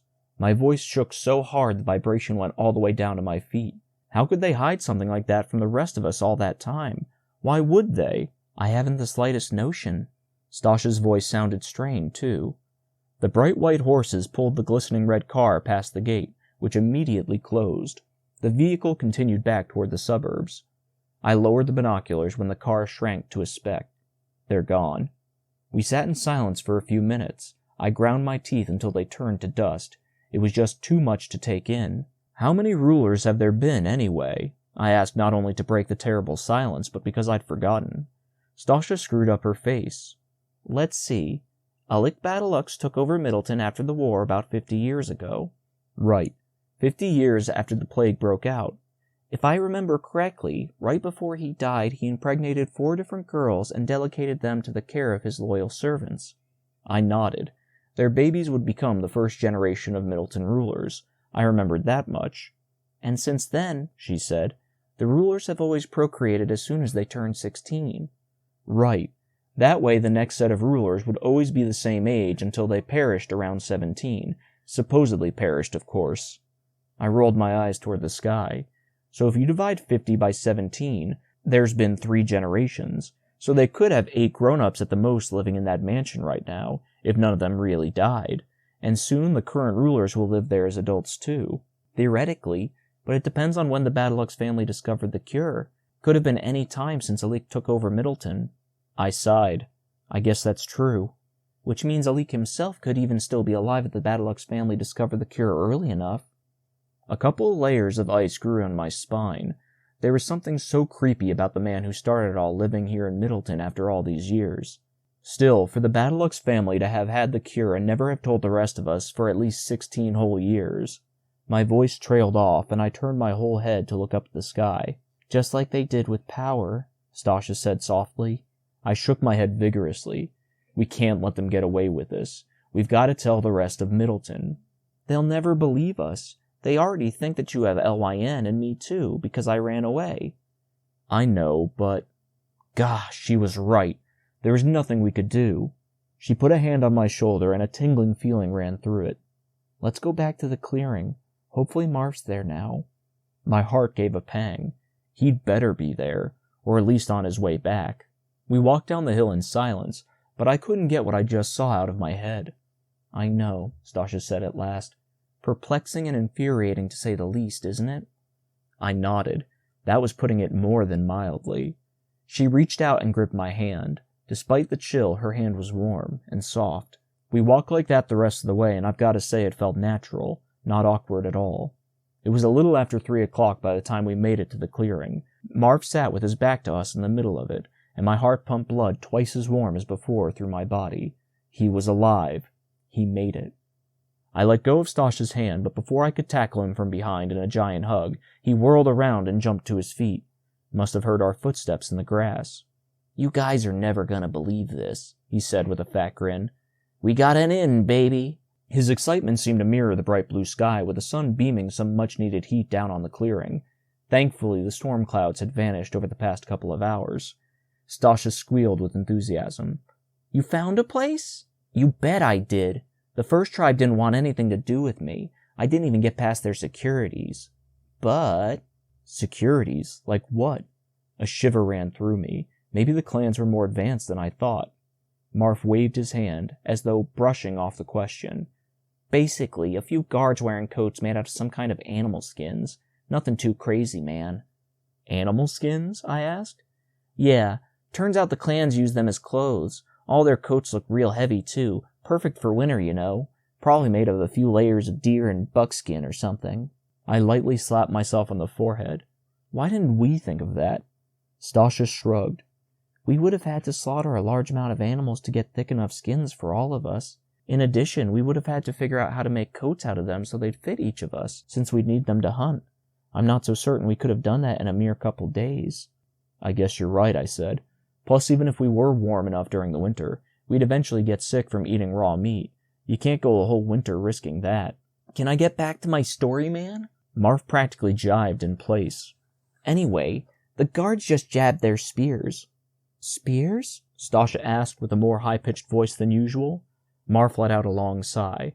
Made from branches, man. They must have carved the ends with a knife until they were real sharp. Interesting, I said. I bet they've got at least a few VOs from the town their ancestors came from, ones that they've used for generations. You're probably correct, Stasha said. They just have to keep them in suitable condition. So the guards, the first tribe, just jabbed their spears in my direction and hissed at me, Marv said like we hadn't interrupted. So I immediately bolted. A guard even yelled, "Leave or me kill." At least that's what I thought he said. Leave or me kill? I asked. Such abominable grammar. Stasha winked her forehead and hung open her mouth, like she couldn't believe people could actually speak like that. Though I almost laughed, she looked pretty cute with such an incredulous expression on her face. That's the other thing, man, Marv said. The kids of those tribes can't speak English real good. They must teach each other stuff from generation to generation, but I bet they don't have anything as advanced as our nurture factions. Probably not, I said. Anyway, Marv said, eyes lit up. The second tribe's guard just flat out chased me while they pointed their spears at me. I barely escaped by heroically jumping into a river with a seriously wild current that ripped me away real quick. Stasha and I shot each other in amused glances at their words, heroically, though Marv didn't seem to notice. The guards didn't even bother to jump in after me. Marv didn't look wet, though he could have dried off already. He quickly jabbed himself with a finger in the temple twice. I was really using my noggin, I'll tell you that. Gotta have quick thinking and warrior skills out there with those crazy tribes, man. I'll bet, Stasha said, though I could tell she barely held back a smile. I was having the exact same battle. But the third tribe, Mark leaned forward a bit as if about to tell us a real treat, that typical proud grin on his face. Their guards didn't chase me off. They just gave me these curious looks, so I asked to talk to their leader. They brought me to this wooden hut in the middle of their village of 10 or so huts, and I explained to them our story. I didn't say we were criminals, though. I said we hated Middleton and wanted to leave. Excellent alteration, Stasha said. I couldn't help but agree. The leader probably wouldn't have let Marv in if he thought he was a criminal. Marv tapped himself in the temple again with his finger. It all comes back to the old noggin, I'll tell you that. Anyway, turns out the leader's a real nice guy, and he told me he could use some extra hands to hunt this winter, and to work in the fields on the other side of the forest when the spring comes. He said there was something else real important that we could help with too, but he didn't say what it was. That's when these 3 kids wearing regular clothes, like us, came into the hut, so I told their leader I'd tell my friends about his offer, and then I left. Wait. Stasha used her hand to create a visor above her eyes to block out the glaring sun. 3 kids wearing regular clothes came into the hut? Yeah, Marv said. They're probably from some other town nearby, since their English was pretty good. They were obviously friendly with the clan. The first person to say something was one of the kids wearing the nice clothes, and he asked where I came from. The leader just waved the question off, and then another one of the kids said they needed to discuss tactics or something. Tactics? I asked. Marv shrugged. Yeah, that's all I heard, because that's when the leader told me to leave the hut. Tactics. Stasha's face was all scrunched up. I pictured cogs rolling around in her head, getting faster and faster. That's a peculiar word to use in that instance. Although I suppose it's odd in the first place that kids from other towns would be corresponding with the tribe. Didn't some of the tribes purposely break off from other towns or were exiled? That's what I remember from my nurture faction, I said, if I believed anything the Razors taught me, of course. Still, definitely suspicious. Marv held out his hands, palm up. Yeah, beats me. Maybe the VOs in the kids' town had run out or been worn down too much, so they wanted to learn the clan's strategies for farming or hunting. You know, so they could survive without VOs. Maybe they even offered to pitch in for the clan in exchange for the knowledge. Who cares? What really matters is that we're in, baby. So what do you guys think? He shot us each an expectant grin. Well, I said, this was definitely more than I ever could have hoped. Marv had really done it. When I'd screwed up everything big time, he'd put all the pieces back together. But, well? Marv practically spat at me. That's all you have to say? I mean, I was brave, no, heroic enough to risk my life talking to the enormous, ridiculously strong guards of 3 savage tribes who wielded massive killer spears. Not to mention I actually got us into one of the clans, and all you can say is, well? He leaned back, a deep scowl on his face. What in the Badelux's family's name is going on with you guys? What have you been up to? Well, for one, I said as calmly as I could, we hunted a deer. Stasha's got it in her backpack. Marf's face brightened. Awesome, man. We'll bring it with us. We'll heat it up in the woods and share it with the tribe. It'll kind of be like our thanks for inducting us into their clan. I shot Stasha a glance, and she raised her eyebrows. There's something we gotta tell you first, I said. Crap, Marf said. Why do I have the feeling I'm not gonna like this? We all sat in the warm grass, Marf across from me. Here goes. I told him how Stasha and I climbed the hill and saw with our binoculars the previous generation of Middleton rulers at the funnel-like building. Surprisingly, he stayed quiet for the whole story. So addition to power, Stasha said when I finished, they've been concealing the cure from us and using it as well. I can't believe it, Marf murmured. I know. I curled my hand into a fist. Pretty crazy, huh? Makes you real angry, doesn't it?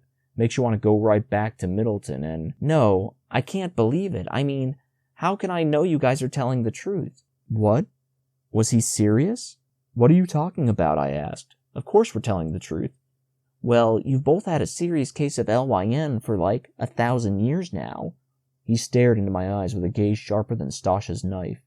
I mean, yours started when you were 14, maybe even before that for power's sake. And that's a fact. This time I almost spit. Look, I know what I saw, and so does Stasha. The rulers have both power and a cure to the plague, and they never told the rest of Middleton. That's a fact. Well, I think that's a bunch of horse crap, Marf said. So how about you guys say we head over to our new home and cook us some deer? Precious power. He wasn't going to believe us, or at least acknowledge what we said might be true. I sighed and looked down at the grass. I don't think I can do that, I said in a soft voice. What? Now it was Marf's turn to raise his voice to a hysterical pitch. Don't be stupid, man! I leveled my gaze at him. Look, Marf, I just can't ignore what the rulers are hiding. The people of Middleton deserve to know that they're being lied to. Even if that's all true, Marf asked, why are you deciding now of all the insane possible times to do something about it? Good question. Because of Stasha. She helped me realize something.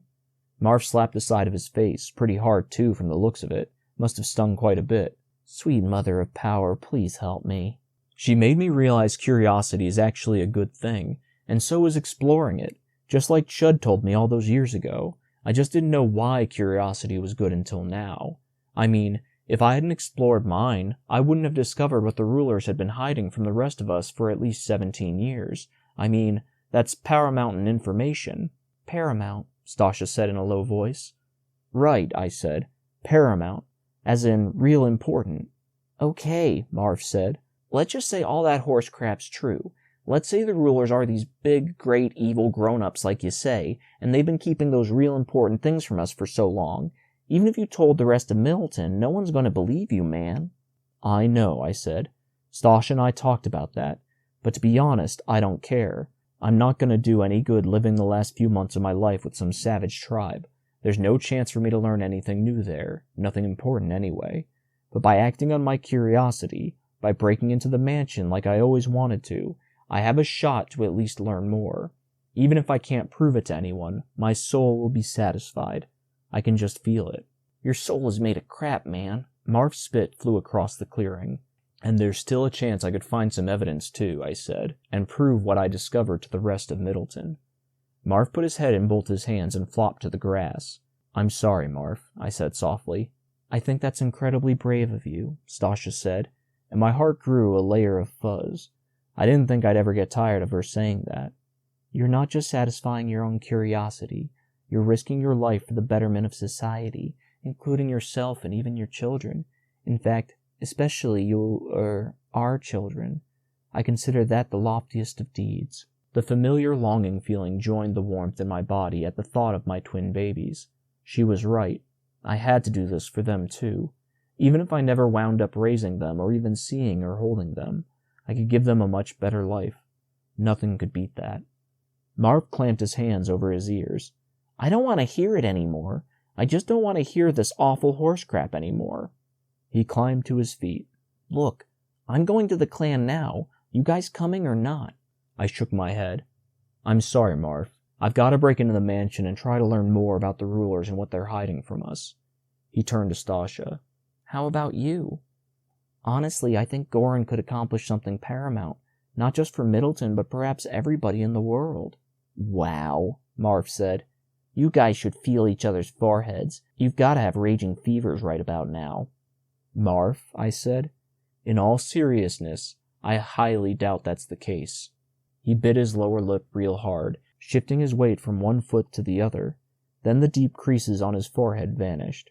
Okay, look, I guess I'm acting a little crazy, I said. He scoffed and quickly swept his head from side to side.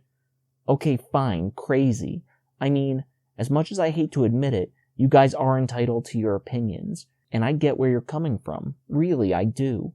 But I also really think going to the clans is our best chance for having a better life. For me, and for the three of us. So I'm going to stick with that. He whipped around and strode to the edge of the clearing. Despite how surprisingly rational he'd just been, he was still clearly furious with us. I jumped to my feet and opened my mouth, but nothing but hot air came out. This couldn't be the end of Marv and me. No way in a billion years could it go down like this. Marv spun his head back. Oh, and you guys can keep the dumb deer meat. Then he disappeared from the edge of the clearing. I ran towards the edge. Don't go, Marv. Come with us. Think about what I said. No answer, and I stopped at the edge and kept yelling for him to reconsider and join us, but he didn't respond. I watched until he shrunk to a speck that crossed the parallel highways. He actually moved pretty fast when he was angry. Normally that would have made me smile, but right then I felt emptier than the gigantic highway in front of Stasha and me. Good luck, Marv, I shouted. He disappeared into the forest. Stasha placed a hand on my shoulder. Despite the sharp-edged rock that formed in my stomach, a tingling feeling ripped through my shoulder and spread to the rest of my body. He won't even answer me, I said in a voice that scraped the ground. I know, but perhaps it's best you two split ways. I put my hand over hers. I guess you're right. I hope everything turns out good for him. I really do. I know, me too. After a moment, let's go back to that farmhouse, where we can make preparations to break into the manor. I stared at the dark green forest Marv had vanished into for another long moment. Yeah, let's go. But as we left the clearing, I couldn't help but think two things. I'd probably never see the best friend I'd ever had again, and Stasha and I were about to try something that'd probably get us killed faster than you could say my soul was made of crap. Chapter 16. Preparations. The horrific plague made our bodies feel heavier than the trees rooted in the ground around us as we made our way back to the farmhouse. It didn't help that I carried the fire poker, nor that a brand new ache, undoubtedly courtesy of the plague, had crept into both of my knees. Despite all that, Stasha and I traveled faster without Marv, an idea that tugged at my heart. I kept looking behind me as if I'd see his short figure dragging itself along after us. We got to the farmhouse just as the sun dipped below the horizon. A homey feeling invaded me when I first saw the house from the cobbled road. The sensation stayed with me when we sat down at the rickety table in the kitchen. Weird how this place already feels like home to me, I said. It's felt that way to me for quite a while now, Stasha smiled as she unzipped her backpack, but her face quickly twisted into a look of disgust as she pulled out a blood-drenched chunk of deer meat in each hand. Trails of blood ran down the sides of her hands and along her wrists. Yuck. She handed one of the chunks out to me. I hesitated, then took it. My stomach twisted into knots at its blubbery texture against my skin. This is going to be so gross, I murmured. But I was so hungry I wouldn't have been surprised if my stomach had been trying to eat itself for the past hour. I plugged my nose with one hand and jammed the meat into my mouth with the other. The gooey texture and gross irony flavor almost made me spit it right back out, but I managed to get it down. Stasha shoved both hands against her mouth as she chewed, but she finally swallowed her meat too. We each had another chunk, even though we had to force it down, and she zipped the backpack up. We both downed a good amount of the water canteen to wash away the nasty flavor, and then used a little to rinse the dried blood off our hands. Okay, I said. So how are we going to get into the mansion? It's totally surrounded by a fence that's got power running through it, like the funnel building. No way we can climb or break through it. Perhaps we could find a way through the manor's gate. A laugh slipped loose from my mouth. Sure, that'd be easy enough. We'll just walk right up to it and ask the guards if they'll let us in. With our criminal status of being infected with LYN, I'm sure they'll be more than happy to. Stasha giggled. Oh, come now. I'm aware the gate will be heavily secured. All I'm proposing is that perhaps our best opportunity is to go through it in some way. I let that sink in. But how? Nobody's allowed through it except the VO transports. Her eyes lit up. Huh? What was she so excited about? Well, sure, the transports go through the gate, but the manor guards bring them to the mansion. Even the faction housekeeper isn't allowed to go along for the trip. Though I'd never been to the gate, I'd always imagined it as this 100-foot-tall hunk of metal with such tiny gaps between the bars you couldn't make out the manor behind them, since supposedly the mansion wasn't visible from the gate. Either that or the mansion's driveway behind the gate disappeared into a forest so thick you could hardly see into it. Perhaps we could get inside a transport somehow. Stasha stroked her chin, her gaze distant. There may be some room in the interior if it isn't completely filled with VOs. Not a bad idea. True, but how do we do that? The only way I can think of is if we sneak into a transport before the housekeeper brings it to the mansion. But then the housekeeper would see us while he loaded the VOs into the transport. Plus, even if we somehow managed to hide in there, the mansion servants would spot us when they unloaded it. They must do it real quick, too. Pete, my faction's housekeeper, always came back from the manor gate before I even woke up. It was the first thing he did every morning. I shook my head. No, the whole idea is too risky. Way too risky. We're trying to break into the manor. It's risky no matter how you look at it. I couldn't argue with her there. I got it. We could hide under the car. She squinted at me. Have you ridden a transport off the deep end? Hear me out. You know how I'm naturally curious, right? She chuckled. What, you? I don't believe it. I laughed, excitement threatening to spurt out of every opening of my body. Well, on my first day as an actual supply hunter, I studied every square inch of a car out in town, including the underside. It had been easy enough to do. Most of the windows of the cars in the center of Middleton had already been shattered by generations of supply hunters when they searched for VOs inside the vehicles. Stasha shook her head, a ripe smile on her face. Marf was correct. You truly are ill. I bit the inside of my cheek. The last thing I wanted to think about was Marf right now. Not after the way we'd left things. Why didn't you just study the car at your faction house? She asked. Way too risky. The horses didn't know me. They know Pete. So they'd freak out if I went too far into the garage. And if anyone happened to open the garage door and see me studying the car, I would have been hanged from a basketball rim faster than cars used to move in the old world. Anyway, there are beams and stuff that jut out under a car. We could easily grab onto them and hold ourselves up while the transport's moving. Ah, fascinating. We can do that at my faction house, sneak into the garage and grab the beams under the transport just before Pete brings it to the mansion. She nodded vigorously. Yes, that sounds like a decent plan to me. But then what'll we do? The mansion must be crawling with guards and servants and the like. We can't just go about investigating the place willy-nilly. Right, of course not. I leaned back in my seat. Good thing I had her here to point out stuff like that. Though of course that wasn't the only reason I liked having her around. I got it. If the guards are like the ruler's personal transport escorts, then they wear fancy suits. I know what you're inferring. We knock the guards unconscious and put on their uniforms. Exactly. But how? Well, once they brought the transport we'll be hiding under to the mansion, we can trip them from underneath when they get out of the car. That should give us enough time to scoot out from under there and make sure they're knocked out. Stasha's smile burned brighter than my flashlight when it was turned on. Excellent idea.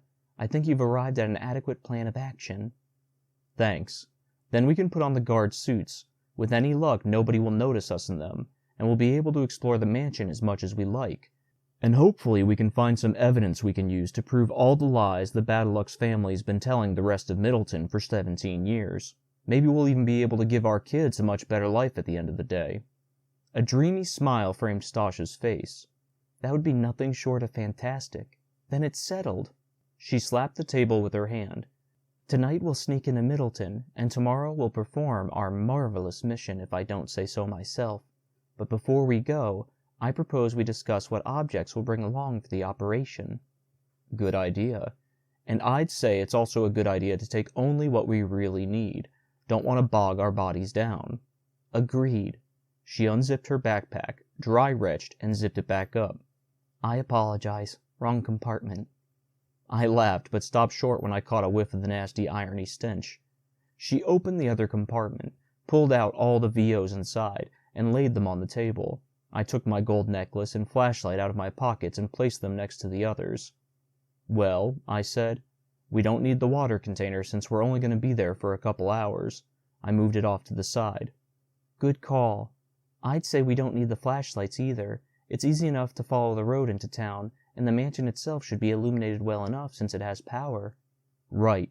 I placed both our flashlights, mine much larger than hers, off to the side next to the canteen. The fire poker could come in handy as a weapon. We'd laid it on the table when we sat to eat. "Agreed. And we could use the knife as a weapon as well, though I hope with all my being that we won't have to use either of them." She placed the knife by the poker. "I'd also say the binoculars could be practical too." "Really? How?" "Well, you informed me the manor's back lawn is quite expansive. Let's say we had to plot an escape that required making our way out from one end of the mansion to the other along the lawn. Seeing clearly across such a great distance could aid us." "I see your point. It's small enough to fit in a pocket, too." "Which leaves us with this insignificant apparatus." She picked up the camera, eyebrows furrowed, and turned it over in her hand. "Just what was its purpose exactly, and would it help us if it had power?" Yeah, might as well leave it here. The battery compartment faced me. Wait, I hadn't noticed that before. It looked much bigger than I thought it would. I glanced at my flashlight, which was bigger than Stosh's. "Hold on, let me just check out one thing." "Surely." She handed me the camera and I popped open the compartment. 2 dead batteries rested inside, just like I thought. I put down the camera, picked up my large flashlight, and clicked open its battery compartment, which was as big as the camera's.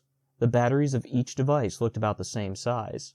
No wonder the batteries in your small flashlight didn't fit right in this thing, but the ones from my flashlight just might. My fingers quivered as I dumped the batteries from the camera and popped in the ones from my flashlight. Then I pushed the large button on top of the device. Precious power, please work. Nothing happened.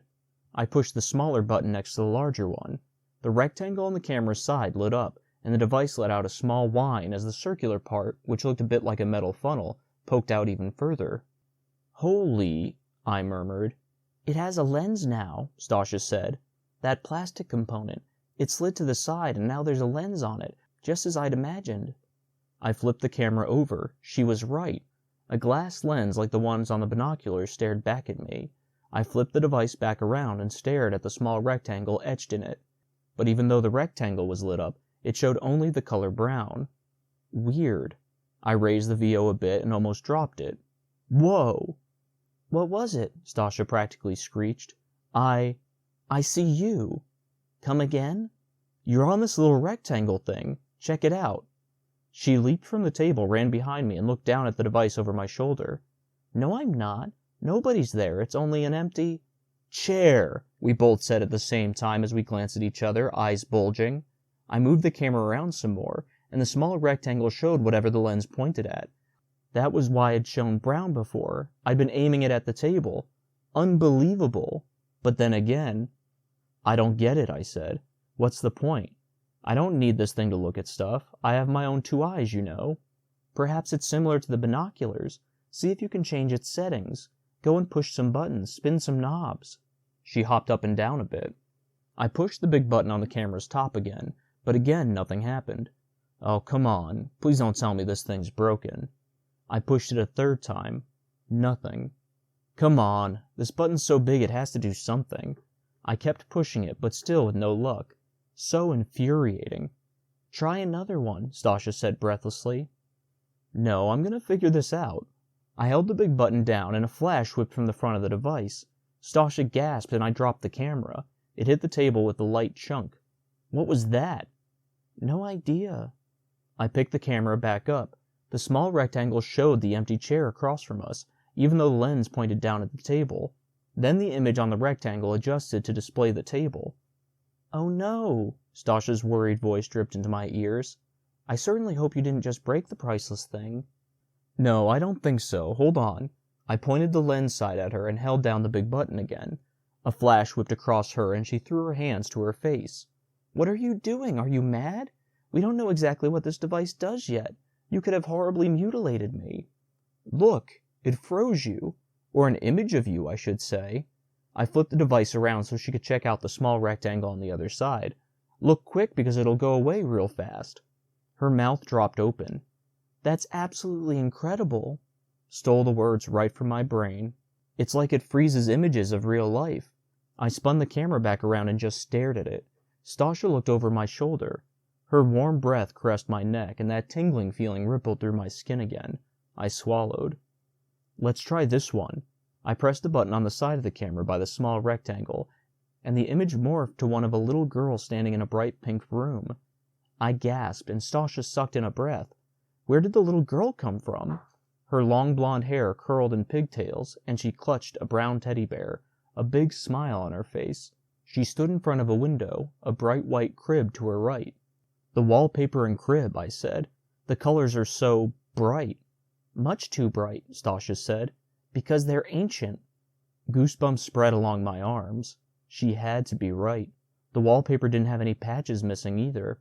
"Wherever this image had been frozen," she said, "it had been frozen a long time ago, back when things were newer, or at least maintained better." Made sense. Amazing. I pushed the same button and this image changed to another one that portrayed the blonde girl. This time she hugged an elderly woman with extremely wrinkled skin. I'd only seen a couple of photographs out in town, since most had been brought to the mansion over the years, but I'd never seen one of anybody this old. All these images, they'd been frozen back in the old world. My thumb trembled as I continued to hit the button until we saw all the images the camera had. Everyone showed the same pigtailed girl, but in many different places and with many different people, a smile on everybody's face in every single one, like the people in the photograph of the Old World family. Did people use cameras to make photographs on the mantle back at my faction house? Hollowness entered my stomach and spread to the rest of my body. This was proof of how much better times were in the Old World. Obviously people loved it back then, or they wouldn't be smiling in all these images. I inhaled sharply as an idea struck my head like the hook end of a fire poker. I jumped from the table, adrenaline gushing out every pore of my body. "We can use it to get proof." "Come again?" Stasha's expression was cloudy. "The camera. We can use it to get evidence from the mansion. We can freeze images of the grown-ups there and of everything that has power, if we can, and show it to the rest of Middleton." The dark gray blotches on Stasha's gray skin grew even more defined. "Yes, yes! What a tremendous idea!" She wrapped her arms around me and I hugged back. This time neither of us pulled away immediately. When we did separate a good moment later, her hazel eyes glistened as she stared into mine. A mesmerizing smile hung on her face. So inviting I found myself leaning my own face towards her for a kiss, when she picked up the camera from the table. "In that case," she said, "we ought to figure out everything we can about this outlandish device." Although I agreed, I would have much rather kissed her and then done that, but the moment was gone now. Within a few minutes we could use the camera easily. Turned out you could even capture a few minutes worth of life at a time, not just one image, and it kept it stored inside the camera. Incredible, really. Well, I said when we both agreed we'd master the VO. "We'd better head out. If we try to sleep for even just a couple of hours, I think I might never wake up." Stasha chuckled. "Same here." We stashed our pockets with our chosen objects. The last VO I put in mine was the necklace. I let it linger in my hand for a split second before I released it. "Means a lot to you, doesn't it?" She trained her gaze on my pocket, a soft smile on her face. "What? Oh, yeah. It was always my favorite VO. In a way, it represents my curiosity, if that makes any sense. For some reason, whenever I see it or have it with me, I feel like everything's gonna be okay." Her smile grew deeper. "Well, I believe that's true, and I also believe that it will assist us on this paramount operation." Her smile dropped off her face and clunked on the table like the camera did when I dropped it. "What's wrong?" "It's just..." She raked a hand across her cheek. "This mission is so very exciting, so very dangerous too, of course, but thrilling nonetheless. and it certainly feels like the morally upstanding thing to do, but to be honest, recently I haven't been able to keep from wondering whether, in actuality, Marf's been correct all along. I instinctively jerked my head back. What? Stasha entertaining the idea that Marf was right? That was the last thing I'd ever expect her to say. Well, I mean, he had some valid, or at least very intriguing points. What if the Badalux family really has devised and been maintaining the perfect society? Perhaps inhibiting human freedoms is a necessity in keeping civilization running adequately. She shrugged, though it was more like a shudder. And perhaps now we're about to go about demolishing all the ruler's hard, honorable work. I put a hand to my forehead, rubbed it. After all our hard, honorable work, and of all times, she had to pick now to second-guess our mission, not to mention our entire outlook on the situation. Look at it this way, she said. If people were permitted to own their own houses and objects like in the old world, perhaps they'd always been fighting over who had the best of each. Perhaps riots would occur and people would get hurt, even die. Perhaps that's even what led to the advent of the plague. Disease broke out among a society weakened by raging jealousy. I don't know. What do you think? She stared at me, a pained expression on her face. Mother of power, maybe she was right. I removed my hand from my head and gripped the edge of the table with both hands so hard it hurt. I loosened my grip. No, couldn't be. If the people of the old world really did fight over houses and VOs, then I imagine lots of those things would be beaten up, even destroyed. You know, since people would be so jealous of the thing's owners that they would want to ruin their stuff to make themselves feel or look better. And obviously, everything is in pretty decent shape, considering the plague broke out 100 years ago. Even though most of the windows in town had been shattered, that had been done by supply hunters over the years. Everything else was in pretty good condition, especially the VOs, since they were so precious and the Badalux family wanted to keep them in good shape. Stasha stroked her hair, as if massaging my point into her head. At last, she smiled. I presume you're right. I allowed my imagination to get the better of me. I chuckled. Happens to me all the time. She continued to look at me in a way that seemed to penetrate my soul, a full-blown smile on her face now. Thanks, Goran, for setting me straight. I waved it off. You've done that enough times for me already. It was the least I could do in return. We both laughed, and with that we left the house. First we stopped at the patch of trees by the barn. I broke off a long piece of thick vine that wrapped around one of the trees and tied the fire poker to my waist. The poker rested rigidly against the side of my body, so it was a bit uncomfortable, but not too bad. Then we headed down to the old cobbled driveway. Night had officially set in, along with that annoying chill. Still, I wasn't too cold. Probably because I was so excited, though I didn't know what thrilled me more. The fact that we'd found a way to get proof of the ruler's corruption, or that Stasha and I were growing closer together. The latter was clear based on how she'd hugged me but didn't pull away immediately last time. And the way she looked at me when she thanked me for setting her straight. Hopefully those things meant she liked me. Like, really liked me. Like how men and women liked each other in the old world, if that made any sense. Man, this whole male and female thing was so confusing.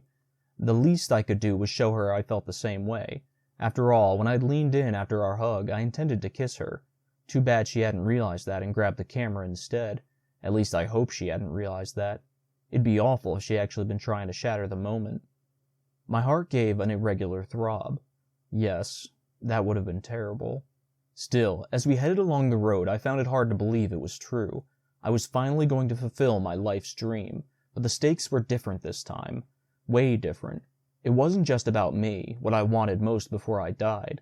Now all of Middleton hung in the balance. All those kids, including Stasha and my twins, who were being controlled by those good-for-nothing liars for rulers. Kids who didn't have the freedom to live where they wanted, have the jobs they wanted. Kids who could live long, fulfilled lives like the people of the old world if the rulers decided to share the cure to the plague like decent people. Stasha and I were the best chance for the people of Middleton to have better lives.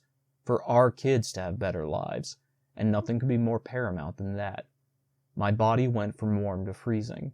We couldn't mess up. We just couldn't. Chapter 17. Piles. Again, Stasha and I traveled fast. The dim moon lit our way as we trekked along the broad road, and I thought of Chud again. If only he could see me now, what I was attempting to do. Maybe he was. We passed the snoozing guard at the suburb border. Did he sleep every night? And entered Middleton. We wove through the narrow streets, careful to stay a couple feet from the forest edge, out of view of the sporadic patrol officers. An hour later, my gaze fell on my faction house with its scrawled faction number and chipped paint illuminated by the soft glow of the moon. It always felt like I was looking at the building for the first time. After everything that had happened in the past couple days, the house appeared more like some alien structure with a throbbing evil heart behind its dreary facade than anything that had once resembled home. We snuck around its inside, and I grabbed the metal handle on the bottom of the large right garage door. I slowly pulled it up. A loud creak ripped through the night air, and I froze. "Crap," I hissed under my breath. We listened in the freezing night, but no sounds came from inside the garage. The horses must have still been asleep. Thank power. "Hurry up and slide under," I whispered. "There should be enough room." Stasha got on her hands and knees and rolled under. She held the door up while I went. I barely fit. She let the door down slower than I did, and it let out a longer but much lighter creak. We froze and listened again, but no sounds came from inside the house or the side of the room where the horses were tethered. I grabbed Stasha's hand and led her through the pitch black toward where my faction's transport, some old paint-chipped vehicle called an SUV, had been sitting. My other outstretched hand touched the metal. I cringed. It was as cold as a sheet of ice. Here. I lay on my back and inched under the car. It was pretty high off the ground. Definitely a good thing. Stasha must have done the same as me, because a few seconds later her voice wafted from a couple inches away. "I'm under. Now what? We just wait until morning?" I guess. Already my eyelids seemed like they'd grown twice as heavy since we entered the garage. "I'm getting pretty tired, though. How about this? We alternate sleeping. That way, if one of us snores, the other will wake them up before they arouse the horses." "Sounds fair to me. Plus one of us must alert the other when Pete comes to transport the VOs to the manor. You sleep first." "No, you should." "I insist. I don't think I could doze right now if I tried. Too pumped about the mission." I let out a light chuckle. "If you say so." As excited as I'd been on the way over, I wasn't sure I could say I was pumped anymore. I turned away from Stasha and closed my eyes. Her body curled against my back, so soft and warm, and she placed an arm around my side, resting it on my stomach. "For warmth," she said. "Right, of course." I placed my arm over hers. "And because I've grown rather fond of you." A surge of heat puffed through me, and I'm sure it wasn't because of Stasha's body right against mine, though that definitely helped. Still, I couldn't help but wonder why she hadn't looked back at the reproduction faction, nor why she hadn't wanted to join Marf and me at first at the farmhouse. I didn't even remember falling asleep. I jolted awake to a loud thud. A hand clapped to my lips, and I stared into hazel eyes with way too much white in them. Stasha's. She raised the pointer finger of her other hand to her own lips. Right. We were under the transport in my faction house's garage, and we were hopefully about to, break into the manor. I must have turned over in my sleep, which explained why I faced her. I squinted and nodded a little, trying to tell Stasha I knew what was up. She took her hand away as footsteps echoed.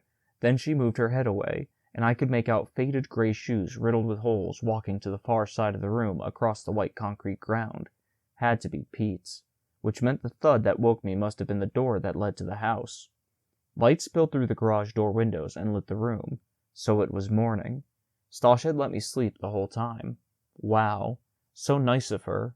Though now that her body wasn't wrapped around me, the morning chill ate through my clothes and soaked my bones, making me shiver constantly.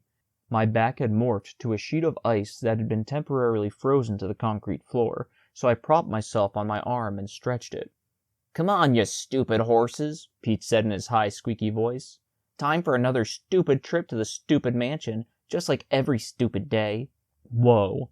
That was the most I'd ever heard Pete say at once in my whole life.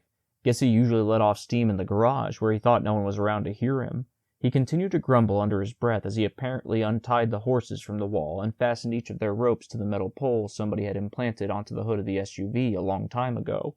The poles rose from the opposite sides of the front of the vehicle. I'd only seen the SUV in my torch's dim light when I dumped my VOs into one of the large plastic bins at the end of each day, but from time to time I'd see a VO transport out on the suburb streets when I came home from work, and they all looked the same. Pete's feet shuffled to the back of the SUV. The trunk squealed open, and then his feet headed toward the door that led into the house. He grunted as he lifted one of the bins. All I could see was the bottom of the bin as it rose out of sight. He dropped the box next to the trunk with a loud thud, and Stasha and I jolted. Thankfully, the thud hid our sounds. Unbelievable, Pete said. Did the stupid supply hunters have to get the heaviest VOs in the whole stupid town yesterday? Light clunks came from above our heads as Pete transferred the VOs from the bin to the SUV. Every once in a while, the car rocked a bit as he dumped something heavy inside. Sheesh. He hadn't been kidding. The back seats must have also been pushed down to make room for as many VOs as possible. I'd discovered the seats could be shifted down when I'd explored that car in the middle of town. Pete put the empty bin back by the door that led into the house, and then carried and dumped the contents of the other 3 bins into the back of the car, though their VOs weren't nearly as heavy as the first bins.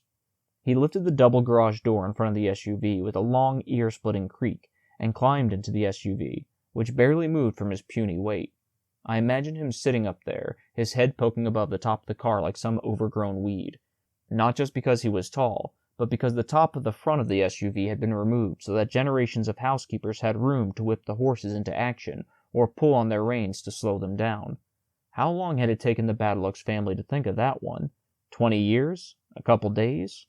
I assume now would be the opportune time to climb up, Stasha whispered. I looked up. 2 metal rods ran side by side each other along the middle of the vehicle, each veering away towards opposite wheels at the ends of the SUV. Stasha and I lay toward the back wheels, so we grabbed the rod above each of our heads, pulled our bodies up so we were suspended a couple inches above the ground, and wrapped our legs around our respective pipes farther down along the underside of the car. Fortunately, since my body was in a straight position, the fire poker strapped by the vine to the side of my body didn't bother me. A sharp crack of the whips echoed in the garage, and the SUV jolted into action. My heart leaped into my mouth. We were really doing this. The transport wobbled out of the garage and along the uneven weed-infested driveway, but Stasha and I held tight. The vehicle wove through the suburban streets. Stasha and I glanced at each other from time to time.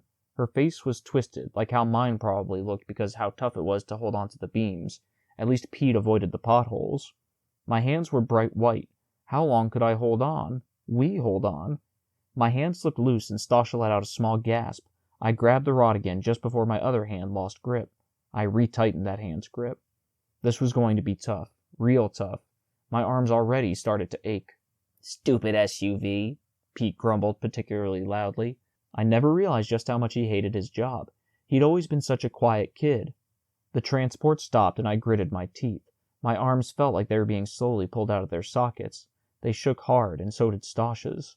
I don't think I can take much more of this, I said. More a gasp than a statement. Me neither, Stasha said in a strained voice. Stupid line, Pete said. Line? I glanced along the ground up ahead. Another set of wheels sat on the cobblestone streets a few yards up to the left.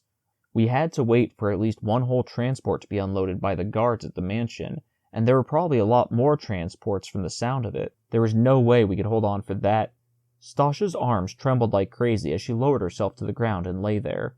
I scrounged up the last of my energy to hiss. What are you doing? Are you out of your mind? She sucked in a breath. Come on, we can rest until we move up in the line. Why didn't I think of that? I lowered myself to the ground too, and got in my share of air as intense release spread through both me and my arms. What would I do without you? Either be lying open in the road for all of Middleton to see, or on the bottom of another transport's wheel. We both chuckled. Then a realization hit me, one that made my spine as cold as the cracked concrete I lay on. Wait a minute, there's probably going to be a line of transports outside the mansion all day. It seemed there was a schedule that designated when each faction made the trip to the mansion, probably so the place didn't get bombarded with deliveries. It explained why I'd seen VO transports on my way back from work. The Badaluxes might have been corrupt, but they were clever too. After we knock out the guards, all the housekeepers are going to be suspicious when they don't come back for the next car after a few minutes. What are we going to do about that? Stasha bit her bottom lip, her gaze glued at the bottom of the car. I wouldn't be overly concerned. They're just lowly housekeepers. They can't make their way onto the manor's property to make inquiries. They'll just have to wait. Plus, we're attempting to make this as quick as possible, correct? I nodded, and every muscle in my body relaxed. First unexpected potential disaster avoided. The whip cracked above us, and we both grabbed the rods again as the SUV lurched forward. It stopped a few yards later, and we lowered ourselves to the ground and rested again for a few minutes. We did that 2 more times until a gruff voice said, "That's far enough.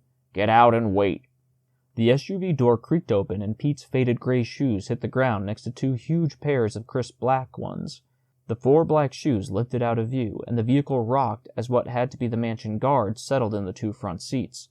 The whip cracked and we grabbed the beams yet again as the SUV jolted into action. Adrenaline churned through me. Almost there. The transport wound along another cracked gray road. My arms started to shake real bad again. I shut my eyes and bit the insides of my cheeks, but it wasn't working. Please get there soon. I opened my eyes. Stasha trembled violently beside me. We weren't going to make it. I was going to lose my grip, like now. The car wobbled onto a concrete floor like the one in my faction's garage and stopped. I lowered myself to the ground and let go. My arms burned as though they'd been set on fire, but the pain started to fade. Thank power. That had been close. A couple more seconds and I would have dropped with a loud thud to the ground. I bet Stasha had been real close to doing that too. She lay on the concrete, chest also heaving. Somebody threw the trunk open, and the car rocked as someone climbed inside above us and rummaged around. "Garbage pile," said the deep voice of a 16-year-old with some gruffness to it. The pair of crisp black shoes still on the ground ran off to the left side of the car. Crap. What if the guard sees us? I scrunched closer to the center of the car, nearer to Stasha, as a clang echoed on the left side of the car, and the shoes raced back. Stasha and I exchanged glances, her beautiful gray face only inches away from mine. Despite the fact that we were in such a stressful position, the urge to kiss her grew strong again. "Useful pile," the gruff voice said again, and the shoes ran off to the right side of the SUV this time. A light thud rang out from that direction. The guards must have been removing the VOs from the SUV and sorting them into piles. "What should we do?" Stasha mouthed. Good question. She bit her lip, which made her seem scared, but her sharp eyes told me she was ready to spring into action. I racked my brain. Then I leaned my head even closer to her and whispered into her ear. "You trip the guy on the ground the next time he runs off to the right side, and I'll slide out from the left side and attack the guy in the car with the poker. What do you think?" I pulled my head away. She nibbled on her knuckle, then nodded. I took a deep breath. This was the only chance we had. "Garbage," the gruff voice inside the car said, and the shoes ran off to the left side of the car, opposite Stasha's. Then the shoes returned. "Aw, very precious one. Bring it straight to Jalem. He might like this." Jalem, one of the current rulers. But why would he like a particular VO? Maybe it was his job to study certain types, like the Nintendo kind or something. Maybe the other rulers examined other types. The shoes ran past the left side of the SUV again, and a good 2 minutes passed before the guard came back. "Garbage," the hoarse voice said. "Oh, come on." "Useful," the husky voice finally said when the guard returned to the trunk. My heart pounded as loud as I imagined gunshots sounded as I rolled out from under the left side of the car. On the opposite side came the sound of a fleshy hit, a scream, and then a thud. "What the?" the gruff voice asked from inside the SUV. "You all right, Braun?" I grabbed the fire poker strapped to my waist by the vine and yanked it up as I ran around to the back of the car. A hulking kid, about my size and a half, with thick muscles, crouch-walked toward the opening. His gaze met mine and froze. His eyes bulged to the size of ripe tomatoes. I kept yanking the poker up. What the? The poker's hook had caught on the vine. The kid's eyes grew hard. He wound his leg back. I dodged to the side, and the air from his kick whooshed against the side of my face, just as the hook pulled free. I swung the poker. The end without the hook bashed his head as he wound his leg back again. He fell over backward, though managed to kick a VO off the edge of the trunk floor. The object fell and smashed onto my right foot. I screamed as searing pain surged through it. It had been flattened. Dear Mother of Power, it had just been totally flattened. I shoved the heavy object away, crumpled to the ground, grabbed my foot with both hands, and writhed, eyes shut. "Are you all right?" I vaguely heard Stasha squeal. Her shadow fell over me as I continued to thrash around on the ground. Pain ruled through me in never-ending doses. Of all the insanely awful luck, I didn't have my quiet feet anymore. How are we going to finish our mission now? "Make sure the guy in the car is unconscious," I barely pushed out. A moment later, "He is." It felt like an eternity before the agony finally started to die down. I looked up at Stasha's face, which hovered above me, wrinkled with concern. "What hit me?" I asked. "Appears to be a monitor. Are you all right, Goran?" I twisted my head toward the large white object with a black glass rectangle on it that lay on the ground next to me. Great. It would only make sense for my foot, and therefore our mission, to be squashed by another type of device the rulers supposedly never figured out the purpose of. Well, they discovered monitors were a part of computers, and at one point they thought computers had something to do with rediscovering power. But what else was new? Then again, maybe computers did have something to do with rediscovering power, and the Badalux family never told the rest of Middleton. Yeah, I'm okay, I murmured. This is definitely going to make it harder to sneak around the mansion, though. I'd be slow and clunky now. Fantastic. But I think I can at least try to stand now. Take your time. She took a step back. We don't have time. Didn't she realize this was our only chance and it was hightailing fast? Please take off the guard suits now while I try to stand before they regain consciousness. She clasped her hand around her neck, her expression pinched. Perhaps we should call this off. You admit you're in no condition for spying. Perhaps we should just leave before...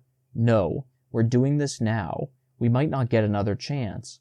No way I was giving up. I flattened my hands on the freezing concrete ground and pushed myself onto my good leg. Stasha rushed over and wrapped an arm around my waist, which helped me keep my balance. Even though my foot throbbed with pain, her warm embrace seemed to fight a lot of it off. I grabbed the side of the SUV with both hands. It's okay, I've got this. Go get the suits. Positive? She looked down at my foot, her face knotted up again. Yes, and hurry. She climbed into the back of the SUV and rustling came from that direction. I tested my right foot. Not as bad as I thought, thankfully. I could put some weight on it, and I'd been getting better over the past couple of minutes. I limped around in front of the SUV and checked out my surroundings. We were in an absolutely enormous garage. To the left of the SUV sat mounds of VOs that looked about to fall over and crush Stasha and me and the car. Just about all the objects were ones I'd seen many times before. Drab, worn lamps, chipped, ugly-looking dolls, tons of plastic and metal devices I had no clue what their purpose was. They called all these huge piles off to the left garbage, I said. None are high on the VO list, but what do they mean by that? That they're going to throw out all the stuff? I assume. Stasha jumped down from the SUV with the suit draped over her arms. It was crisp black with silver buttons and no wrinkles whatsoever. I'd never seen such a nice piece of clothing up close before. I ran my hand over it. So smooth. I wouldn't be surprised if the rulers didn't intend to have those objects scrutinized nor safeguarded at all. While I put the kid's large suit on over my clothes, a little tough with my busted foot, but I managed, Stasha ran around the side of the SUV to where the other guard lay unconscious on the ground. More rustling came from that direction. What Stasha said settled in my head as I buttoned the jacket, completing the outfit. Then why bother to ask the factions to bring them all here? Why not just remove them from the VO list and ask for only the useful and precious objects? I'm not entirely positive, her voice wafted from the other side of the car. However, I recall passing a garage dump when I fled from my mansion. I initially assumed it was an old-world dump, but upon further reflection, the rulers must have created it. After all, it was close to their mansion, and they need to have a place to relocate all this trash. I had the feeling she was right. They intended to toss out all this junk. I tightened my hands into fists. The pathetic liars. They claimed part of their job was to preserve all VOs from the old world, even ones that weren't overly valuable, but obviously they'd been lying yet again. I limped to the right side of the SUV. A couple much smaller piles made up of useful VOs, scissors, tape, silverware, rose there. These the rulers definitely put to use, since on Sundays the mansion servants rationed them out to whatever faction needed them. Same with batteries, but I didn't see those here. No, they definitely did something special with those before they sent them out to factions. Stasha came to the back of the SUV, decked out in the guard suit. What do you think? She put her hands on her hips and beamed at me. Every ounce of breath left my body. The suit fit her frame even more snugly than her usual ragged clothing, bringing out her luscious curves. And the suit's crispness made her appear regal, as if she could be in charge of the mansion. My already weak knees grew even frailer, threatening to buckle. Looks good, though I wanted to say, you look so incredible I literally can't even describe how good. It's a shame neither of the guards had guns on them. Well, we're not planning on shooting up the place. More of a stealth mission, you know. Plus, these guys' jobs are probably just to bring all the transports to the mansion and sort through and organize their VOs. They're not the official gate guards. She nodded, then gestured toward the wooden door that led into the mansion. Shall we? One last thing. I limped to the useful VO pile. It didn't take too long to find a roll of tape and a coil of rope. We better tie these guys up so they don't wake up and tell anybody what happened. Excellent idea. Allow me. While she tied the 2 guards' arms behind their backs with the rope, a realization that made my body temperature boil hit me. You know what? I said. The guards didn't even count how much each object was worth before they put them in the different piles. Good point. A nasty scowl formed on her face. Which means the rulers never keep score. They must have simply fabricated how the factions placed in those ludicrous tournaments of prestige, perhaps even randomly chose a winner every year. Her mind was racing toward exactly where mine was. That must be why they ask for all these VOs, I said. Even the ones they're going to throw out. They want all the factions to think they're tallying up the points, but it's all for show. My voice shook as I finished that statement. Stasha had been right all along. The rulers brainwashed everybody with that awful tournament of prestige, had them distracted with the pointless competition and other incentives so they didn't see what the Bad Luck's family was really up to, whatever that actually was. With any luck, Stasha and I would find out, and then prove it to everyone. They probably even made up the standings in a way that kept each faction motivated for the next tournament, I said while Stasha put the tape over the guards' mouths. That had explained why mine kept getting closer to winning every year. I scratched my cheek so hard it hurt. Must have been rubbing it both in thought and with anger. Then again, I guess it's not mathematically possible for every faction to keep getting closer. Lastly, Stasha dragged the guards behind one of the mountains of trash. Well, that's what happened with my faction too, but then it unexpectedly plummeted quite far in the ranks, and everybody was so angry, they only aspired to work harder. Ah, of course.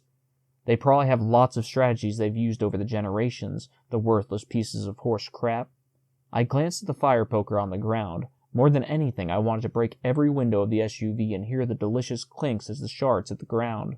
Instead, I picked up the poker, put it behind my waistband so it would be out of view, and tied rope around it so it'd hold firm. I had already sliced away the vine when I fought the guard. I could barely control the quiver in my voice, both from anger and fear, as I said, "Let's head into the mansion and get our evidence." We walked past the front of the SUV and up the door that led into the manor. Nothing special about it, just a regular wooden door. But what we were about to do wasn't regular, not at all. I took the deepest breath I'd ever taken in my life. This was it. We were either tantalizingly close to something that could debunk the rulers and lead to a better life for ourselves and our kids, not to mention everybody in Middleton, or disturbingly close to death. All the hair on my body rose as I reached a shaky arm to the door and opened it. Chapter 18. A Racket. Stasha and I stood in the doorway, and I felt my mouth drop wide open. The inside was so beautiful. Extraordinary, actually. Stasha prodded me, and I limped into a wide hallway. Power must have also heated the mansion, as toasty warmth immediately seeped into my body and restored my soul. At least it felt like that after so many straight hours in utterly freezing weather. My feet sank into a thick red carpet with dazzling gold swirls that curled along it. Stasha closed the door behind us with a soft click. Bright, unwavering light exuded from bulbs and sconces that lined both sides of the hall, which made all the corridors' brilliant colors jump out and dazzle my eyes. Amazing, I murmured. Agreed.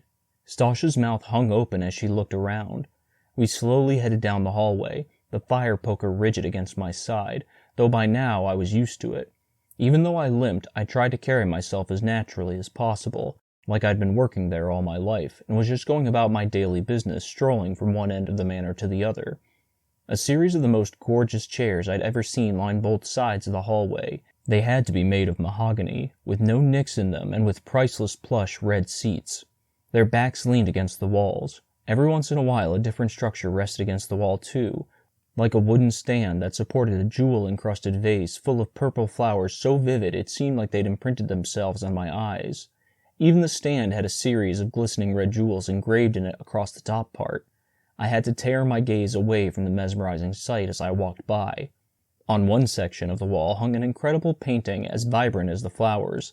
It portrayed a mountainside view of a massive body of deep blue water that seemed to stretch on forever into the distance. Had to be the ocean, which I'd learned about in my nurture faction. All I could do was stare at the painting. In my imagination I soared across the water, trying to find the end of its eternal length. I ripped my gaze away from the VO. Funny how just 5 minutes ago I would have tried to calculate or imagine how many prestige points these incredible objects were worth. Had to have been gazillions. But now I knew they weren't worth any points. Actually, when it came down to it, they were flat out priceless. If I had the time, I would have just stood there and stared at all of them for hours, maybe even the rest of my life. Chud probably would have too if he had the chance, but I had a job to do, a paramount job. Maybe the most paramount job in the history of Middleton. It sounded like Stasha squeezed words through a narrow gap between her teeth. Appears the Badalux family has not only retained all the finest VOs with no intent on ever sharing them with the rest of us, but they aren't even studying or preserving them either. Good points. But what else was new with Stasha, or the rulers for that matter? Yeah, looks like they're just using them to decorate their home. An edge had crept into my voice, too. The lies just kept growing, and if this was just the hallway that connected the garage, then I couldn't even begin to imagine all the other extraordinary VOs that must have been lying around the manor. Although, if that was true, I don't get it. When the rulers give the so-called winning faction a tour of the mansion every year, wouldn't it be obvious to them what the rulers are really doing with the VOs? Stasha fiddled with her hair. I'd imagine the Badalux family wouldn't give them a tour throughout the entire manor. Perhaps there's an area, a whole wing even, they've designated to look like a colossal VO storage or study room. Maybe even show the winning faction the garage. One thing's for certain, they'd never keep the most impressive VOs in such an area. I shrugged. Probably not. We've got to get moving, find a grown-up, and somehow freeze an image of them. I'd freeze one of this corridor first. It can't hurt. Quickly, before somebody comes. I pulled the camera from my pocket, clicked an image of the hall, and shoved the camera back into my pocket as fast as I could.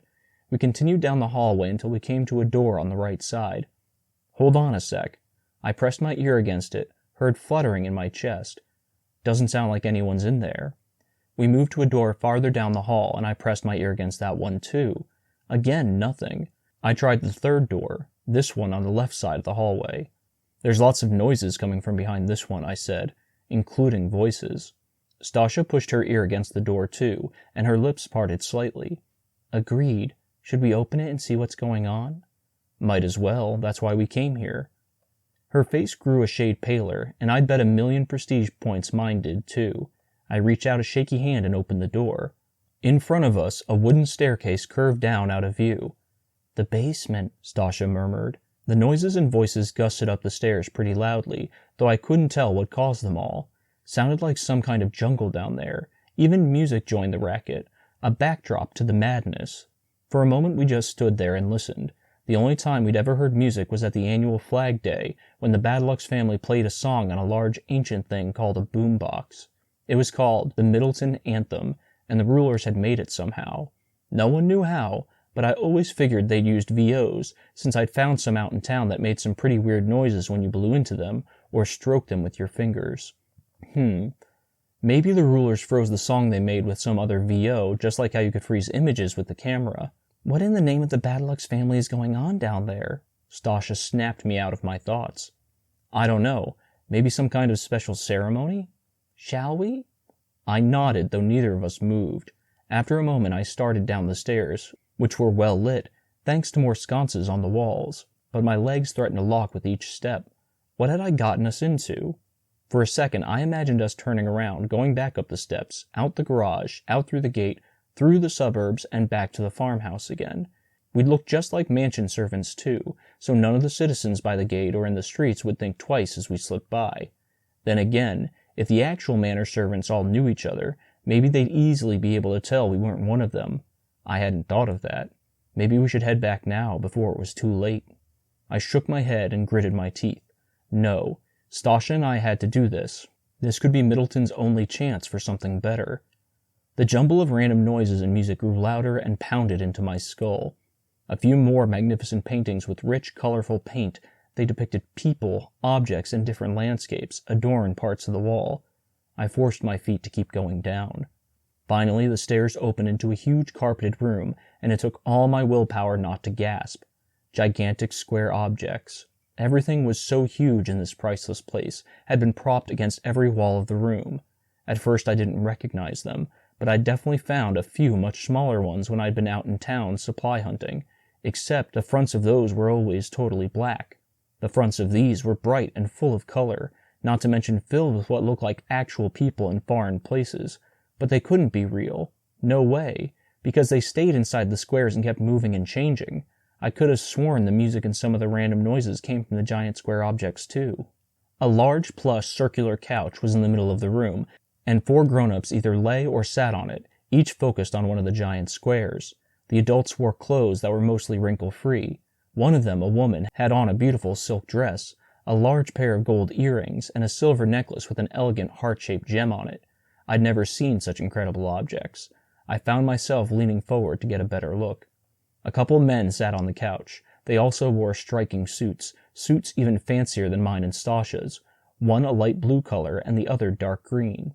All the grown-ups were older than the ones we'd seen at the funnel-shaped building, since their faces had a few wrinkles on them and their hair had sporadic gray specks in it. 2 men held objects that had wires attached to them, which in turn were connected to one of those Nintendo objects. It sat by one of the giant square devices the men were looking at, and a cord ran from it to the wall. The men feverishly clicked the buttons of the small devices in their hands, gleams of sweat on their foreheads. Suddenly, the man in the dark green suit threw up his arms and shouted, "Yeah, baby!" He laughed so hard his face grew a pink tinge. Won by a scratch. Whew, that was a close one. The man who sat next to him sagged into the couch. His features drooped. I looked at the giant square they gazed at and started. Holy power! The device framed an extremely realistic, muscled green monster that stood on 2 legs like a human. It waved its beefy arms high in the air, like the younger man just did. Blood, had to be fake, was splattered over random parts of its body. What an amazing image. So realistic. "Wow, no way," Stasha murmured. "What?" I asked. "It's a game," she said quietly so nobody else could hear over the noise. "Those 2 men are playing an advanced game, and the other 2 are simply being entertained by looking at the other mechanisms." I dragged my gaze to the 2 other adults, one of them, the woman, who lay on the couch and just stared at separate gigantic squares where different images moved. A small rectangular device similar to the one by the large square that showed the green monster rested at the foot of each of those squares too. Stasha was right. Nobody was studying these crazy objects. The 2 who played the advanced game were competing, which was even more obvious now that they feverishly clicked the devices in their hands and shouted when one of the figures portrayed on the giant square punched or kicked the other and drew splatters of blood. The grown-ups who just watched the giant square VOs were slouched in their seats. One of them chuckled, even though none of the other adults said anything. They were all shooting the breeze, having fun. In fact, they were having so much fun, they hadn't even noticed Stasha and I were there. As though she just realized this, Stasha grabbed my hand and pulled me into a nearby room, which was filled with more giant squares, fancy devices, and comfortable-looking couches. Nobody else was in the room, the squares' faces black. We probably could have turned them on by hitting a button, though, since they had to have power. How many entertainment rooms did this manor have? I clutched my stomach with both hands. It had gone from fluttering with fear and excitement to so nauseous I was sure it would start to erode before long. All this time, I could barely push the words out. All this time, the rulers had been collected precious VOs, not just to preserve them because they were priceless remnants of the old world, not even just to decorate their home, but for their own sick entertainment. I hunched over as bile threatened to come up. This time I didn't even care Stasha was there. It was all just too much. She put her hand on my back and my stomach calmed down a bit. "This appears to be correct, but we must get moving if we're to thwart the rulers." I stood, trying to push the sickening realization from my head. "You're right. Do you think the grown-ups will notice if we take their picture, like right now?" "They scarcely noticed when we were there. I'd say it's worth an attempt." "Okay, let's do it." I clenched my hands together real tight, then walked back into the noisy room. Good. The adults were still glued to their entertainment VOs. I reached into my pocket, grasped the camera, and was just about to remove it when the woman glanced in my direction. I froze. Chapter 19. The Ceremony. Precious power, it's over. They know we've been spying on them, and now we're gonna die. "Oh, good," the woman squealed. "Glad you're down here. Could one of you be a dear and fetch me a nice cold glass of water?" I glanced at Stasha, her face expressionless, trying not to look scared or shocked, I took it. I attempted to mirror her look. Sure, I stuttered. The woman smiled and clapped her hands. "Fabulous. Make sure there's plenty of ice, love." Ice? Where in Middleton could I get ice? It was almost winter, but not quite yet. "Are you sure that's such a good idea?" asked the man who was also watching one of the massive squares. Amazing how deep his voice was. Even though I'd hit puberty, mine still wasn't that low. Isn't it almost time for... All the grown-ups glanced at their priceless gold watches. See, said the man who just spoke. Told you it was about time for the ceremony. Ceremony? The woman let out a high, dainty chuckle. So it is. She looked at Stasha and me. Never mind, loves. We're off for the ceremony. She looked back toward the other grown-ups, whose gazes were still stuck to the giant squares. Come on, guys, away from the TVs. TVs? Must have been what those squares were called. The two men holding the objects with wires kept clicking buttons on them. Come on, you two, the woman said. You can finish your silly video game when we get back. The battling creatures on the TV froze, like the images trapped in the camera in my pocket. One of the beastly fighters hovered in midair with a kick aimed toward the other. Both the men put down their wired devices, glum expressions on their faces, and climbed to their feet. Video game. That must have been the type of game they were playing. That'd explain why the rulers didn't call it by its real name on the VO list. Would have been obvious to everybody in Middleton it was just some stupid game, not something that'd help the rulers rediscover power like they said. My stomach acid churned again. The worthless pieces of horse crap. Please do be a dear and fetch me a glass after the ceremony, the woman said. The whole ordeal shouldn't take too long. I nodded more vigorously than I meant to. No problem. That's why we're here. Stasha smiled and wrapped an arm around my shoulder. Nice touch, Stasha. Don't call it an ordeal, Stona, the man in the blue suit said with a scowl. Stona? A ruler 2 generations back, if I remembered right from my studies. It's a very special and very important occasion. You remember when it was our day, don't you? The woman rolled her eyes. Of course I do, Hillard. Hillard? From the same generation as Stona. How could I forget? Now, come on. We certainly don't want to be late. You remember what happened to poor dear Sturge that one time he was late to a family meeting? The two adults who were just watching their TVs each immediately picked up a small, long, rectangular object on the couch and clicked a button on it. The images on those TVs froze, too. Then all the grown-ups went up the stairs and the basement door thudded shut. I clapped my hands to my head. We blew our chance. Perhaps we should wait until they return. It appears as though they plan to continue their entertainment as soon as the ceremony ends. We don't have the time. Somebody could find those 2 guards we knocked out any second. We gotta find a way to get to that ceremony so we can get evidence of the grown-ups. Come on, let's head upstairs. But first I froze an image of the basement with all its TVs. It wouldn't convince anyone the VOs were being used for entertainment, but who knew if it'd come in handy. I also froze a close-up image of a glass bottle on the table. Sealed bottles were always worth a ton of prestige points. That was one thing that was always constant on the ruler's absurd VO list. I always wondered what the bottle's content tasted like. Had to be pretty good considering they came from the old world. This bottle had obviously just been drunk though, because of the liquid on the rim. Yes, the rulers got to drink all the bottles, so this image would be good evidence the rulers just didn't preserve them like they said they did. A fly crawled up along the inside of the bottle, reached the opening, and flew out. Stasha and I climbed the stairs. It was tougher going up than down with my injured foot, but I did okay. We entered the incredible hallway and followed the echo of voices. We moved as fast as we could, so we didn't lose them in the massive manor. After we wound through a couple more beautiful hallways, staying a few yards behind the grown-ups, we approached the entrance room. I felt my jaw drop so far, I was surprised it didn't crack on the glossy marble floor. The ceiling rose up about 30 feet. Straight ahead lay a pair of large, double brass doors. One of them stood open, and the grown-ups went through the opening. 2 servants in suits, a short girl and a pudgy boy, stood to the left and right of the doors. On either side of each door rose a massive marble staircase that twirled up and connected to a large circular balcony that overlooked the magnificent area. A huge gold chandelier hung from the ceiling in the center of the room. I'd never seen one before, but I'd seen drawings of them when I'd been trained as a VO hunter in my nurture faction. Always worth a gazillion prestige points, though they usually hung in the entrance room of a house, like this one, so the chances were all the ones in Middleton had been found already. Impeccable, Stasha murmured, her gaze turned up at the chandelier. True, but how are we going to get into the ceremony room?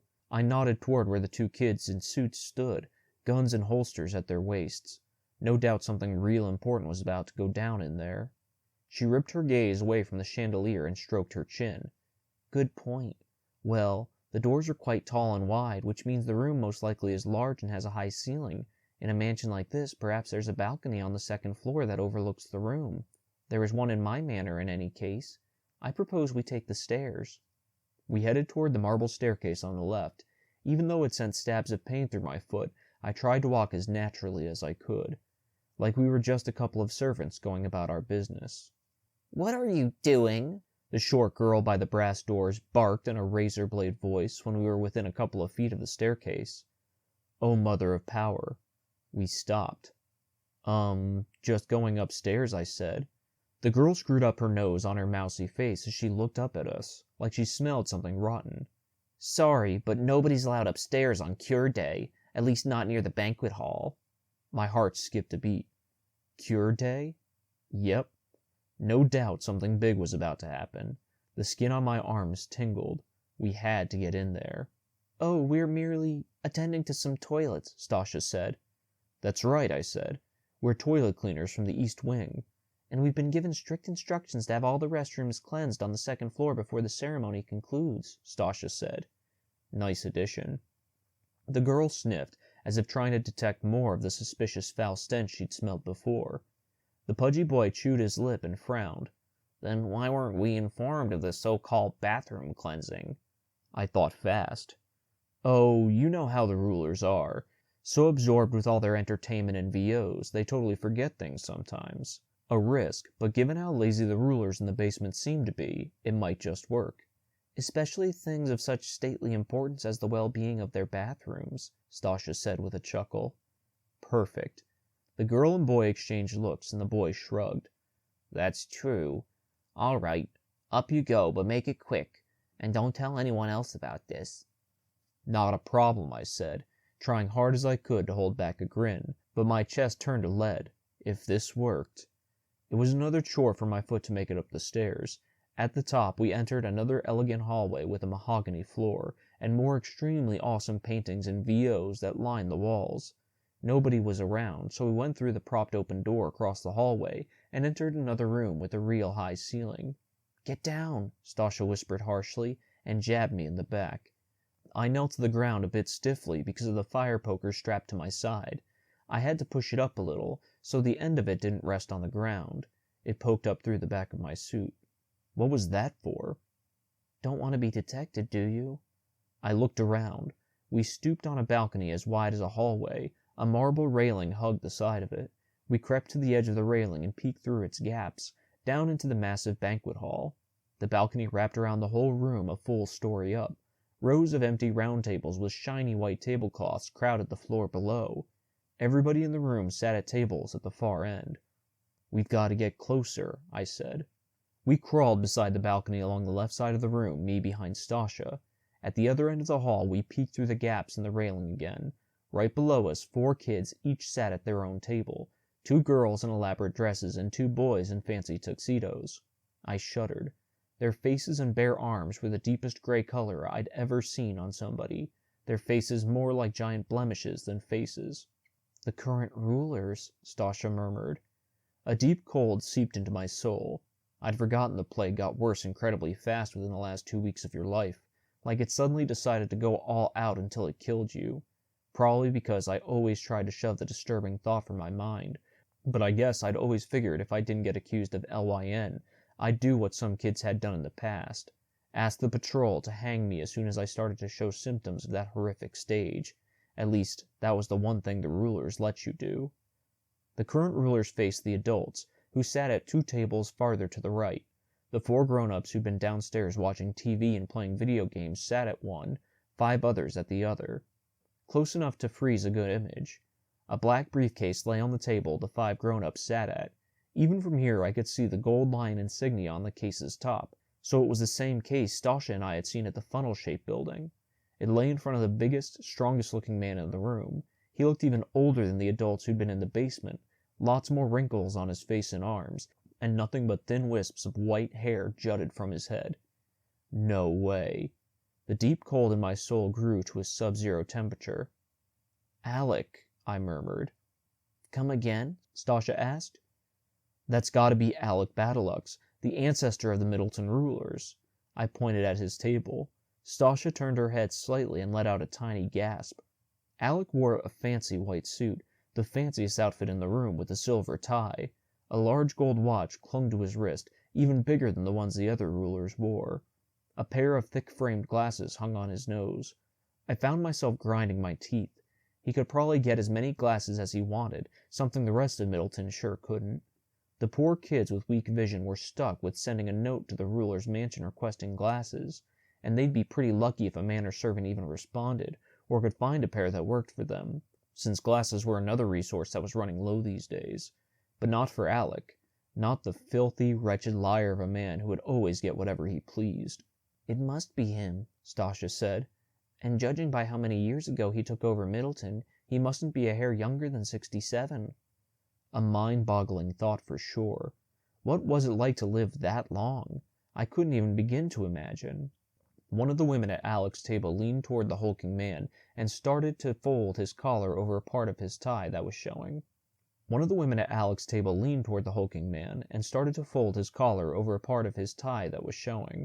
Alec brushed it off with a thick arm.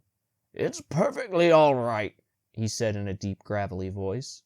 "But if you'll just give me a moment to make it perfect." I barely heard the woman's soft voice. Alec's face grew a light shade of red. "Positively not," he barked. "I like it this style. I recently read about it in a book." "If you say so."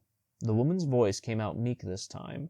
She turned to look straight ahead, and the other adults at the table, all decked out in elegant dresses and tuxedos like the current rulers, shifted uneasily in their seats. "Let's freeze a couple images and get out of here," I said.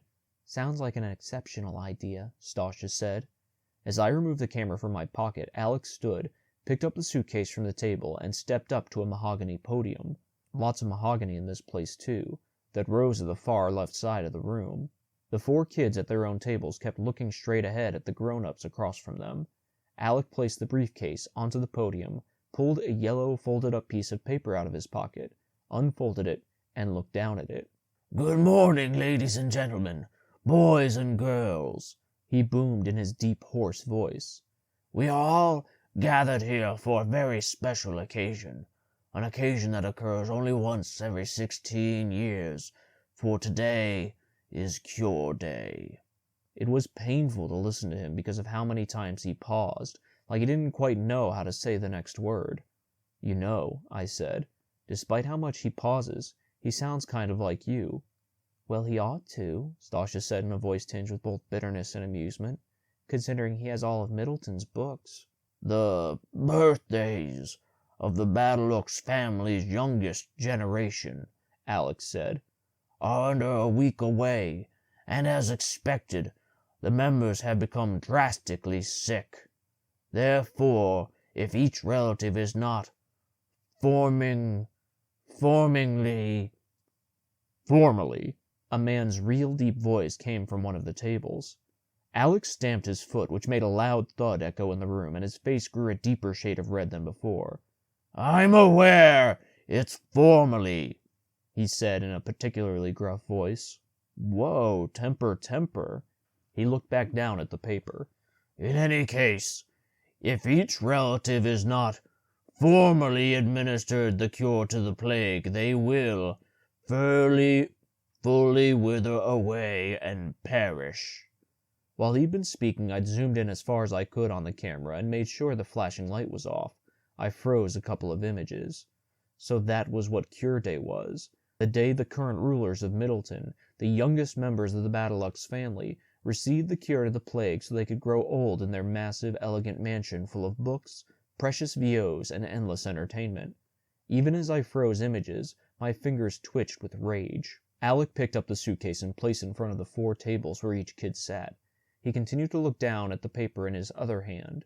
Zoomed in, I could see how hard he squinted, like he had to work real hard to read it. "The recipients, these 4 fine boys and girls before me, know what it's like to live while the plague feverishly eats away at them." Even as I froze images, I tried to look away from the current ruler's hideous blotches for faces, but couldn't. They've seen their own skin grow a mottled deep gray over the years. They felt their body's strength and Vivacity, said the woman. He stamped his foot again, harder this time, and the sound echoed in the banquet hall. Yes, I know. It seemed everybody in the room stiffened in their seats, including Stasha and me. If someone corrected him one more time, I wouldn't be surprised if he exploded and spewed blood and shreds of skin all over the room. Like I was saying, Alex shifted his focus back to the paper again. They felt their body's strength and vivacity slowly wither away until they feel like a mere shell of their former selves, especially within the last couple weeks or so. He appears to have trouble reading, Stasha whispered. You're telling me. Kind of weird considering he has all of Middleton's books. Now, Alec continued, gaze still glued to the paper, with nearly 17 years of hard-earned appreciation of the plague's wrath, they qualify to take the cure, so that they may grow old with strong, healthy bodies like their Battlelux relatives. But before we administer the cure, it is imperative the recipients carry out the Cure Day ritual of reciting the 4 heroic deeds of myself, the great and wise Alec Battlelux.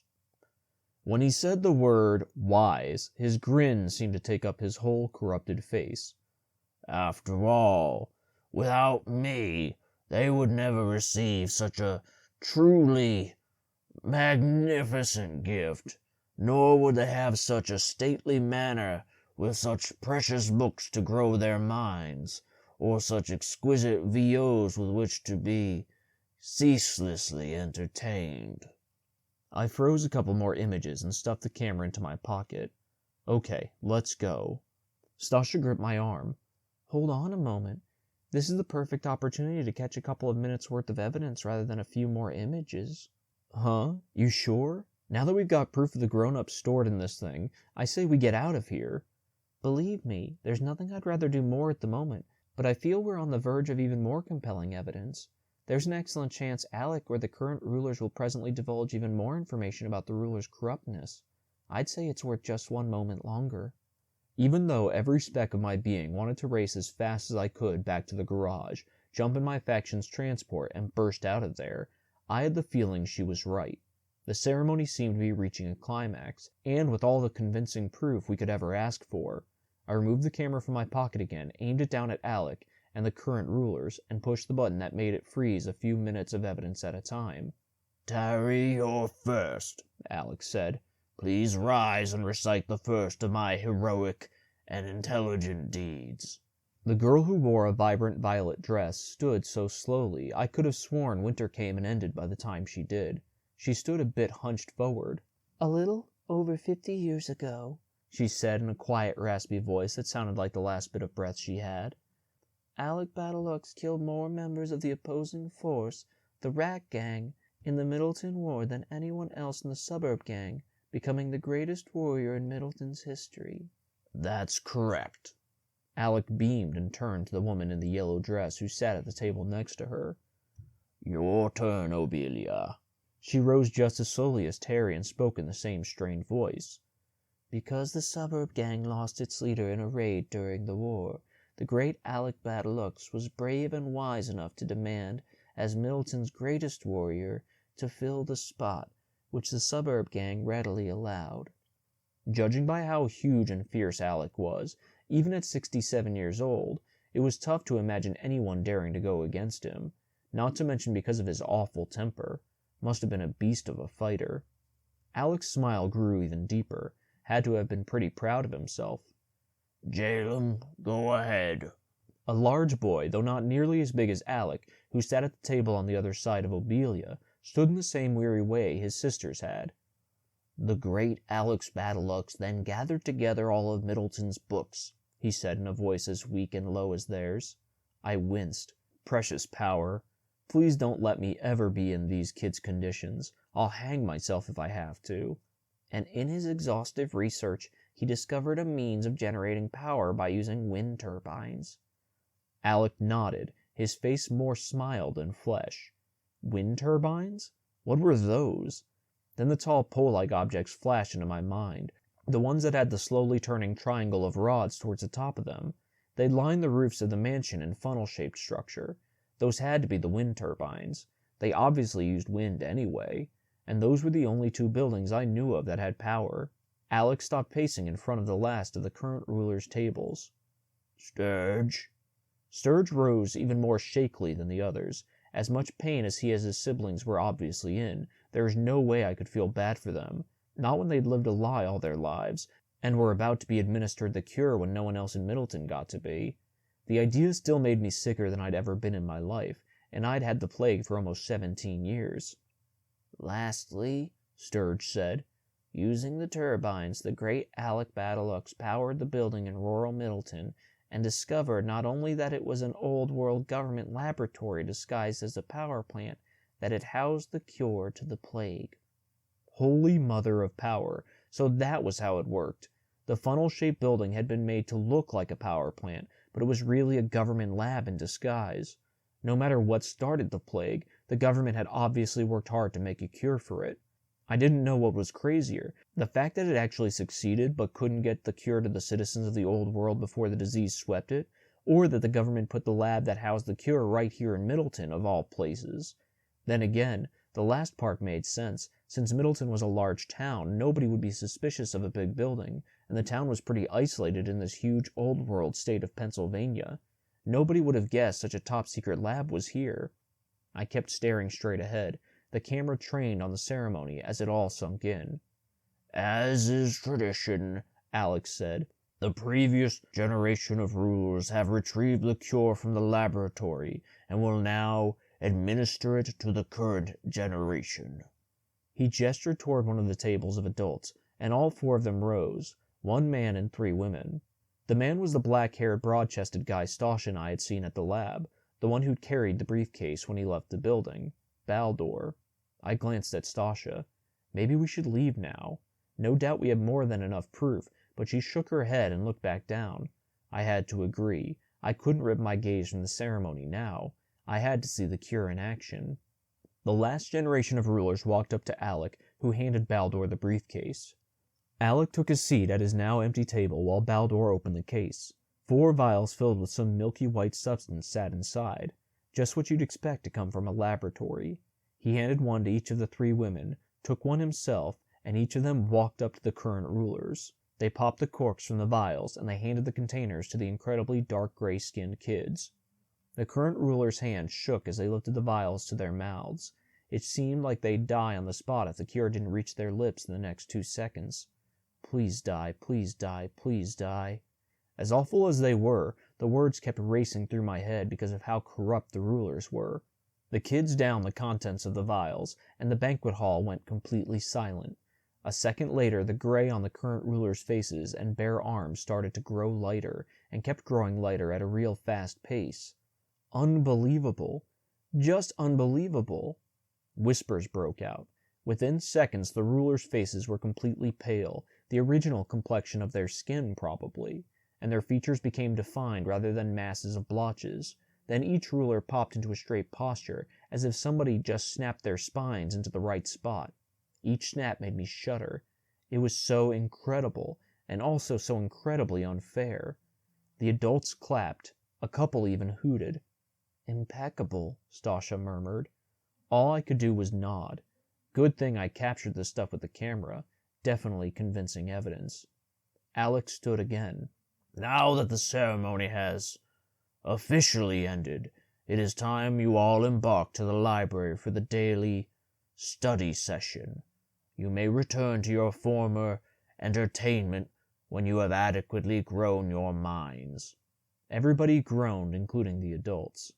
"Remember," Alex's booming, deep voice drowned out the groans, "you can be the most talented or even the most physically imposing person in the world, but at the end of the day, only the truly Intelligent gain respect.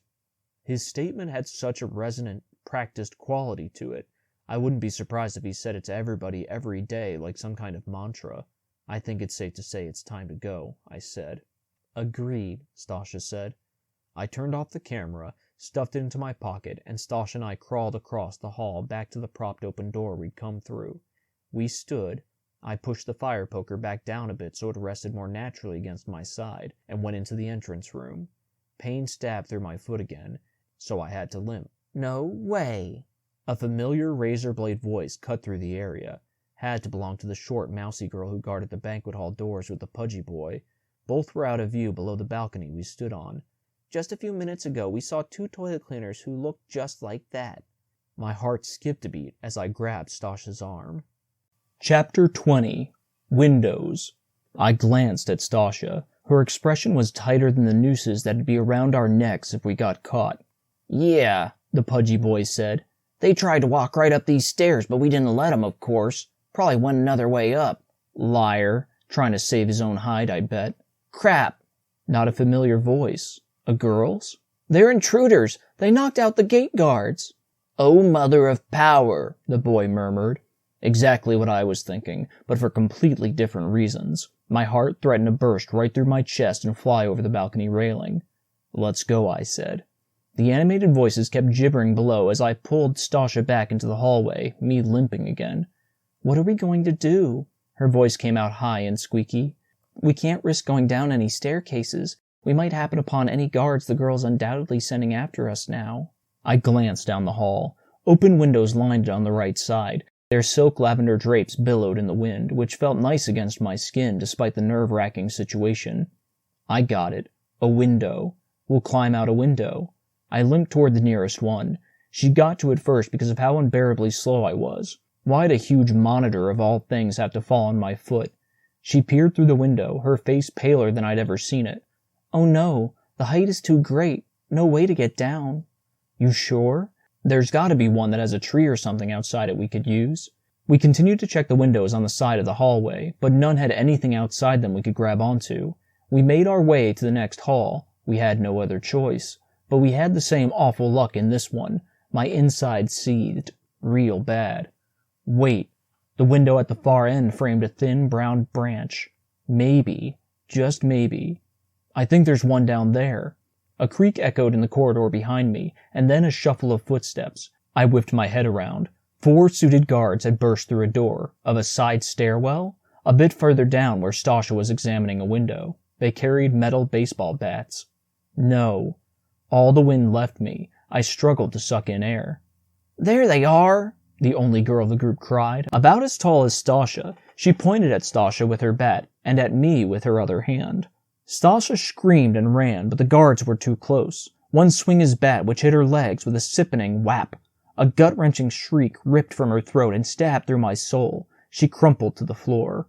One guard sat on her legs, while the other dropped his baseball bat and hooked his hands under her armpits. The worthless pieces of horse crap. I'd kill him. I was about to race in her direction when she screamed, "Gorin, run!" She twisted in their hold, but couldn't break free. She had no chance against both of them. Forget about me. You have a paramount mission to complete. Get him! The tall girl cried again.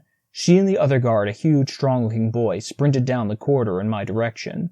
My feet felt like they'd sunk through all the floors of the manor, including the basement. Run, Gorin! Stasha continued to scream even though she faced the opposite direction. She was right. I had a mission to complete. I whirled around and limped as fast as I could toward the open window at the end of the hall. Intense pain knifed through my foot, and my heart sunk even lower than the mansion's foundation. No way I'd make it. The window was only a few yards away, but it might as well have been 2 million with my busted foot and the heavy thumps of the guards on my tail. I glanced behind me. The guards were gaining fast. Way too fast. The other 2 were searching Stasha's pockets. This was it. It was all over. When the guards caught me, I was as good as dead, and so was Stasha, and the guards would find the camera, and... The bushes that surrounded the manor flashed through my mind. I'd seen them hug all the sides of the mansion the first time I checked it out that fateful night. If Stasha and I were to have a shred of chance of getting the evidence of the ruler's corruption to the people of Middleton, I'd have to ditch the camera right now without the guards noticing. It was a long shot, and it'd probably never pay off, but I couldn't admit total defeat. Not yet. While I fished for the camera in my pocket, I yanked the fire poker from behind the rope around my waist. Hopefully that last action would hide what I was doing with my other hand. I turned slightly and hurled the poker at the oncoming kids as hard as I could. They halted, and one of them batted the poker to the side. It hit the wall with a metallic clang. I used that time to turn back around and lightly lob the camera toward the open window, while I shielded the action with my body. With any luck, it'd land in a soft bush and be in decent shape. Then something hard smashed under my legs. A terrible blast of pain tore through them. I crumpled to the ground. All I could do was scream over and over. Tears burned in the corners of my eyes as pain rolled through me. "We got him!" one of the guards cried as he sat on my legs. The other hooked his arms under my armpits like the other guard had done to Stasha. "Search him, and then let's detain the 2 intruders for the rulers to deal with," the tall girl said. Maybe the one who'd talked to the guards in front of the banquet hall. Hands ravaged my pockets. "Ooh," the girl crooned. "Lovely necklace." "No, not the necklace." "One of the Badaluxes might really enjoy this little elegant piece." She let out a cruel giggle. And just like that, my most precious VO was gone, taking my last shred of hope with it. Chapter 21. A True Hero. I hit a wooden floor hard and grunted. Stasha landed next to me with a groan. Then a loud thud came from behind us, followed by a click. I pulled myself to my feet, which wasn't easy. Both my legs felt like they'd been shattered into a million pieces, and my foot still ached bad. "You okay?" I glanced around. We were alone. One of the guards, a huge, strong kid, I took it, had carried me to his room on a higher floor, in the same wing as the banquet hall. Someone else had carried Stasha. That click must have been the guards locking us inside. She climbed shakily to her feet. "My legs smart a bit, but I think they'll survive." "Tell me about it. Those guys hit us hard. You've got a scratch on your hand, you know." A small, skinny cut that oozed a bit of blood ran along the back of her left hand. "Oh." She frowned and brought her hand up to her face. "It's all right." "Your other one's a little bruised, too. Turn it around so we can check it out." "No, that's all right." "No, come on." "It's quite all right, Gorin." Her voice had an edge. "Don't be silly." I grabbed her bruised wrist and turned it slightly. She squealed and yanked it back. "Get away from me!" The words pummeled me like a bat. She took a few steps back, but I'd seen them. 2 thin, dark purple scars streaked side by side along her wrist. "Why in almighty precious power would you touch me like that?" she asked in a high-pitched voice, her eyes glassy. I'm sorry. I just want to make sure you were okay." "Yeesh. Insecure much? And I saw the scars, you know." Her face grew pale as she stared at me. "What's the matter?" I asked. No answer. "Look," I said. "I don't know why they bother you that much. Oh, come along, Gorin. They're the most hideous imperfections in all Middleton, and you know it. They put my blotchy gray skin to shame." "No, they don't. Not at all. The prettiest girl in town, and she was worried about a couple dumb tiny scars on her wrist. I wanted to tell her that, but instead I said, I think they're cute. Actually, I think they're precious. You lie right through your teeth." But she grinned. "No, I'm dead serious." "If you say so, and if you must know, I received them from the day I gave birth." I wasn't going to ask, but her voice dipped an octave. "The razors had to restrain me quite forcefully, you could say." She covered the scars with her other hand. "That must have really been a rough day," I said, "but they seriously aren't that bad." She locked gazes with me, then managed a small shrug. "I suppose I'll have to take your word for it," she said, though she didn't remove her hand from her scars. "But perhaps we should take stock of where we are rather than ruminate on grotesque scars." I couldn't argue with her there, so we checked out the room. "Not too shabby for a prison, wouldn't you agree?" But considering her words, there was no humor in Stasha's voice. It sounded hollow, dejected. She was probably trying to shed at least a little light on the horrendous situation. A huge bed with silk maroon sheets sat by the windows. A giant mahogany wardrobe with fancy designs etched on it stood on one side of the room, a large desk on the other. On both stood a glass vase and a small marble statuette, one of a man, the other a woman. Silk, light blue curtains lined the windows. I limped over to a window. The sun was high in the sky. I glanced at my watch. 11:30. Looks like we're on the highest floor, and there are no trees which we can climb out on. Not surprised. The guards would want to be certain there are no means of escape. I checked out the backyard with its long diving board and artificial waterfall. The yard looked just as amazing as the first time I saw it, if possible. I guess I don't get it. Except for that, why put us in such a nice room? I mean, you'd think the basement would be a better place at least. You know, no windows. The way Stasha wrinkled her forehead and squinted at me made me feel a millimeter tall. This is the Badelux's manor. I imagine this is the shoddiest room they could find on such short notice, presumably a spare bedroom, and the basement most likely contains far too many priceless entertainment VOs to risk a couple criminals tampering with. Made sense. This room was pretty bare compared to others I'd seen in the manor. The most incredible room ever to a regular Middleton citizen, but the cruddiest to the rulers. Normally I'd scold myself for sounding so stupid in front of Stasha, but I couldn't have cared less. Not now, after we'd failed our mission. A lump formed in my throat. I swallowed it, but another took its place. I can't believe it. I just can't. I definitely would have gotten to that window and climbed down that tree if a stupid monitor hadn't fallen on my foot. Her voice came out soft and comforting. There's nothing you could have done about that, Goran. It was merely ill-fated luck. She sat on the edge of the bed. This whole affair is my fault, really. I should have agreed to evacuate after you froze those initial images of the adults in the banquet hall. Perhaps we could have made it off the property before a mansion-wide investigation had been instigated. But no, I wanted to capture every smidgen of possible evidence, like the harebrained girl I am. No, that was smart. Tears threatened to well in my eyes, but I fought them off. No way I could cry in front of Stasha. Not now. And no way I could let her blame herself for this. Some kids would have definitely had Marf's theory about Badelux's family's secrets, that there were good reasons for them and that there was no point in everybody knowing about them. It was smart to make sure we did the job right and get the strongest proof we could. Her tense features softened. I appreciate that. Speaking of which, I assume the guards have the camera in their possession. I sat next to her on the huge bed, which could have easily been confused with a pile of the softest flowers in the world. Not at all like the lumpy, freakishly uncomfortable mattress in my bedroom back in my faction house, where loose wires never failed to stab me in the night. Actually, no, I said. I got rid of it. Threw it out the hallway window when I had my back to the guards. There's a row of bushes along the side of the mansion. Every side of it, actually. My stupid last-second plan was to try to get the camera to land in them so it wouldn't break. I'm pretty sure the guards didn't see me throw it. Not that it matters now. A smile fought its way through her drooped expression. You're incredible. Are you aware of that? I instinctively leaned my head back as I looked at her. Incredible? How am I incredible?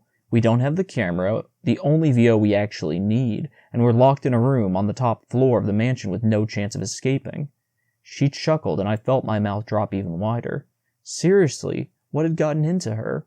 Because even in the bleakest of moments, she said, when you knew for certain you'd be captured and it appeared all would be lost, you didn't lose hope.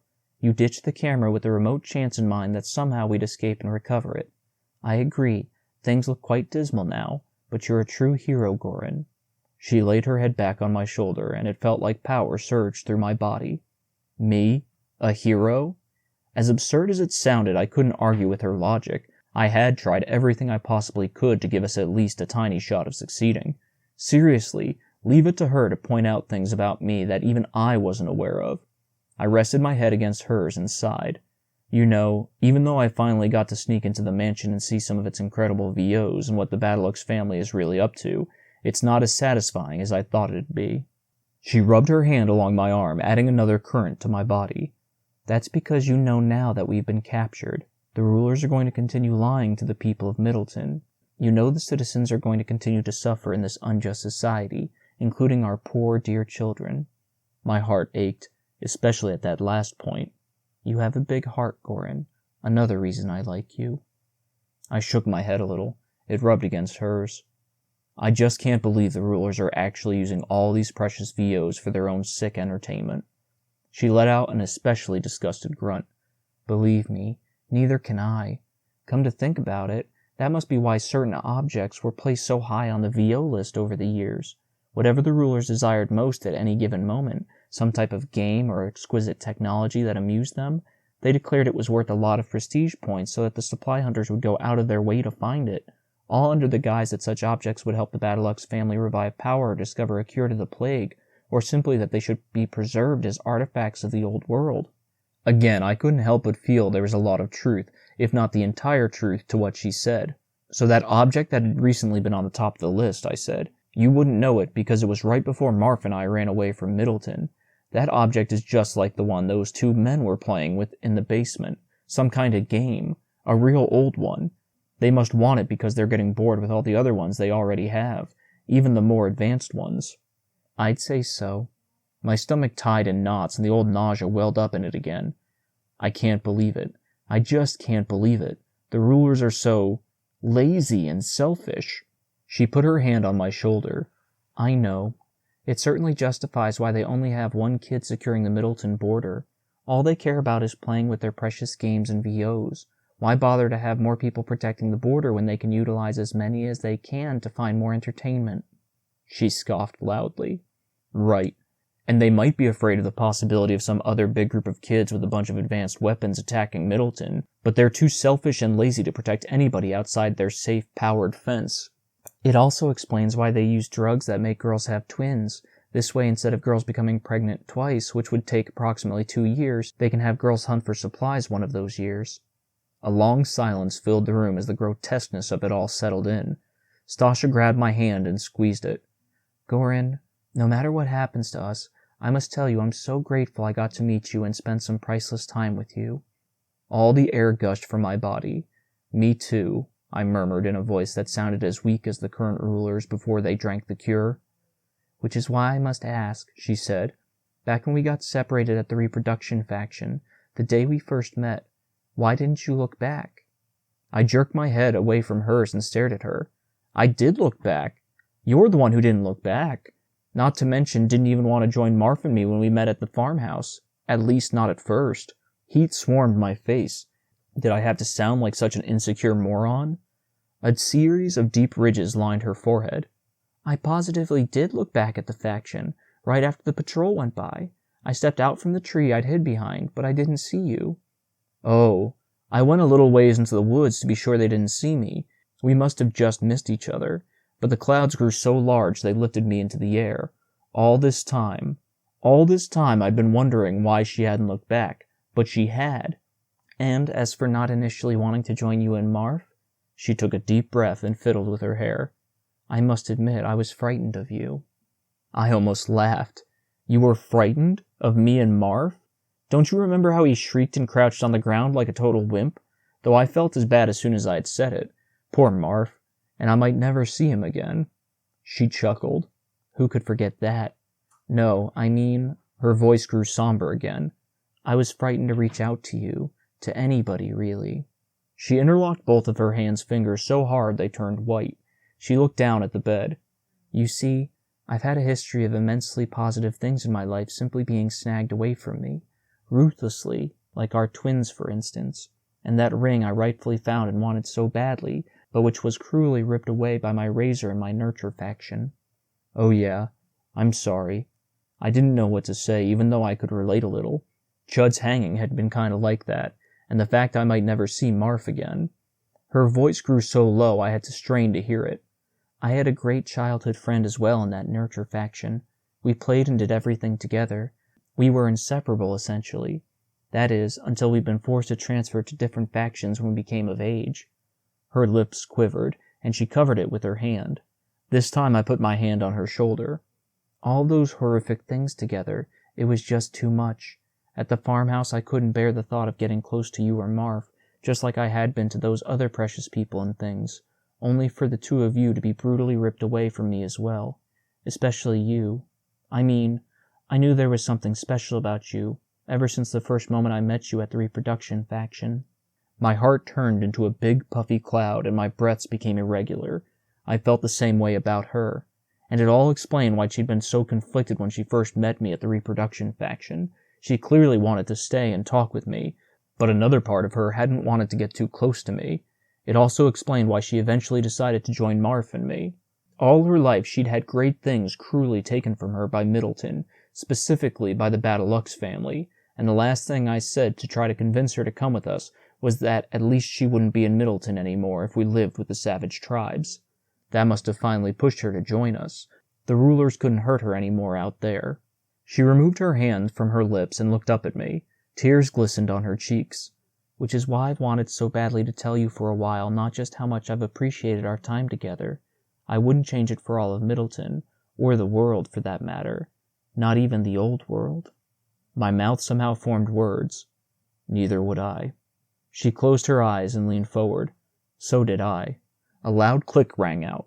Both our eyes flew open and we jumped to our feet. The bedroom door creaked open and 2 kids holding handguns stepped inside, followed by a truly massive man with tufts of white hair on his head and countless wrinkles on his face. The greatest warrior in the history of Middleton and the ancestor of the Middleton rulers, Alec Badalux. Chapter 22. The Ultimate Disgrace. Even though he stood on the other side of the large bedroom, Alec's enormous figure loomed over us as if it were the mansion, casting us in deep black shadow. A chill shot up and down my spine. This was it. This was going to be the end. "Hello there." His cold, dark blue eyes seemed to impale both of ours from behind his thick-framed glasses. "I see you're enjoying my spare bedroom. Obelia used to fancy this room until she decided she preferred the West Wing suite. In any case, as you've most likely deduced, I am the brave and infinitely wise Alec Badalux. Welcome to the mansion." Again, he took big pauses as he talked, like he had to think long and hard about what he was going to say.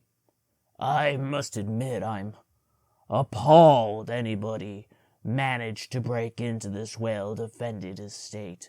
So if you don't mind my asking, who are you two, and what do I owe this unexpected visit?" His words sounded nice enough, but those sharp eyes said the total opposite. I racked my brain, but nothing came to mind. "To be honest," Stasha said in a light, innocent voice, "we haven't a clue. At least I don't. As you've presumably deduced, we both have LYN. We simply couldn't control ourselves." What a priceless idea. No way could Stasha and I reveal our true mission of trying to get proof of the ruler's corruptness if we had any chance in a blue moon of getting out of this. "It's true." My voice trembled a bit. "I didn't even realize I was here until that guy hit me with the bat. It was like I was unconscious and someone threw cold water on me or something." I forced a grin, though it felt faker than the lies the Badalux family had been telling Middleton for generations. Those things hurt like crazy, you know. Alec's frigid expression didn't change. "That might be true." He took a step forward, and I fought the urge to take a step back. "Though I'm personally not positive LYN truly exists. There is a reason I invented the term and instigated a rule against it." "And why is that?" Stasha asked. Oh, who cared? Though maybe she asked him to bide us some time to think of a way out of this. Alec talked slow enough, that was for sure. I racked my brain again, but again couldn't think of anything. Not with those 2 kids pointing their guns at Stasha and me. "To instill fear in society, of course," Alex said. "Keep everyone doing their job of digging up precious VOs and books for myself and my family, so we could get smarter."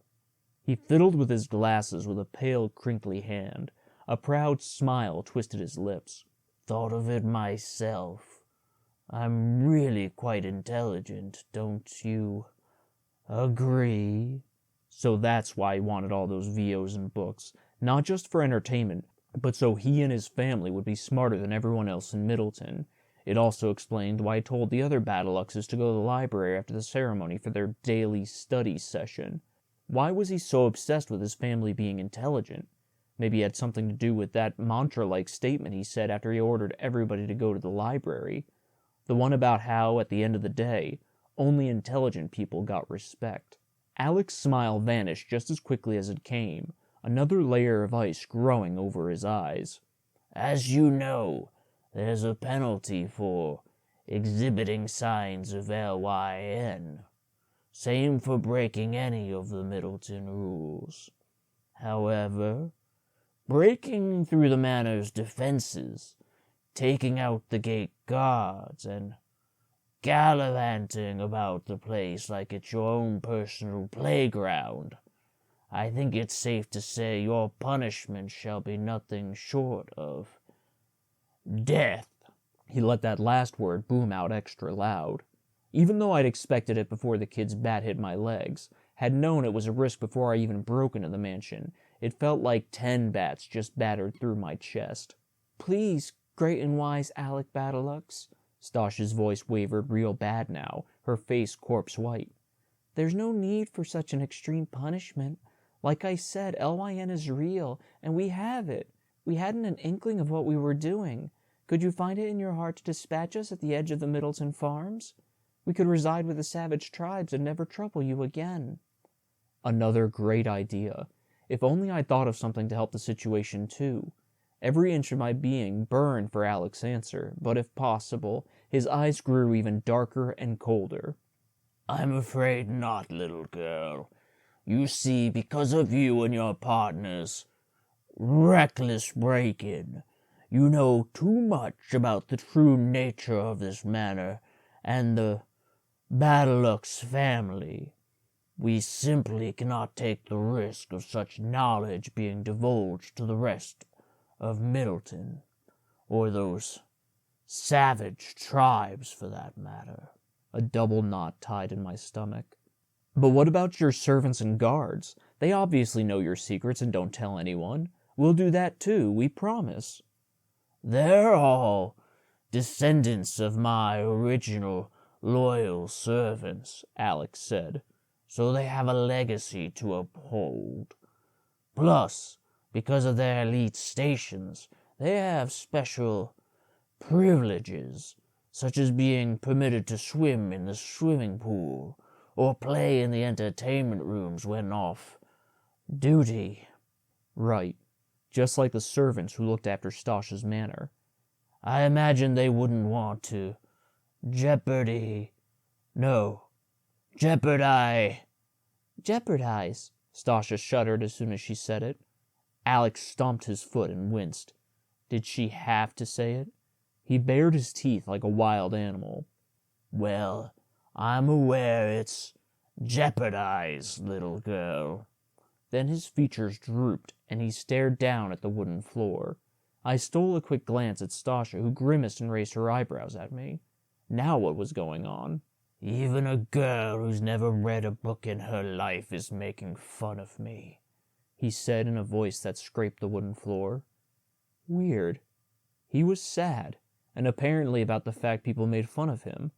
Then again, the way he talked so slowly and got angry so easily. He obviously wasn't the brightest guy in Middleton, and he looked like a caveman, the way he stomped his foot whenever he got upset. Now that I thought about it, it all made sense. When he was a boy in the suburb gang, the other kids must have made fun of him a lot behind his back, even though he was such a great warrior. So much it became obvious. That must have been why he wanted himself and his family to be smarter than everyone else, and it explained his mantra. Alec lifted his head and squared his shoulders. "As I was saying," he said in his regular, firm, gruff voice, "I imagine my servants wouldn't want to jeopardize the excellent benefits they have here, especially since they couldn't have them and all the mansion's VOs of my family decided to share them with everyone in Middleton." His eyes grew a little puffy as he fiddled with his glasses again. Weird. Did that make him sad too? I couldn't put a finger on this guy, but then his eyes grew hard again, and that proud smile returned. "Another wise choice by yours truly. Don't you agree?" My body temperature dropped to an all-time low. There was no getting out of this, was there? "In any case," Alex said, "we shall hang you two first thing tomorrow morning in Middleton Township Park. Because of the extremity of your infringement, before hanging you, we will splatter each of your faction's flags with your blood, so that they will be forever tainted. We will also lower each of your faction's current prestige points to -1,000. Despite the thick knot of horror that rolled through my body, I couldn't help but realize I'd never heard of that punishment before. Might have been the first time Alec assigned it. Not that I gave a piece of horse crap about the part concerning my faction's prestige points. He narrowed his massive, bushy black eyebrows at us. Then you shall each be hanged below your respective factions' blood-tainted flags. It will be the ultimate disgrace, a reminder to the rest of Middleton never to attempt such a severe violation of the law. Bile burned the back of my throat. This guy was sick, sicker than everyone who'd ever had the plague.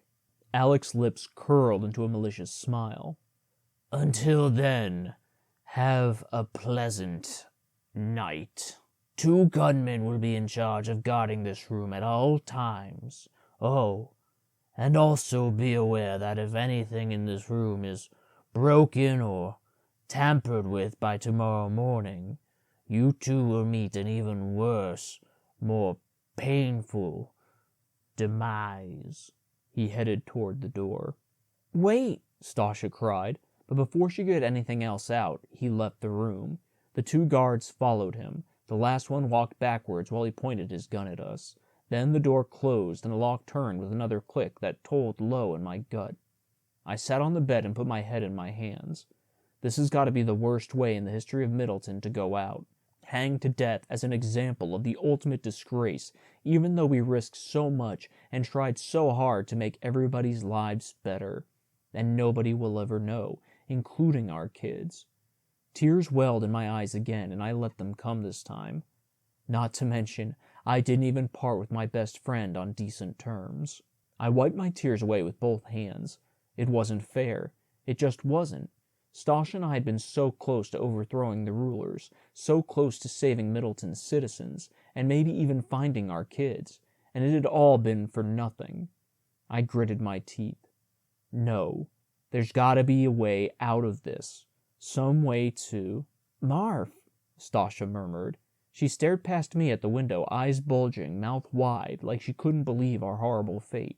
Yeah, I know, he's gone. I'm trying to think of a way to get us out of this horrific situation. No, Marv's here, on the mansion's property. Stop joking around, Stasha. I don't think anything's gonna make me feel better right now. She shook her head vigorously. No, I'm serious. Marv's here, in the backyard. What? I jumped to my feet and ran to the window. Sure enough, Marv's short, scrawny physique darted along the path that wound through the statues. I could even make out his crazy black hair that jutted up in shocks. Oh, mother of precious power, I murmured. It really is him. Chapter 23.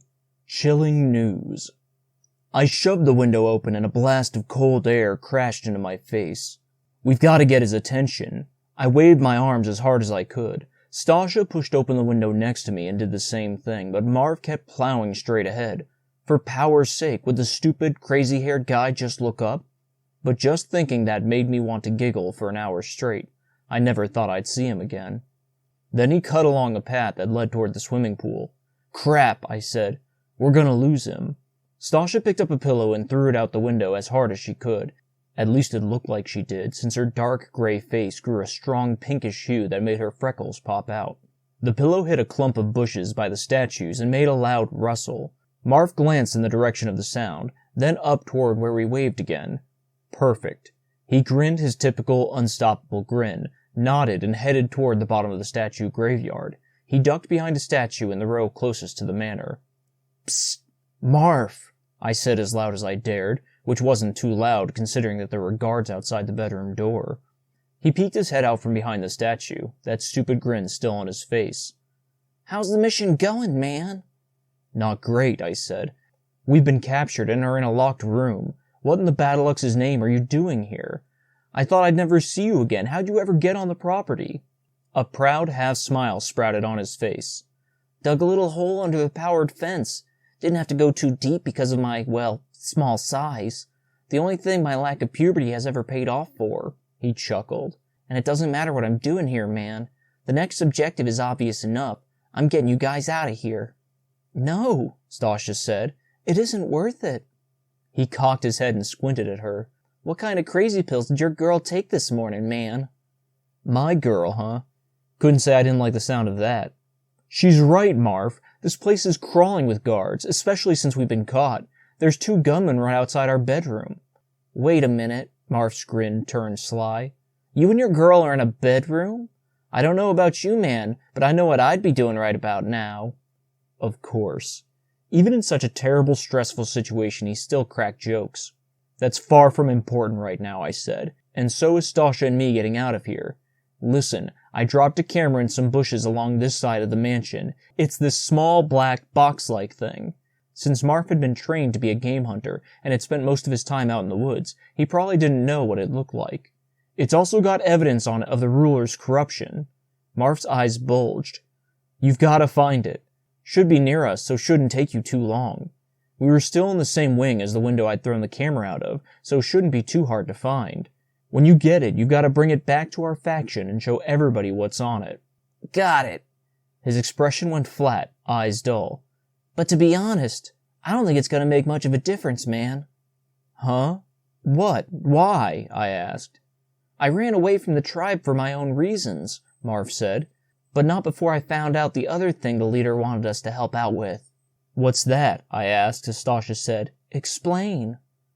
An invasion of Middleton. Chapter 24. One Last Shot. My whole mouth went dry. I couldn't say anything, and apparently Stasha couldn't either. Turns out those 3 kids I saw when I first went to the leader's hut, Marv said. They're each from a different nearby town, and the tactics they wanted to talk about are invasion tactics. They're literally planning to attack Middleton, Marv swallowed, in a couple hours. Holy mother of power. Why? Was all I could eke out. They want Middleton's VOs, Marv said.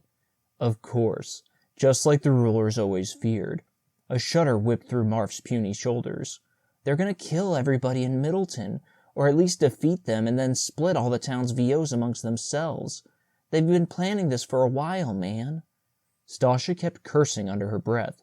Tons of warriors from the towns came to the tribe last night, Marv said. And I'm telling you guys, there's way too many of them. They'll pulverize Middleton. Plus, all the clans are involved, not just the one I went to. The tribes are also going to fight and get their share of Middleton's VOs. A short silence as it all sunk in. This is utterly horrendous, Stasha said in a voice smaller than Marv. Tell me about it, Marv said. So I don't think getting evidence of the Battlelux family's corruption is going to really help. Not when all of Middleton, including the Battlelux family, is going to get destroyed by these towns in a couple hours anyway. He bit his lip and shook his head. He had a point. He had a priceless point. I thought long and hard. There had to be some solution to this insane problem. Then my gaze landed on the tall, wrought iron fence behind the statue graveyard. We could bring everybody here, I said. Where? Marv asked. Come again? Stasha asked. Here, I said. On the mansion property. It's got to be big enough to fit everybody in Middleton. I mean, this estate is huge. Marv screwed up his expression so much his whole face looked like a giant wrinkle. So you think if everybody hides out here, the invaders might not notice and will leave us alone? Hello, it's the mansion, man. They'll see the massive gates and storm the place in 10 seconds flat. Plus, they'll realize all the most precious VOs are here when they see that the rest of Middleton's pretty much got squat.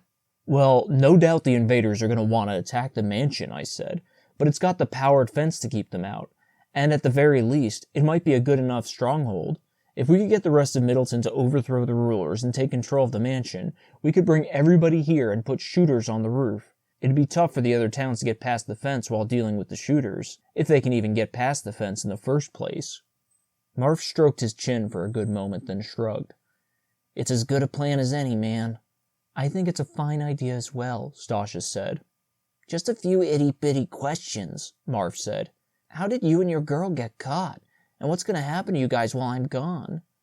Don't worry about us, I said. We'll be okay as long as you can get everybody in Middleton to attack and take over the mansion before the invasion. And that means you've still got to prove the Battlelux's family's corruption to everyone. So go get that camera. And hurry, Stasha said. I'm on it. Marv dashed up to the bushes below our window, crouched low, and made his way along them, peering into them as he went. I craned my neck until he disappeared past the window frame. Precious power. I hope nobody sees him. A bit risky being right up along the side of the mansion like that. Then gruff shouts came from the direction Marv went, and my spine stiffened. "Help me!" Marv's high-pitched voice. My blood went ice cold. He appeared from the right, running along the mansion a few feet away from it. My heart leaped. He held the camera in one of his hands, but then 2 guards appeared from the right, too, racing after him. "Help me!" Marv shrieked again. "Run towards the fence!" I yelled. Poor kid was probably too frazzled out of his mind to remember he dug a hole under it. One of the guards glanced up at me, his expression scrunched. Marv veered toward the fence, and so did the 2 huge guards, but there was no way he'd make it. The guards were way too fast. We were sunk. Unless... "Quick, give me something to throw!" I yelled to Stasha. She grabbed the vase from the top of the wardrobe and tossed it to me. I threw it out the window at one of the guards. It shattered next to him, the glass exploding across the ground. He paused and glanced up, eyes wide, the same one who'd looked up before. A good distraction, but the other guard was right on Marv's heels. Stasha appeared beside me with the 2 marble statuettes. She thrust one into my hands just as a click rang out behind me, then a loud creak. The gunman must have heard the racket we were making. Stasha threw her statuette at the guard who was only a couple feet away from Marv. It also shattered to the ground just behind him, but he kept going. The other guard kept glancing up at us as he chased Marv, too distracted to catch up to him. I've got one last shot. Footsteps raced towards us. "Freeze!" A voice behind us shouted as I hurled my statuette as hard as I could. It caught the legs of the guard closest to Marv, midway along the path that wound through the statues, and he fell to the ground. He climbed to his feet real quick, but Marv was a good few yards ahead of him now. The guard withdrew his handgun from around his waist as he continued to charge after Marv. "No." "Hands up and turn around slowly," said the stern voice behind us. Stasha and I did as we were told, though it took all my willpower to rip my gaze from the chase. A frothy river of adrenaline surged through my body. A couple gunshots crackled from behind. No way I could turn to see if the bullets connected with their target. Please, Marv, get past the fence, and for the love of power, don't get shot. The black-suited gunman in front of us stood in the middle of the room, guns pointed in our direction. "I don't know what in the history of Middleton you were trying to do," one of them said, "or what's going on outside, but it's over now." He nodded to his partner. "Go alert Alec." Right. We tampered with the furniture, as if things weren't bad enough. The other gunman darted out the door. "Don't move or I'll plant a bullet in each of your chests." A long, silent moment later, my arms trembled the whole time. Alec entered the room with the other gunman. "What in the name of the illustrious Battlelux family is going on here?" he barked, his face red and taut. He scanned the room, then stamped his foot twice, a big blue vein sticking out of his forehead. The floorboards shook under my feet, and I gritted my teeth. He glared at me with his sharp, frigid eyes, then at Stasha. "This necessitates extreme action. These 2 guards will now stay in the room with you at all times. They are to shoot you should you act even remotely suspiciously. In the meantime, I'm going to arrange and announce your hangings to the rest of Middleton. We're going to get this over with. Now." He spat out that last word and headed toward the door. He might as well have just slammed his fist into my gut. Now Stasha and I didn't even stand a snippet of a chance of surviving. Before Alec closed the door, he said, "Oh, and because you threw my precious VOs, which must now be irreparably damaged, out the window, you will be dragged by horses in front of all of Middleton. Then your corpses will be hanged." He slammed the door shut behind him, and the lock clicked. The 2 guards kept their black handguns poised on us. I slowly walked to the bed, legs wobbling, and sat down, my stomach tied in knots thicker than they'd ever been. Stasha sat next to me. Bile rose in my throat again, and I put a hand to my mouth. I couldn't bear to look at her, not while I was about to puke, and not in light of our even more gruesome fate, so I stared out the window. Marv had to have gotten through the fence. He just had to have. And he had to find out how to work the camera and show the evidence to the rest of Middleton, even if Stasha and I didn't live past the next hour. Hopefully the people of Middleton would know the truth about the Badalux family and would be able to take control of the manor and stave off the invasion. Even though deep down I knew we'd done the right thing, and with any luck had even saved our kids and the rest of Middleton's citizens' lives, I couldn't help but count down the minutes on my watch to Stasha's and my untimely, brutal deaths. Chapter 25. The Execution. I eased back on the bed, resting my head on a pillow. Stasha did the same, placing her head on my chest, and I wrapped my arms around her. We stayed that way the whole time, totally quiet. I kept my gaze glued to my watch above Stasha's stomach. Even though it couldn't be possible, with each second that ticked by, the knots in my stomach tied together. Exactly an hour later, the door opened and 3 boys in suits with metal baseball bats came in. "Time to head to the Middleton Township Park," the tallest and biggest of the group said with a cruel grin. 2 black death robes lay draped over one of his burly arms. But first, he dropped the robes on the floor in front of Stasha and me. Hollowness sifted through me as Stasha and I put the robes on over our clothes, then followed the group of guards out of the room, down a side staircase, into the grand entrance room, and out the tall double front doors. 2 of the Bat Boys and one of the gunmen walked behind us, the other gunman and the Bat Boy in front. Though the late fall frigid air cut through me and made me shiver, the sun beamed down. If only it had burned me to death. That way, I wouldn't have to deal with the terrible, painful fates of Stasha, me, and maybe even the rest of the town if Marv hadn't survived his run past the fence. Or if he had, wasn't able to find a way to get everybody to the mansion before the invasion. At least the invasion was a whole hour away. The guards led us through the potholed streets of the suburbs, and my body, my soul, went numb.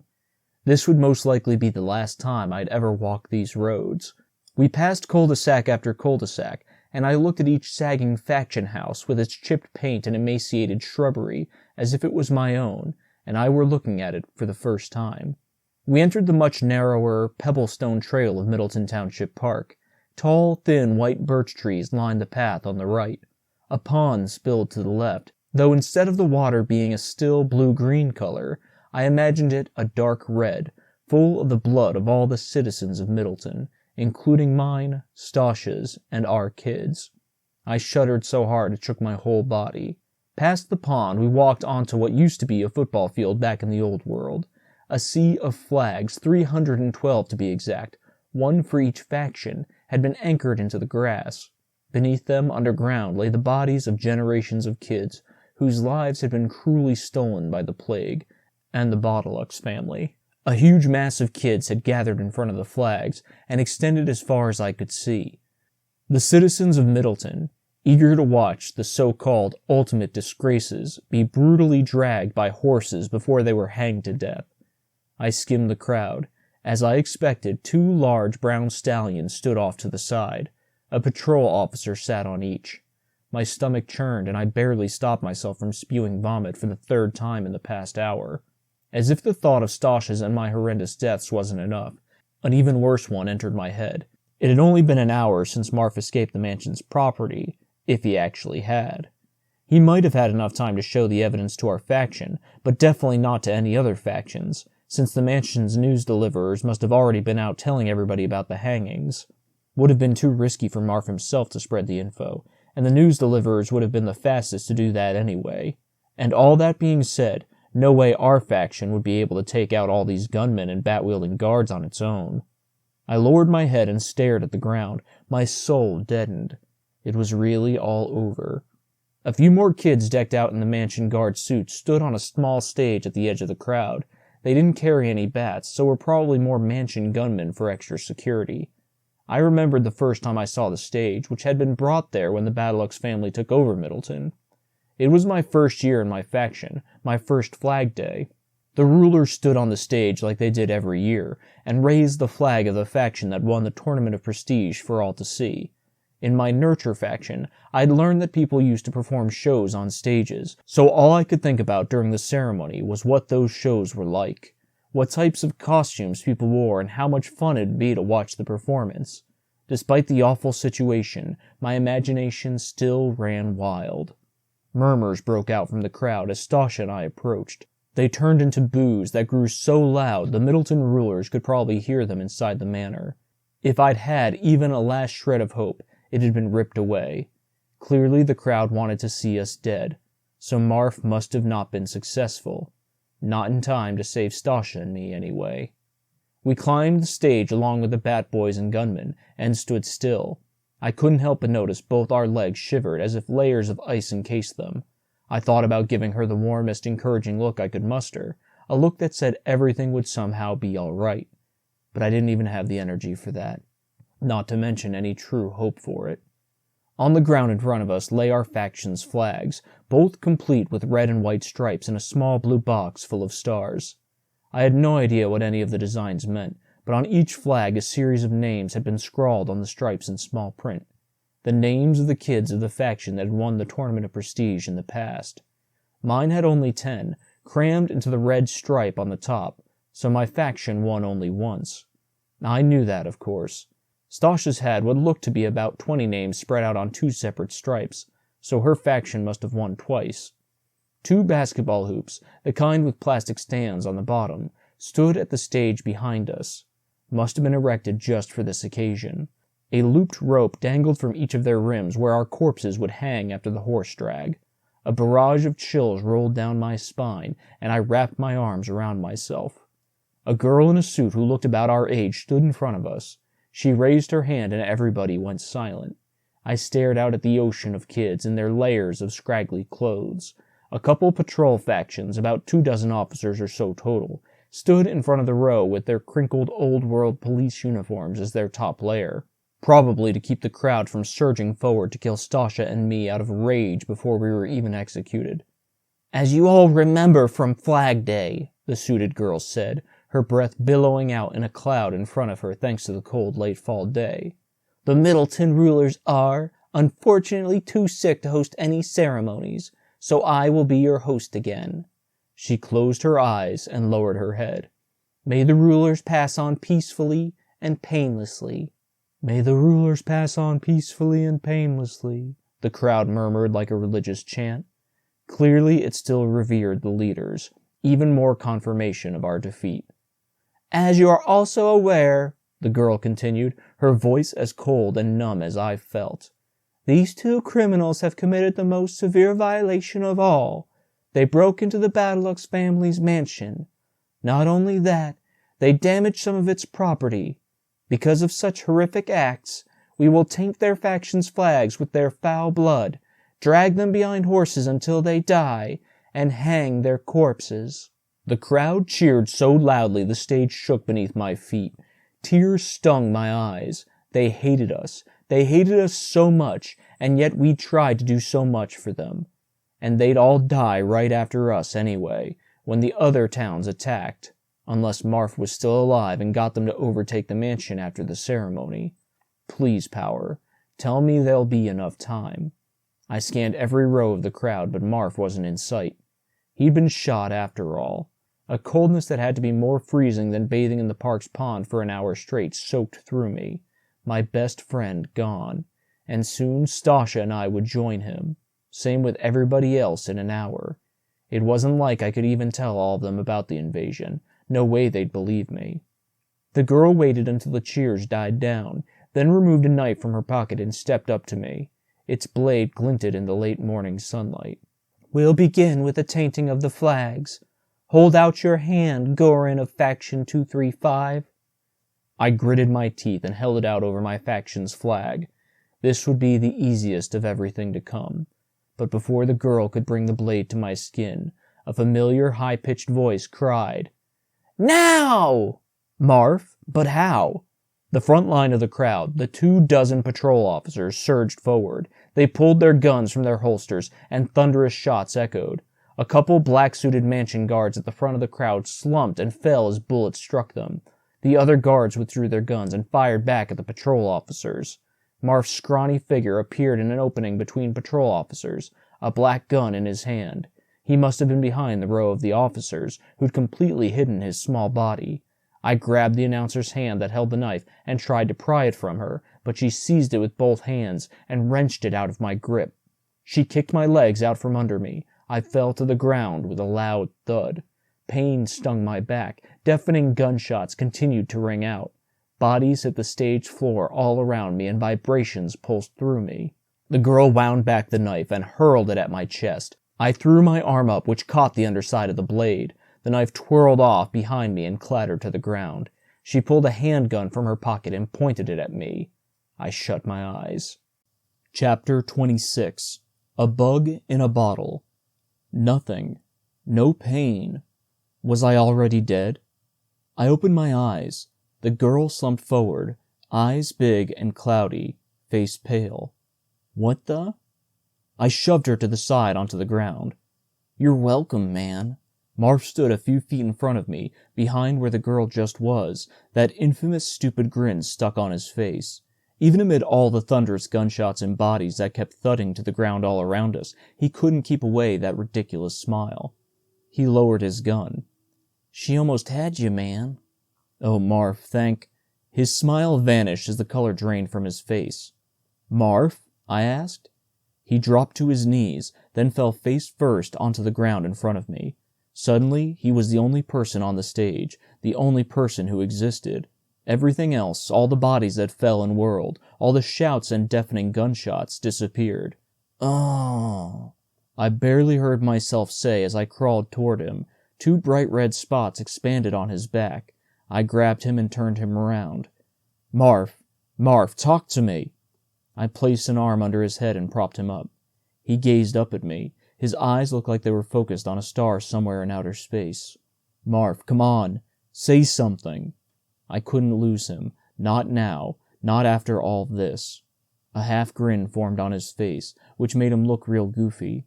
Hey, man, he said in a feebled voice. Snap out of it. I gotta tell you something before I go. You're not going any... You were right. You know that? You were right all along. And I was wrong. Living like a bug in a bottle is no good, man. His head moved slightly from side to side. Okay, now I know you're talking crazy. Here, try to get up. I'm serious, man. You were right to follow your curiosity. And what you and your girl did, it was the most important thing anybody's ever done. It took me only a couple hours of hunting in that stupid tribe to realize it. His half grin turned bitter. And also for me to realize I was never any good at hunting. Marv admitted he was bad at something? No, this wasn't good at all. That's not true. You're real good. And then it hit me, man. You and Stasha had a chance to change Middleton's history for the better. And there I was, stuck doing something I'd always stunk at. Forget about the fact the tribe wanted me to help out in the invasion, too. He chuckled, which sounded a little more high-pitched than usual, and goosebumps sprouted on my arms.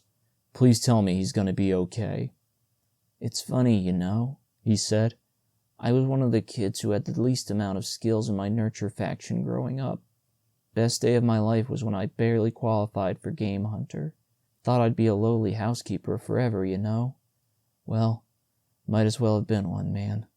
Wouldn't have made horse crap of a difference. Precious power, he was really losing it. But I had to keep him talking, so I said, I don't know about that, but I am wondering how you showed the evidence to everybody in Middleton in such a short amount of time. Marv's bitter half grin grew into a genuine smile. I didn't. I only showed 2 patrol factions, and that was only because they were the closest I could find right next to each other. That explained why 2 patrol factions made up the first row of the crowd. I figured any patrol factions I could find should be the first to know because, you know, they'll be able to attack the rulers with their guns, especially since they'd have to do it as soon as possible. Great thinking, Marv. That's priceless, and I meant it. And no wonder his plan worked. It wasn't like the patrol officers were the Badalux family's loyal servants, who'd always do their bidding. The mansion might have been gigantic, but it wasn't nearly big enough for all of them to live in. Is he okay? Stasha's voice, full of worry, came from above us. Yeah, he'll be fine, I said, more for Marv than anybody, though I had a sinking feeling that threatened to pull me into the ground and bury me. I looked around. A mass of bodies lay on the ground. Mansion guards in black suits and patrol officers in blue uniforms who'd attacked them, but no more guards stood, only a bunch of patrol officers. They'd formed a crowd at the edge of the stage. Some talked with the other kids in the field, maybe telling them about the evidence and why they just killed the mansion's guards. Some officers gawked at me, Marv and Stasha, but I couldn't have cared less. The first fight, anyway, was over. The patrol had outnumbered the manor's guards by a dozen, so no wonder it won the battle. Or maybe more accurately, you won the battle, Marv, I said. Now you've done one of the most important things in the history of Middleton. Marv waved a hand, as though to push the idea away. It's not done yet, man. You've got to get everyone to the mansion, but before you do, I got a couple more things to say. He took in a long, shuddering breath, as if he'd need every last bit of energy he had for what he was about to say.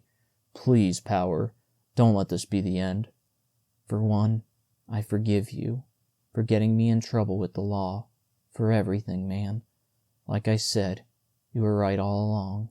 Okay, thanks, Marv, but it's really not And one last thing, and I really mean this. His voice was so weak and low now, I had to lean my head down further to hear him. He reached out a shaky hand and grabbed my free arm. Shh, Stasha said. No more talking. You need to get some rest. Marv squeezed my arm. You were the best friend a guy could ask for. Then his eyes dimmed to a milky color, and his head sagged against my arm. Marv! No, come back! I cried. Come on, you're gonna make it!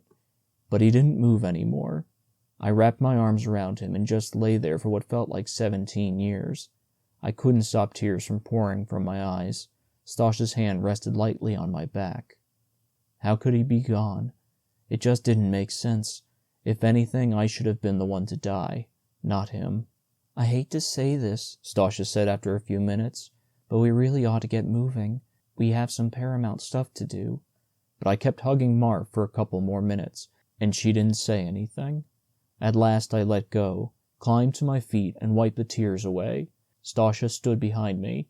The patrol officers at the edge of the stage and the kids beyond all stared at us, brows creased and tears in most of their eyes too. Stasha and I went to the patrol officers, who huddled around us. This shouldn't be too hard. My voice came out strangled, so I swallowed the knot in my throat. The officers all looked at me earnestly. Even one smiled encouragingly despite his glassy eyes. There's a guard in charge of opening the gate. If a few of you put on some of these, dead kids' suits and head over, the gatekeeper will think you're them and let you in. Even as I spoke, I couldn't help but think how some of the dead kids, not the mansion guards, but the patrol members, were the officers' good friends too.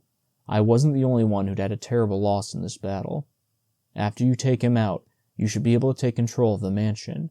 I mean, you all have guns. You've already taken out a few of the mansion's guards, and even though it's a pretty massive manor, there are so many more patrol officers than them.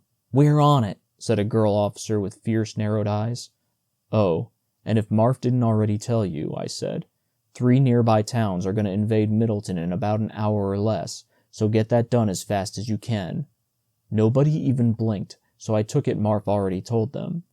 As soon as you've taken over the mansion, come back to this field and tell me, and we'll all, and by all I mean all of Middleton's citizens, head over to the mansion and use it as a stronghold against the attack. Sound good? A tall boy officer with massive, muscly arms nodded. The gold badge on his shirt meant he was a patrol faction leader. I'll give the instructions to the citizens and tell them to stay put for the time being. Excellent, I said. The rest of the patrol officers went to work taking off the dead guards' clothes. The patrol leader held out the camera to me and Stasha. But first you might as well take this back. And might I say, I personally have the utmost respect for both of you guys and Marv. Stasha and I said thanks as she put the camera in her pocket. Then the officer joined the others. We wrapped Marv up in his and my faction's flag, which he landed on when he got shot. We'll hold a funeral for him whenever we get the opportunity, Stasha said. Her shoulders still drooped. We'll have it at the mansion, and everybody will be invited. And we'll raise this flag in his honor. I reached down and gently pushed Marv's eyelids down. A couple of my tears dripped onto the stage. Rest in peace, old buddy. Chapter 27. The Invasion. An hour later, Stasha and I stood on the marble balcony outside Alec Badalux's bedroom, part of the master suite on the top floor of the mansion, and looked out over the front expanse of the estate. A light breeze rustled our suits as we'd taken off the death robes after we'd seized control of the mansion. With my gaze, I traced the wide, winding driveway that led from the gate to the rolling green lawn that took up most of the front of the property.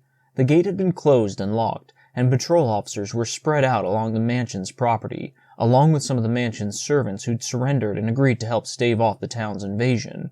A bunch of patrol members and servants, all with guns of course, also stood on the manor's roof, ready to pick off anybody who tried to break through the powered fence. The rest of Middleton's citizens were inside the mansion. The Battleluxes were locked in the basement. Most of the patrol and a lot of citizens had demanded they be killed, but Stosh and I decided to keep them in the basement until we figured out what to do with them. Hopefully they wouldn't wind up dead because of the invasion, along with everyone else. Stosh and I held hands. I could feel the light tremor in hers. We'd only been waiting 10 minutes. The siege of the mansion hadn't taken more than 50, but it felt like an eternity. I shivered even though I now had enough layers on to keep me warm. It was such an eerie silence, like the calm before the most brutal storm to ever strike Middleton, and the priceless manor property made it even eerier with its bright green lawn and countless majestic statues. So did the light breeze, not to mention the fact that we were so high up, which made it feel as if we owned the mansion and everything in it, even though it could all come crashing down on us in just a few minutes. Still, despite how upscale the mansion was, something about it felt different since Stasha and I had been there an hour ago. It didn't seem as large and magnificent as it did then, though maybe that was just because the rulers had been dethroned. Suddenly, all along the fence, tiny figures emerged from the forest that surrounded most of the mansion. They appeared as pinpricks between the fence's bars from where Stasha and I stood. Shouts echoed from people closest to the fence, then crackles of gunshots tore through the air. My heart rammed against my chest, and Stasha squeezed my hand so hard it hurt, despite the fact that I wore a pair of thick gloves. "It's okay," I said. "It's gonna be okay." Like I had any clue. A couple minutes later, the pinpricks between the bars grew smaller and disappeared. Cheers spread throughout the crowd and grew until they rang in my ears. "We did it!" Stasha squealed. "We really did it! They scarcely even tried to make it past the fence. They knew they wouldn't be victorious." She squeezed my hand even harder, and I bit the insides of my cheeks to try and cut back the pain. I didn't mind being physical, but this was a little over the top. Still, it looked like she was right. Precious power, we'd made it after all. Then, straight ahead, something else appeared between the bars of the gate and grew in size. "What the?" I squinted. "A truck," Stasha murmured, her voice totally flat. A crash boomed as the vehicle smashed through the powered gate, black pieces of iron flying through the air. None of the patrol officers or mansion servants moved as the truck coasted to a stop, probably surprised or gauging the situation like me. The invaders must have pushed the back of the vehicle hard enough so that it had enough momentum to break through the fence. Either that or had horses drag it real fast the traditional way, and then suddenly severed the reins. I gasped as more cars crashed into other parts of the fence all around the property, opening gaping holes before they drifted to a stop. Gunshots crackled as rivers of kids poured through the holes. Mother of power. The enemy warriors were a bit bulkier than our fighters, seemed to be wearing old-world sports uniforms of all different colors and with all different kinds of designs and images on them. Devils, birds, wolves. They probably wore pads, which explained why they were so puffy-looking and fired with their own guns. "We're done for," Stasha murmured. I could only nod, insides totally frozen, as I continued to watch the invasion. Chapter 28. Karaoke. More and more blue uniforms and black suits fell to the ground as bullets tore through them and cars continued to ram into other parts of the fence, creating more holes. All I could do was watch, lightheaded, as more and more bulky kids continued to swarm in through all the openings. "We've got to surrender." More like a puff of breath, I could barely get it out. "Now, before everyone gets killed." "But what does it matter either way?" Stasha's voice came out strained. "They're still going to pilfer all our VOs, including the useful ones, and maybe even our animals for food. How will we endure the winter without all those necessities?" "We'll cross that bridge when we get to it, but we can't just let everybody die." A short silence. "I suppose you're correct, but how are we to cease the onslaught? I don't think anything would make the enemy pause at this moment." Then it hit me. The Battleluxe family. "Come again?" "The rulers." I raced back into the master suite, and pounding footsteps behind me told me Stasha was on my heels. I wove through crowds of people as I raced along the elegant corridor, down the stairs in the entrance room, and to one of the basement doors in a first-floor hallway. The few faces I caught a glimpse of had utterly terrified looks on them, and lots of citizens were hugging each other. Must have been extremely nerve-wracking to hear all that horrific, deathly noise outside. It had to have been even worse to see what was actually happening. I unlocked the basement door and threw myself down the stairs. My foot felt 1,000 times better now, or maybe it was the adrenaline. The Badalux family sat on the circular couch in the middle of the room with the giant TVs, backs to each other, staring at the ground. They glanced up when I arrived, though their expressions sagged, defeated. "Do you guys know a way I can make my voice real loud?" I asked. They all exchanged dull looks. "Not that I know of," Alex said in a low, flat voice, his hulking shoulders hunched. "Right, like I believe that. Don't lie to me. You know everything about all the precious VOs you have down here. After all, you've been hiding them from the rest of us for 50 whole years." I spat out that last part, and Alex's dark blue eyes grew puffy again, as if it made him sad. Weird. "And there's gotta be one that does something as simple as making your voice loud." Alex shrugged those massive shoulders of his. The rest of the grown-ups continued to stare at the ground. I wasn't getting anywhere with this plan of action. I explained as quickly as I could how the mansion was being invaded by a colossal, unstoppable force. As I did, I couldn't help but notice I couldn't hear all the blood-curdling noise down here. The basement was probably built to keep most of the sound out. When I finished, Alex's eyes were bulging. "Really?"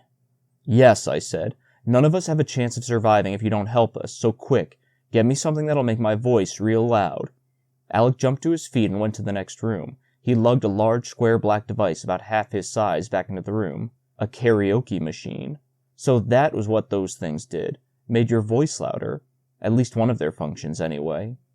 "Great," I said. "Could you guys please bring it upstairs, as fast as possible?" "Please?" I jumped at Stasha's voice beside me. I'd almost forgotten she was there. She snorted. "Order them, Goran." "Right," I said. "Bring the karaoke machine upstairs, now, and all of you come, too." They jolted from their seats and followed me. Baldur helped Alec carry the device. Everybody upstairs cleared the way for our group as we headed to the front door. Stasha dashed ahead to it. "Ready?" She swallowed hard, beads of sweat glistening on her upper lip and forehead. "As I'll ever be," I said, though my breaths came out in ragged bursts. "Please, precious power, let this work." She opened the door, and the blood-curdling screams, cries of war, and deafening gunshots grew even louder. I ushered the Badalux family out. Tari plugged the karaoke machine's cord into the wall next to the front door, and she and Baldur carried the device outside onto the front porch. Stasha and I followed, though I had to force my steel bats for legs. I couldn't keep the thought that I was stepping to my death out of my head. On the porch, Terry thrust a microphone, a wire connected it to the karaoke machine, into my hand. "Talk into the puffy end," she said. Her voice trembled too. I raised the microphone to my mouth. "Everybody stop fighting!" I yelled, but I could barely hear my voice. Baldur dashed to the karaoke machine and clicked a couple buttons. A bullet whizzed by my head and shattered the window right next to the front door. My whole body jittered as if I hadn't gone to the bathroom in days. "Try now," Baldur cried. "Everybody stop fighting!"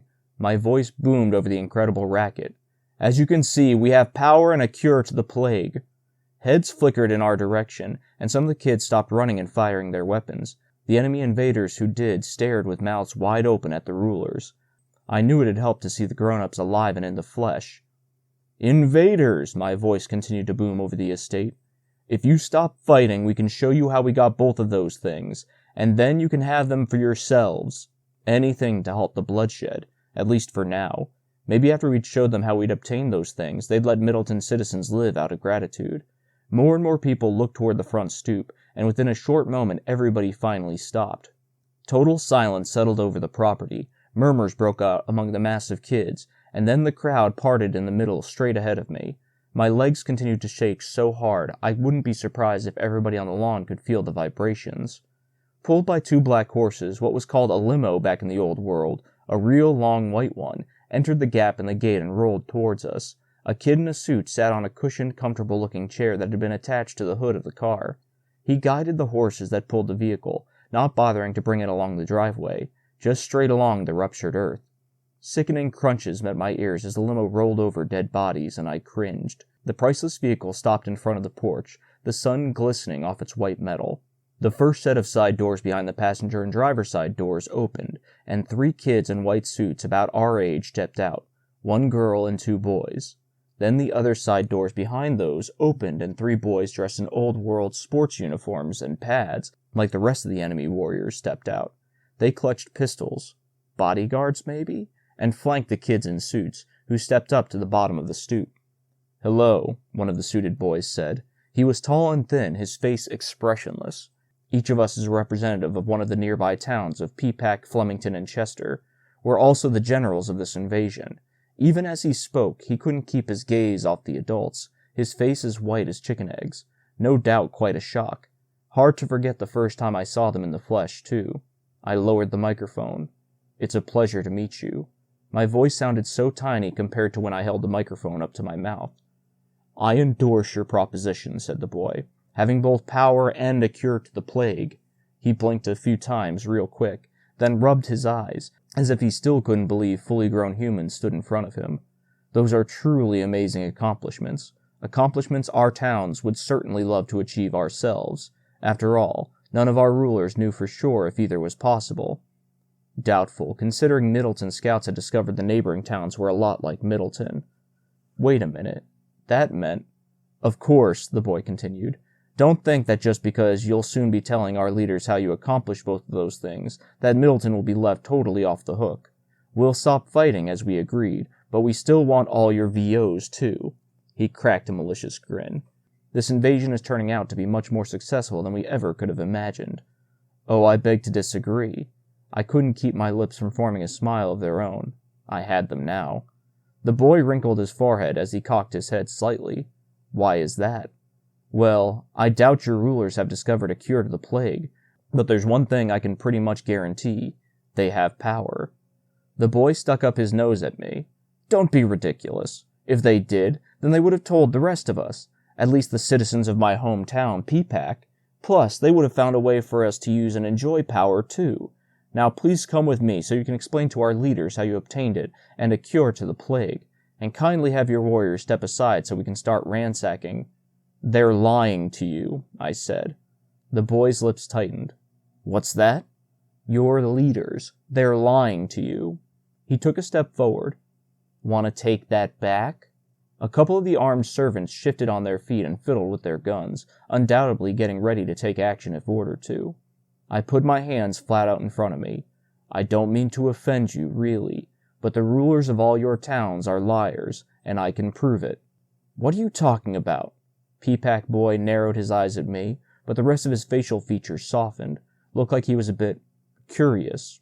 "All of us, the citizens of Middleton," I said, "were told growing up that our rulers sent scouts to spy on your towns from time to time, and they learned that your towns functioned a lot like ours. You know, that you have rulers who make you collect VOs and then send those VOs to them, so they can preserve them and try to rediscover power and a cure. Am I right about all this?" Peapack boy glanced at the other town representatives in white suits. "Well, yeah." "Well, the Badalux family," I gestured toward the 9 grown-ups, "used to be in charge of Middleton until literally just an hour ago." I pointed at Stasha, her mouth curled into a hesitant smile. Maybe she knew where I was going with this. "See, a day ago, Stasha and I found out that the Middleton rulers were corrupt, that they rediscovered power and the cure to the plague, and kept them to themselves. Just take a look around you. Nobody else in Middleton is an adult without grayish skin except for the rulers, and if you went around to every faction house in town, you'd see that none of them have power, yet obviously the ruler's mansion does." "So?" the girl asked, her hands on her hips. She had a pair of dark gray eyes the color of storm clouds. "That doesn't mean our leaders are lying to us, too." Before I could answer, Stasha said, "I believe what my esteemed companion is attempting to shed light on is that the Badalux family rediscovered power quite a while ago, decades in fact, roughly 50 years ago. This man right here," she pointed at Alec, who stared down at the ground. Clearly he was so defeated he didn't even have a sliver of his intense anger left, "assembled all of Middleton's books and, after rigorously studying them, rediscovered power. Surely if your leaders had done the same in their respective towns, then they would have rediscovered power a long time ago as well." The 3 town representatives shot each other looks again, their brows knitted. 50 years is a long time ago," the stormy-eyed girl rubbed her neck. "But why would they keep that fact that they rediscovered power a secret from the rest of us?" Peapack boy folded his arms across his chest and rigidly eyed me. Same reason the Badalux family did, I said, so they could keep all the fanciest VOs to themselves and play with them all to their heart's content like the selfish pieces of horse crap they are. The Peapack boy tilted his head. I guess that does make sense. I'm telling you, I said. The proof is all right here. Your leaders are lying to you, have been for a long time, at least when it came to power. They wouldn't have had the cure since the old world government built a lab in Middleton to concoct that, but no need to mention that now. Silence fell over the mansion property. The representatives' faces grew a few shades paler. Yes, it was sinking in. So you see, Stasha said, defeating us and pilfering our VOs doesn't serve you much of a purpose, and neither does Gorin expounding how Middleton's rulers rediscovered power and a cure, as your rulers have already assuredly achieved those things. In reality, you ought to invade each of your own town's leaders' estates instead, and demand that they share all they've stolen from you. You deserve it after all these years, nay, generations of filthy deceit. She scowled the meanest scowl I'd ever seen on her face, and I had to hold back a smile despite how sickeningly true her statement was. It was priceless seeing her so passionate about what she said. That's true, I said, and we can help. We'll lend you some of our warriors for the invasion if you want. Alec Badalux stepped forward, his hands locked together at his waist. I hope you don't mind if I intervene for a moment. He looked at Peapack Boy, who nodded. He gestured a beefy arm at Stasha and me. I admit these two fine young people are telling the truth about the whole Middleton ordeal. I couldn't hold back a tiny gasp. Alec was coming clean? And I admit it's the case with the leaders of your towns as well. Alec said in a low voice, his hulking shoulders hunched. Was he ashamed, or maybe sad? Based on our scouts' extensive research, that is. However, should you decide to storm your rulers and reclaim power, VOs, and whatever else is your wish, I hope you will be somewhat gentle with the leaders after you've felled them.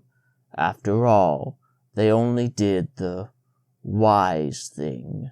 Stasha and I exchanged confused looks. Nothing could be smart about selfishly deceiving so many people. Ultimately, it is the intelligent person who recognizes the importance of gaining more knowledge and intellect, so that they may be successful and respected by their fellow man. As I learned a long time ago, it is the only way to get ahead in life. Well, I agree with the part about the importance of intellectual growth, I said, but not at the expense of inhibiting other people's search for that. Alex's eyes grew puffy again. He rubbed them with his thick fingers. I admit that had bothered me as the years passed. The fact I was inhibiting everyone else's intellectual growth in Middleton. But I honestly felt I was doing the right thing.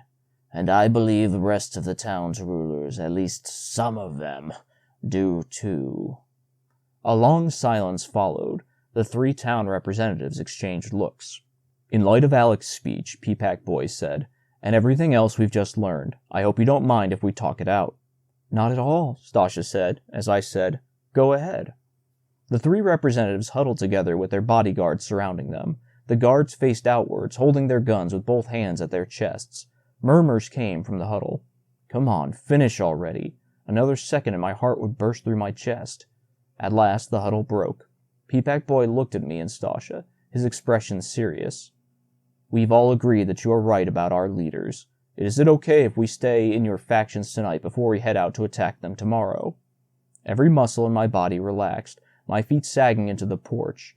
Tears gathered in the corners of my eyes. We'd done it. We'd actually done it. We'll do more than that. I raised the microphone to my mouth. Attention, Middleton citizens. We have guests today and tonight. Please escort the warriors of Peapack, Flemington, and Chester to faction houses to spend the night. Tomorrow you will help them defeat the corrupt leaders of their own towns. Cheers roared and spread throughout the property, as Stasha and I shook each one of the representatives' hands. Chapter 29. A is for Apple. 2 days later, I went into the Manor's library and closed the door behind me with a loud thud that echoed in the enormous room. Stasha, who sat in a long wooden table at the middle of the room, jolted. "You dreadful miscreant," she shouted, but then laughed. How'd I know I'd find you here? I smiled as I headed toward her. Tables and bookshelves twice as tall as me surrounded me. The ceiling reached 3 stories up, complete with balconies and ladders that ran along the shelves so you could climb to reach books real high up. If possible, the room made me quiver with excitement even more than the first time I stepped into the mansion. I could finally study all these books, all this information from the old world, if only Chud could be here to see it. And Marf. "What are you reading?" I asked. "Oh, I'd scarcely call it reading at this point." She closed a hardcover book that lay on the table. It was in pretty good shape with brightly colored, fuzzy-looking creatures on its cover. "Just familiarizing myself with the ABCs. Apparently, A is for apple." "Is that right?" She nodded with a smile. "It's odd knowing so many words yet being incapable of spelling them." "You will soon enough, I bet." She chuckled. "For certain. At any rate, how's the laboratory investigation coming along?" "Yesterday morning, Stosh and I sent a couple of factions over to the rural part of Middleton to check out the lab. I'd just gotten back from seeing how they were doing. I'd taken the Battlelux family transport on my own, just had to ride in such a priceless car." "Good," I said. "They were able to figure out how to make the cure pretty easily. Overtook the ruler's servants there and made them tell them. Turns out they can make a ton of the stuff too, so we should be able to get it to everybody in Middleton by the end of the week." Stasha beamed. "That's wonderful." "Yep, and we should be able to get it to everybody in Peapack, Flemington, and Chester by the end of the week after that. Yesterday's invasions of the other towns' leaders had also gone well. As we heard last night from the messengers, the towns had easily overthrown their rulers who'd been corrupt just as we thought. Of course we'll get it to those who need it soonest first." Stasha's smile deepened. "Fantastic. What about the prison?" "The whole Battlelux family and all their loyal servants are safely locked away, at least until we figure out what to do with them." "Well, I imagine we'll allow them to rejoin society once we have a new order in place and have made certain there's no way for them to rise to power again." I chuckled at the word power. That was a type of power they'd never revive. Stasha and I would make sure of it. "Well, it'll definitely take a lot of time to make a new order." I glanced around at all the towering bookcases, though there's probably lots of great info in this library on rulers from the old world. What were they called again? Governments? That could help us make a good one. And I think you're really onto something with sharing the town's VOs with everyone and letting people decide what they want to do and where they want to live. Her smile grew thicker. "I certainly hope so." "Oh, speaking of the jail, when I went there to see how the rulers were holding up, I had a couple officers search the lowlifes. One of them, Obella, I think, had this." I removed my gold necklace from my pocket. It glinted even in the dim lights of the library, including the red heart-shaped gem. "Your necklace." "Stand up for a sec." She wrinkled her forehead but got up.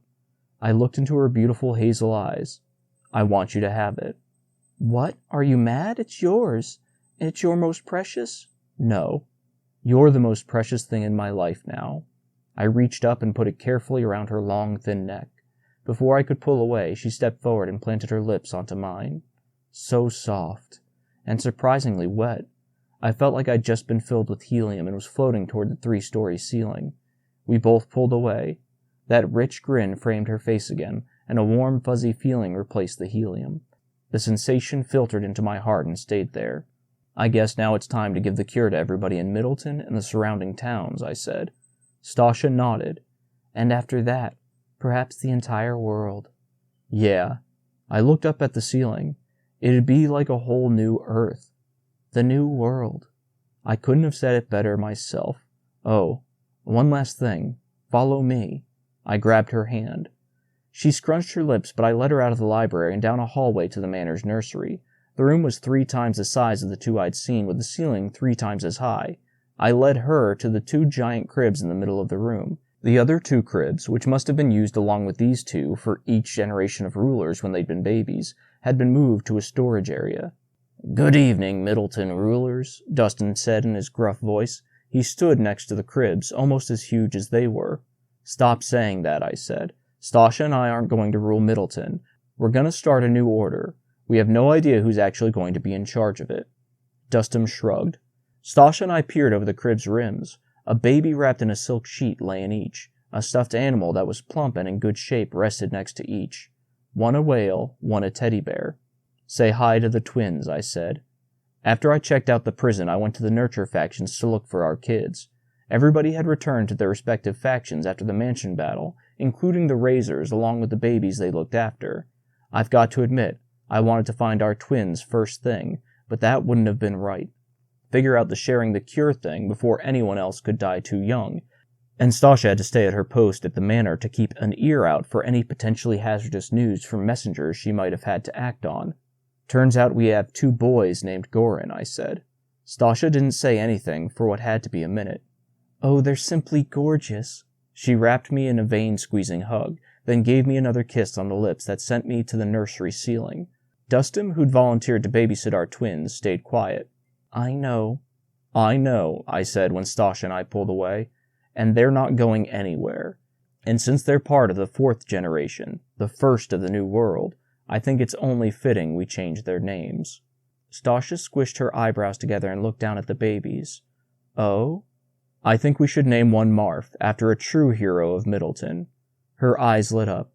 Oh yes, I could scarcely agree more. It'll be the first baby to have the name its parents want it to have rather than one dictated by societal rules. Exactly, I said. If you don't mind my saying so, Dustin rumbled. I also think it's a fine name. It's official, I said. And I think we should name the other Chud if you don't mind. Chud? Her voice tilted toward the ceiling.